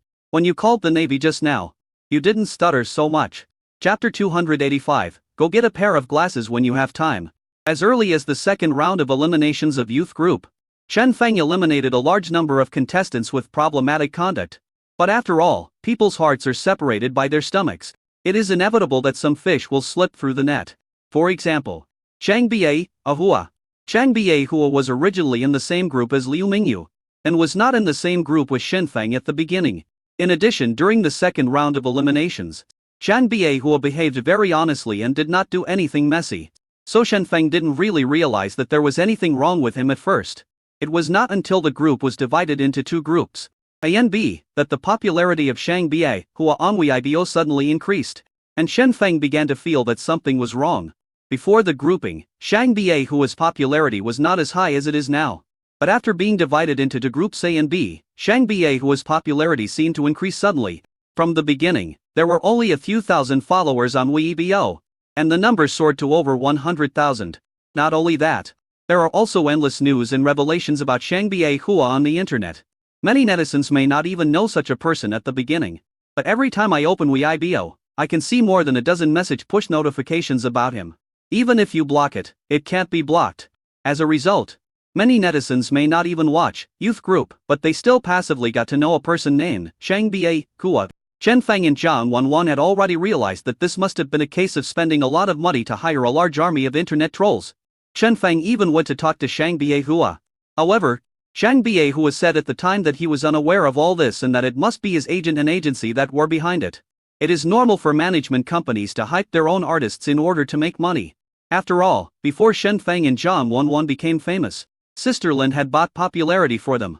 So Shen Feng didn't pay much attention to it at that time. What really made Shen Feng feel something was wrong was the article on why Shang Biehua is a god. That article written by Shang Biehua's fans. Someone paid money to make that article a hot topic. And it was also reposted crazily by numerous marketing accounts. It was precisely because enough people reposted the post and it became popular enough that it almost sparked a war between fans of other youth group contestants and fans of Shang Biehua.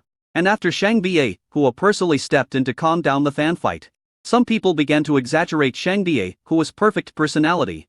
They talked about how good Shang Biehua's character was, how humble he was, and how kind he was, taking the opportunity to create another wave of hype. Some people even started to take advantage of the issue, extending the discussion from Shang Biehua's discipline of his fans to why other contestants didn't care about their own fans. This then led to the exposure of negative information about those contestants. For example, Zhang Tianming doesn't care about the show and fans because he is rich. Sidiyu also ignores his fans and does not interact with them. On the surface, he is marketing his silly personality. But in fact, he is very indifferent. Even Xiaozu, who was eliminated before, was being criticized by some people.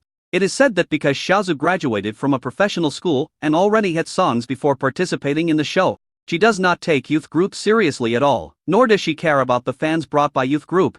On the other hand, although Shang Biehua has also practiced singing systematically and has produced works before, he has always been very nice to his fans and is particularly enthusiastic. In short, fans praise Shang Biehua to the sky and say he is perfect. The other players had various problems. Shang Biehua did a perfect job indeed. On Weibo, fans' messages will definitely be replied to.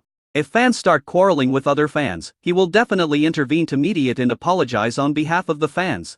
In the show, Shang Biehua has a good relationship with other contestants. He is very polite to everyone he meets and is very sensible. He really seemed like the perfect guy. But Shen Feng knew that no one is perfect. After all, even he isn't perfect. For example, he is very bad at playing PUBG. In fact, there is nothing wrong with marketing a perfect personality. The mistake is that he shouldn't drag down other contestants while marketing his personality. Popular contestants like Sidiyu, Zhang Tianming, and Xiaozu were vilified by Shang Biehua's fans.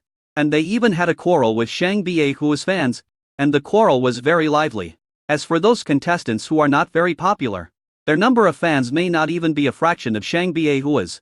They were hacked, and not only did they have no fans to argue for them, But even if they personally came out to explain, no one would notice. Several such poor players had been affected. From then on, Chen Cheng began to pay more attention to Shang Bie Hua. At first, he thought that he would have a chance to talk to Shang Bie Hua's agency and warn them not to use such despicable means to increase Shang Bie Hua's popularity. But Chen Feng soon discovered the people who let Shang Bie Hua market his perfect personality, dragged down other contestants, and instigated fans to quarrel with each other seemed not to be the agency behind Shang Bie Hua at all. But it was Shang Bie Hua himself. He was the one who hired the internet trolls to do all this. And then he put the blame on his agent. Recently, Shen Feng learned from several internet troll leaders that Sister Lin knew that someone wanted to buy City's negative information. Shen Feng felt that it was most likely the work of Shang Bie Hua again. This is what happened today, when he asked Shang Dapao to test Shang Bie Hua. It turns out, Chen Shang guessed correctly. Shang Bie Hua looked at Shen Feng in front of him. And the expression on his face was a little unnatural at first. But he quickly adjusted his mood.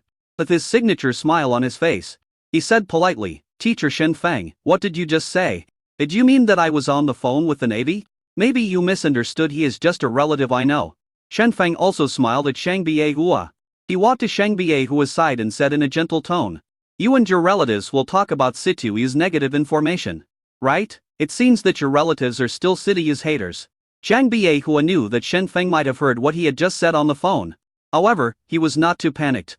Instead, he pretended to be innocent and said with a smile, "Teacher Shen Feng, did you misunderstand or did you hear it wrong? I didn't say that when I called."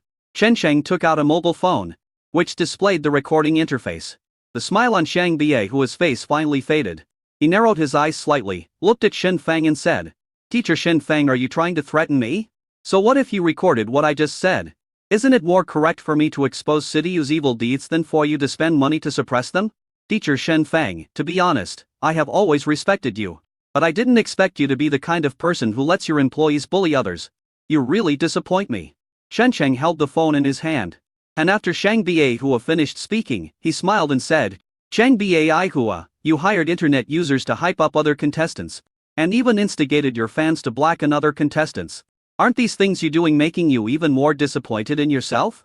After hearing what Shen Feng said, Shang Bie Hua knew that Shen Feng knew everything about him. However, he was not very afraid. "Teacher Shen Feng, it's meaningless to say these things, you have to provide evidence when you speak. Shang Dapao can testify for me about City beating someone. But do you have any evidence for the things you said I did?" "Teacher Shen Feng, maybe you don't know that I came back from studying in Goryeo. Goryeo idol culture is much more complicated than ours. You, who have only been in the industry for half a year, can't beat me in all the twists and turns in this industry." Shang Bie Hua said this and patted Shen Feng on the shoulder. "Turn around and leave." But Shen Feng suddenly smiled and said, "Shang Bie Hua, since you have time to study in Goryeo, why don't you go to an optical shop to get a pair of glasses?" Shang Bie Hua frowned and looked at Shen Feng. "What are you talking about?" Shen Sheng held up the mobile phone in his hand. He said to Shang Bie Hua with a smile, "First, the recording function of this phone is not turned on. I didn't record anything just now, I just opened an interface to scare you. Second, didn't you notice? This is not my phone. It's your phone. The evidence you want should be in your phone." Chapter 200 I Texas okay brother. After hearing what Shen Feng said, Shang Bie Hua was stunned for a few seconds. Then he suddenly reacted and hurriedly felt his pocket. "My pocket is empty. How is this possible? When did you take it away?" Shang Bie Hua is completely confused now. He had only met Shen Feng for less than a few minutes. How did Shen Feng steal his phone without making any noise? Is this person a mentor or a thief? Does he have a nickname called Bie Zontang? And why did he unlock the password lock of the phone? Shang Bie Hua had watched variety shows and knew that Shen Feng could pick locks. But can picking a door lock and picking a mobile phone lock be the same thing? "I just picked it up on TV to surprised." Shen Feng smiled and added, "Are you curious about how I unlocked your phone?" Shang Bie Hua swallowed. After a moment he nodded. "Want to learn?" Shang Bie Hua nodded again. "It's very simple." Shen Feng locked his phone and then waved it in front of Shang Bie Hua. "Just opened. It's open." Shang Bie Hua. "Okay, now that teaching is over, it's time to check what's on your phone." As Shen Feng spoke, he was about to open Shang Bie Hua's WeChat. Shang Bie Hua became anxious at that time. He hurried forward and tried to snatch the phone back from Shen Feng. As a result, Shen Feng shook his hand. The cell phone disappeared from Shen Feng's hand. Shang Bie Hua was stunned. He looked at Shen Feng's hand over and over again. The cell phone has indeed disappeared. Magic? Where's my cell phone? I'm telling you, you're robbing someone else's property. You're breaking the law, you know that. Chang Biehua said anxiously. Chen Chang licked his tongue twice. I just performed a little magic trick for you. Can you call this robbery? Reach your pocket and see if your phone is there. Chang Biehua heard it. He quickly put his hands in his pockets. Could it be that Shen Feng really knew magic? Was it really that magical? Then Chang Biehua discovered. He has nothing in his pocket. No, of course not. Do you really think I can perform magic? Chen Feng said as he spoke. At the same time, he took out Chang Biehua's mobile phone from somewhere and continued to open WeChat. Chang Biehua's face turned green. He had never been played like this in his life. I've never been tricked like this even when buying Turkish ice cream. He gritted his teeth and rushed forward, trying to snatch the phone back. But at this moment, Director Tian's voice suddenly came over. Chen Feng, Chang Biehua, what are you two doing? Chang Biehua looked up. I found out that Director Chen happened to come to this remote corridor. This made Chang Biehua take a deep breath. Something happened. With Director Arita here, it's really hard for him to get the phone back. If he said that his cell phone was snatched away by Shen Feng, Director Tian would definitely ask Shen Cheng why he snatched the cell phone. When Shen Feng tells Director Tian about his affairs, things will be out of control. And he just saw that while Director Tian was speaking, Shen Feng locked his phone. As long as he doesn't show up in front of Shen Feng again and doesn't give Shen Feng the chance to unlock the phone, it would be safe to keep the phone with Shen Feng for the time being. At least it's safer than Shen Feng telling Director Tian directly. So after a brief consideration, Chang Biehua came to a conclusion. Don't mention the cell phone for now, and disappear from Shen Feng's sight as soon as possible. Don't give Shen Feng the chance to unlock it. After Director Tian is gone, you will find a way to get the phone back. So, when he saw Director Tian coming, Chang Biehua first greeted Director Tian politely. Then he said, I was planning to go to the bathroom, and I happened to pass by here and ran into Teacher Shen Feng. So we just chatted for a while. I'll go first, Director Tian. You can talk to Teacher Shen Feng slowly, Teacher Shen Feng. Goodbye. After saying goodbye meaningfully, Chang Biehua ran away. Director Tian scratched his head in surprise and looked at Shen Feng again. By the way, why did you send me a WeChat message asking me to come here? This place is extremely remote, and usually no one passes by. Are you planning to do anything to me here? Director Tian said. While protecting his vital parts, he said to Shen Feng righteously. I warn you, I am a family man. I just want to discuss something with you. Shen Feng said. If Chang Biehua is removed from Group A now, what do you think? Director Tian was stunned.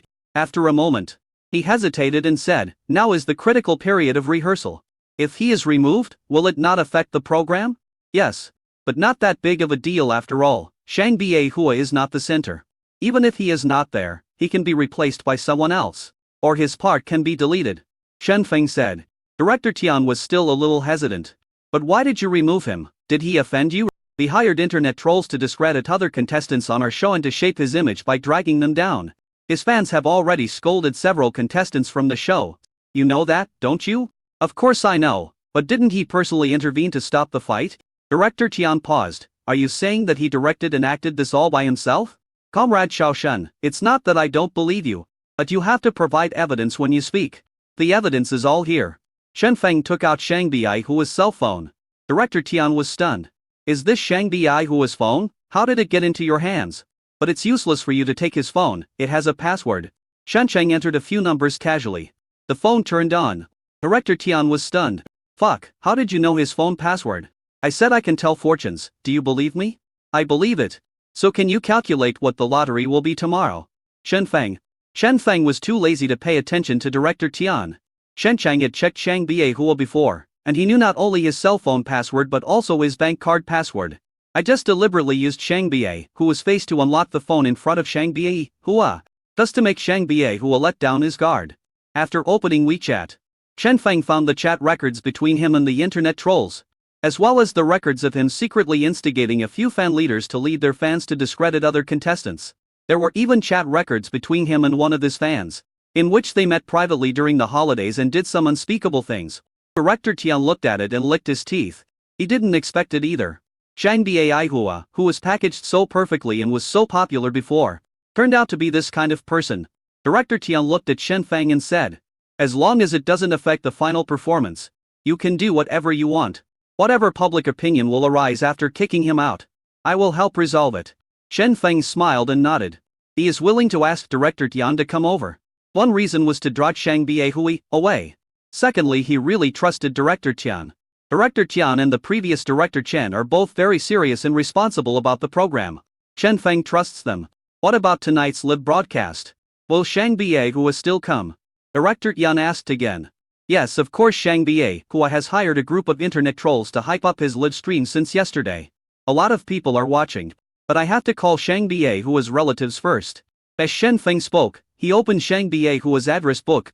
I found the phone number that Shang Biehui had just called and dialed the number again. Hello? The internet trolls over there also seemed to be wondering why Shang Biehui called again. He thought there was some change in the situation and was about to ask. Then Shen Feng's voice came from the other end of the line. Hey, remove the negative information about Situ and replace it with Shang Biehui hiring internet trolls to drag down fans. You are Shen Feng. Why are you holding Shang Biehui's phone? The Navy was shocked. Why are you asking so many questions? I'm just asking whether you will accept the call or not, Shen Feng said. The trolls immediately responded righteously. What a joke, Shang Biehui and I have been working together for such a long time. And we have a close relationship, how could I possibly help you to discredit him? 500,000 a night, and another 500,000 if the effect is good. Okay bro. Sailors said immediately. Chapter 287. Director Puxian is really angry. After bribing the Navy, Director Tian went back to prepare for the live broadcast. Shen Feng originally wanted to find someone. Xiao Zhu. After Shang Biehui left, there was a vacancy in Group A, and Xiao Zhu is the perfect person to fill this vacancy. Xiao Zhu is stronger than Shang Biehui in terms of both strength and popularity. Ji Qian Qiu would definitely be more perfect if she could be included. But after thinking about it, Shen Feng decided to find Situ first. Of course Shen Feng also knew about the relationship between Situ and Xiao Zhu. He felt that if Situ told Xiao Zhu about this, it would make both of them very happy. As a boss, there is nothing wrong in helping your employees solve their emotional problems. And Shen Feng also has selfish motives. Shen Feng and Zhang Wanwan knew about it after Situ Gang confessed his love to Xiao Zhu a few days ago. Then Zhang Wanwan told Shen Feng that he must bring them together. Zhang Wanwan's original words were, Xiao Zhu is so popular. And the signing fee will definitely be very high when she debuts. If we let Situ lure her over, she will be one of ours. And our studio won't have to spend much money to sign her. Shen Feng is helpless because his wife is a money grubber. Shen Chang called out the silly Situ, and then explained the whole story to him in the simplest terms possible. Anyway, let's go tell Xiao Zhu the news before the live broadcast starts. Situ was also very happy after hearing this. Although he still didn't quite understand why Shen Feng said that he had just returned to the dressing room. Shang Biehui, who was now chatting with Shang Da Pao, would leave youth group. But Situ was still very happy that Xiao Zhu could go on stage and perform with him. He hurriedly found Xiao Zhu. When Xiao Zhu saw that the live broadcast was almost about to start, Situ ran over and she couldn't help but be a little surprised. Silly, there's still half an hour left of live broadcast. Why did you come back to look for me? Xiao Zhu asked. Situ was running a little anxiously. He felt uncomfortable in his stomach while talking and retched a little. But he still said excitedly, good news, Sister Zhu. There is good news. What good news? You got it. Situ was stunned. What's wrong with me? Xiao Zhu.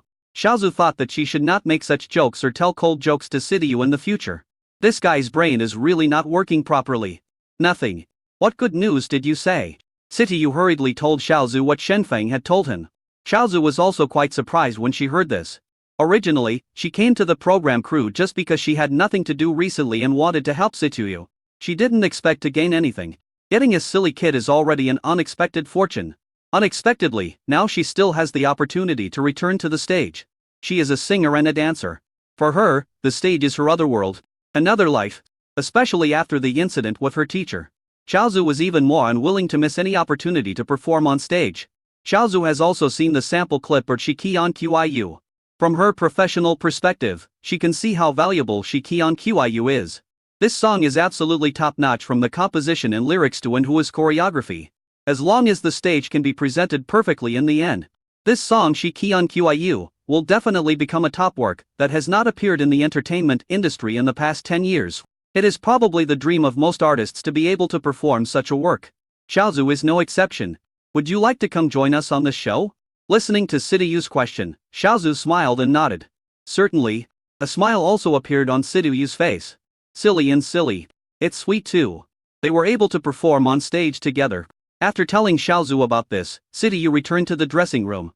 In the dressing room, Shan Biehu saw Sidiyu and greeted him with a smile and a hypocritical look. Xiaoyu, are you back? The live broadcast is about to start.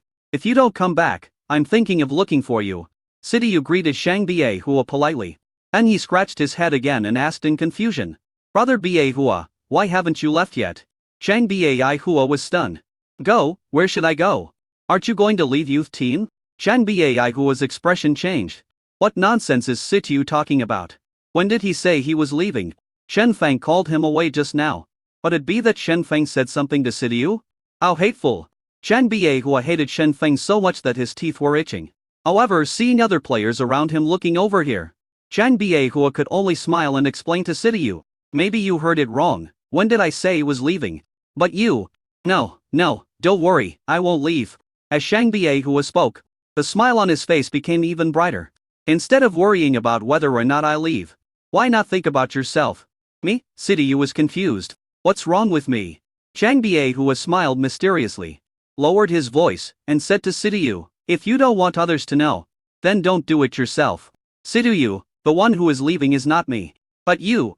Look forward to it. He had already found a group of internet trolls and was ready to expose Sidiyu's evil deeds during the live broadcast. After saying this, Shang Biehua left. Sidiyu was left alone scratching his head in confusion. What is he talking about? The clock came quickly. At this time, the live broadcast room of Youth Group was already full of people. Countless comments filled the screen, cheering for their favorite mentors or contestants. Young Master John, you are the best, you have charmed thousands of girls. You can catch the moon in the ninth heaven and catch sheep on the green grassland. It started with the lottery, fell in love with the looks, and remained loyal to the strength Zhang Xiao. When will I be able to win your Weibo lottery? You bao, mother's treasure. Sidiyu is a great singer. Sidiyu is cute and adorable. Sidiyu is serious and motivated. I will always support Sidiyu. Shang Biehua flies bravely. And birch leaves will always follow him. Let ordinary people see what a true perfect idol is. Hua, go for it. Biehua, you are the craziest. I am the subject and you are the king. You just shen na. Wen Hua Ji, I will always support you. You are all welcoming your idols. But I am different. I am waiting for my wife, Feng Zi. I miss you so much. Chen Feng is your wife. I took her away that night. Those who dare to have evil thoughts towards Feng Zi and Wan are in trouble. The Circle Lock God will come to your house tonight and lock all your bicycles. Chen Feng and Wan are locked together. And you guys are locked together with Quan Suo. They are a perfect match. Every time I come to support Shen Feng and Zhang Wan, the style of the painting will change a little. Basically, the topic will return to Circle Lock in the end. Some people on the internet have conducted professional analysis on this situation. Finally, this situation was named the lock in effect. And amid the cheers of fans, a person first appeared in the live broadcast room. He pulled up the waistband of his trousers. He pushed up his glasses. He combed the few remaining strands of hair. He picked up the microphone casually. Hello everyone, welcome to today's live broadcast of Youth Group. I am your favorite director, Tian Shengli. Director Tian said this while striking a rather seductive pose. The audience also cooperated. A barrage of comments started to praise Director Tian. Director Boshin is really awesome. Director Boshin is really awesome. Director Boshin is really awesome. Director Boshin is really awesome. Director Tian. Director Tian. Okay, let's start today's live broadcast. Now, please welcome our mentors and contestants to the stage. Chapter 288 Pregnancy Makes You Stupid for 3 Years. Accompanied by a burst of explosive music, Shen Feng and Liu Mingyu led the 4 people from Group A onto the stage from the left half. Zhang Wan and Wen Hua led the 4 contestants from Group B onto the stage from the right. The audience kept posting comments. But what is visible to the naked eye is the number of comments for Shang Biehua was far greater than those for other players. Even more than those who supported Shen Feng and Zhang Wan. The 4 chief mentors and 8 contestants first greeted the fans and audiences one by one. When it was Sidiyu's turn to say hello, Sidiyu's fans all breathed a sigh of relief. Because Sidiyu was in very good condition today. Most of Sidiyu's fans are mother fans, and many of them show their love for Sidiyu like a mother caring for her silly son. The last time Sidiyu acted so depressed in the interview, it really made Sidiyu's mother fans worried. After everyone had greeted each other, Director Tian asked the 12 people from both sides to sit on the chairs on the left and right sides. Afterwards, Director Tian held up a cue card and a microphone and said to the camera, after not seeing each other for so long, the audience must be very concerned about the training of the 2 groups. and even more curious about what the two groups will bring to the performance. Right? Today's first session will reveal the secrets of the performance to our audience friends. As he said this, Director Tian snapped his fingers. Unfortunately, no response. Director Tian cleared his throat awkwardly. He snapped his fingers again. No sound again. The smile on Director Tian's face was a little hard to maintain. I put too much oil on my hands before going on stage. He rubbed his hands on his clothes and was about to snap his fingers for the third time. Suddenly, I heard a snapping sound from the side. Then, the rules of the first round of the game appeared on the big screen behind him. Director Tian glared and said, "I haven't even started yet. Why are you guys already changing the rules? Who is it? Who stole Director Ben's job?" Director Tian looked at the contestants and mentors around him. Then I saw Zhang Wanwan raised her hand. "It's me. What's wrong?" Director Tian looked at Zhang Wanwan. After a moment a hand was extended. He probably hesitated for a long time between his middle finger and thumb. In the end, he gave Zhang Wanwan a thumbs up. "Well done." And it was a loud hit. Are all directors so humble? It should be said that in front of Wan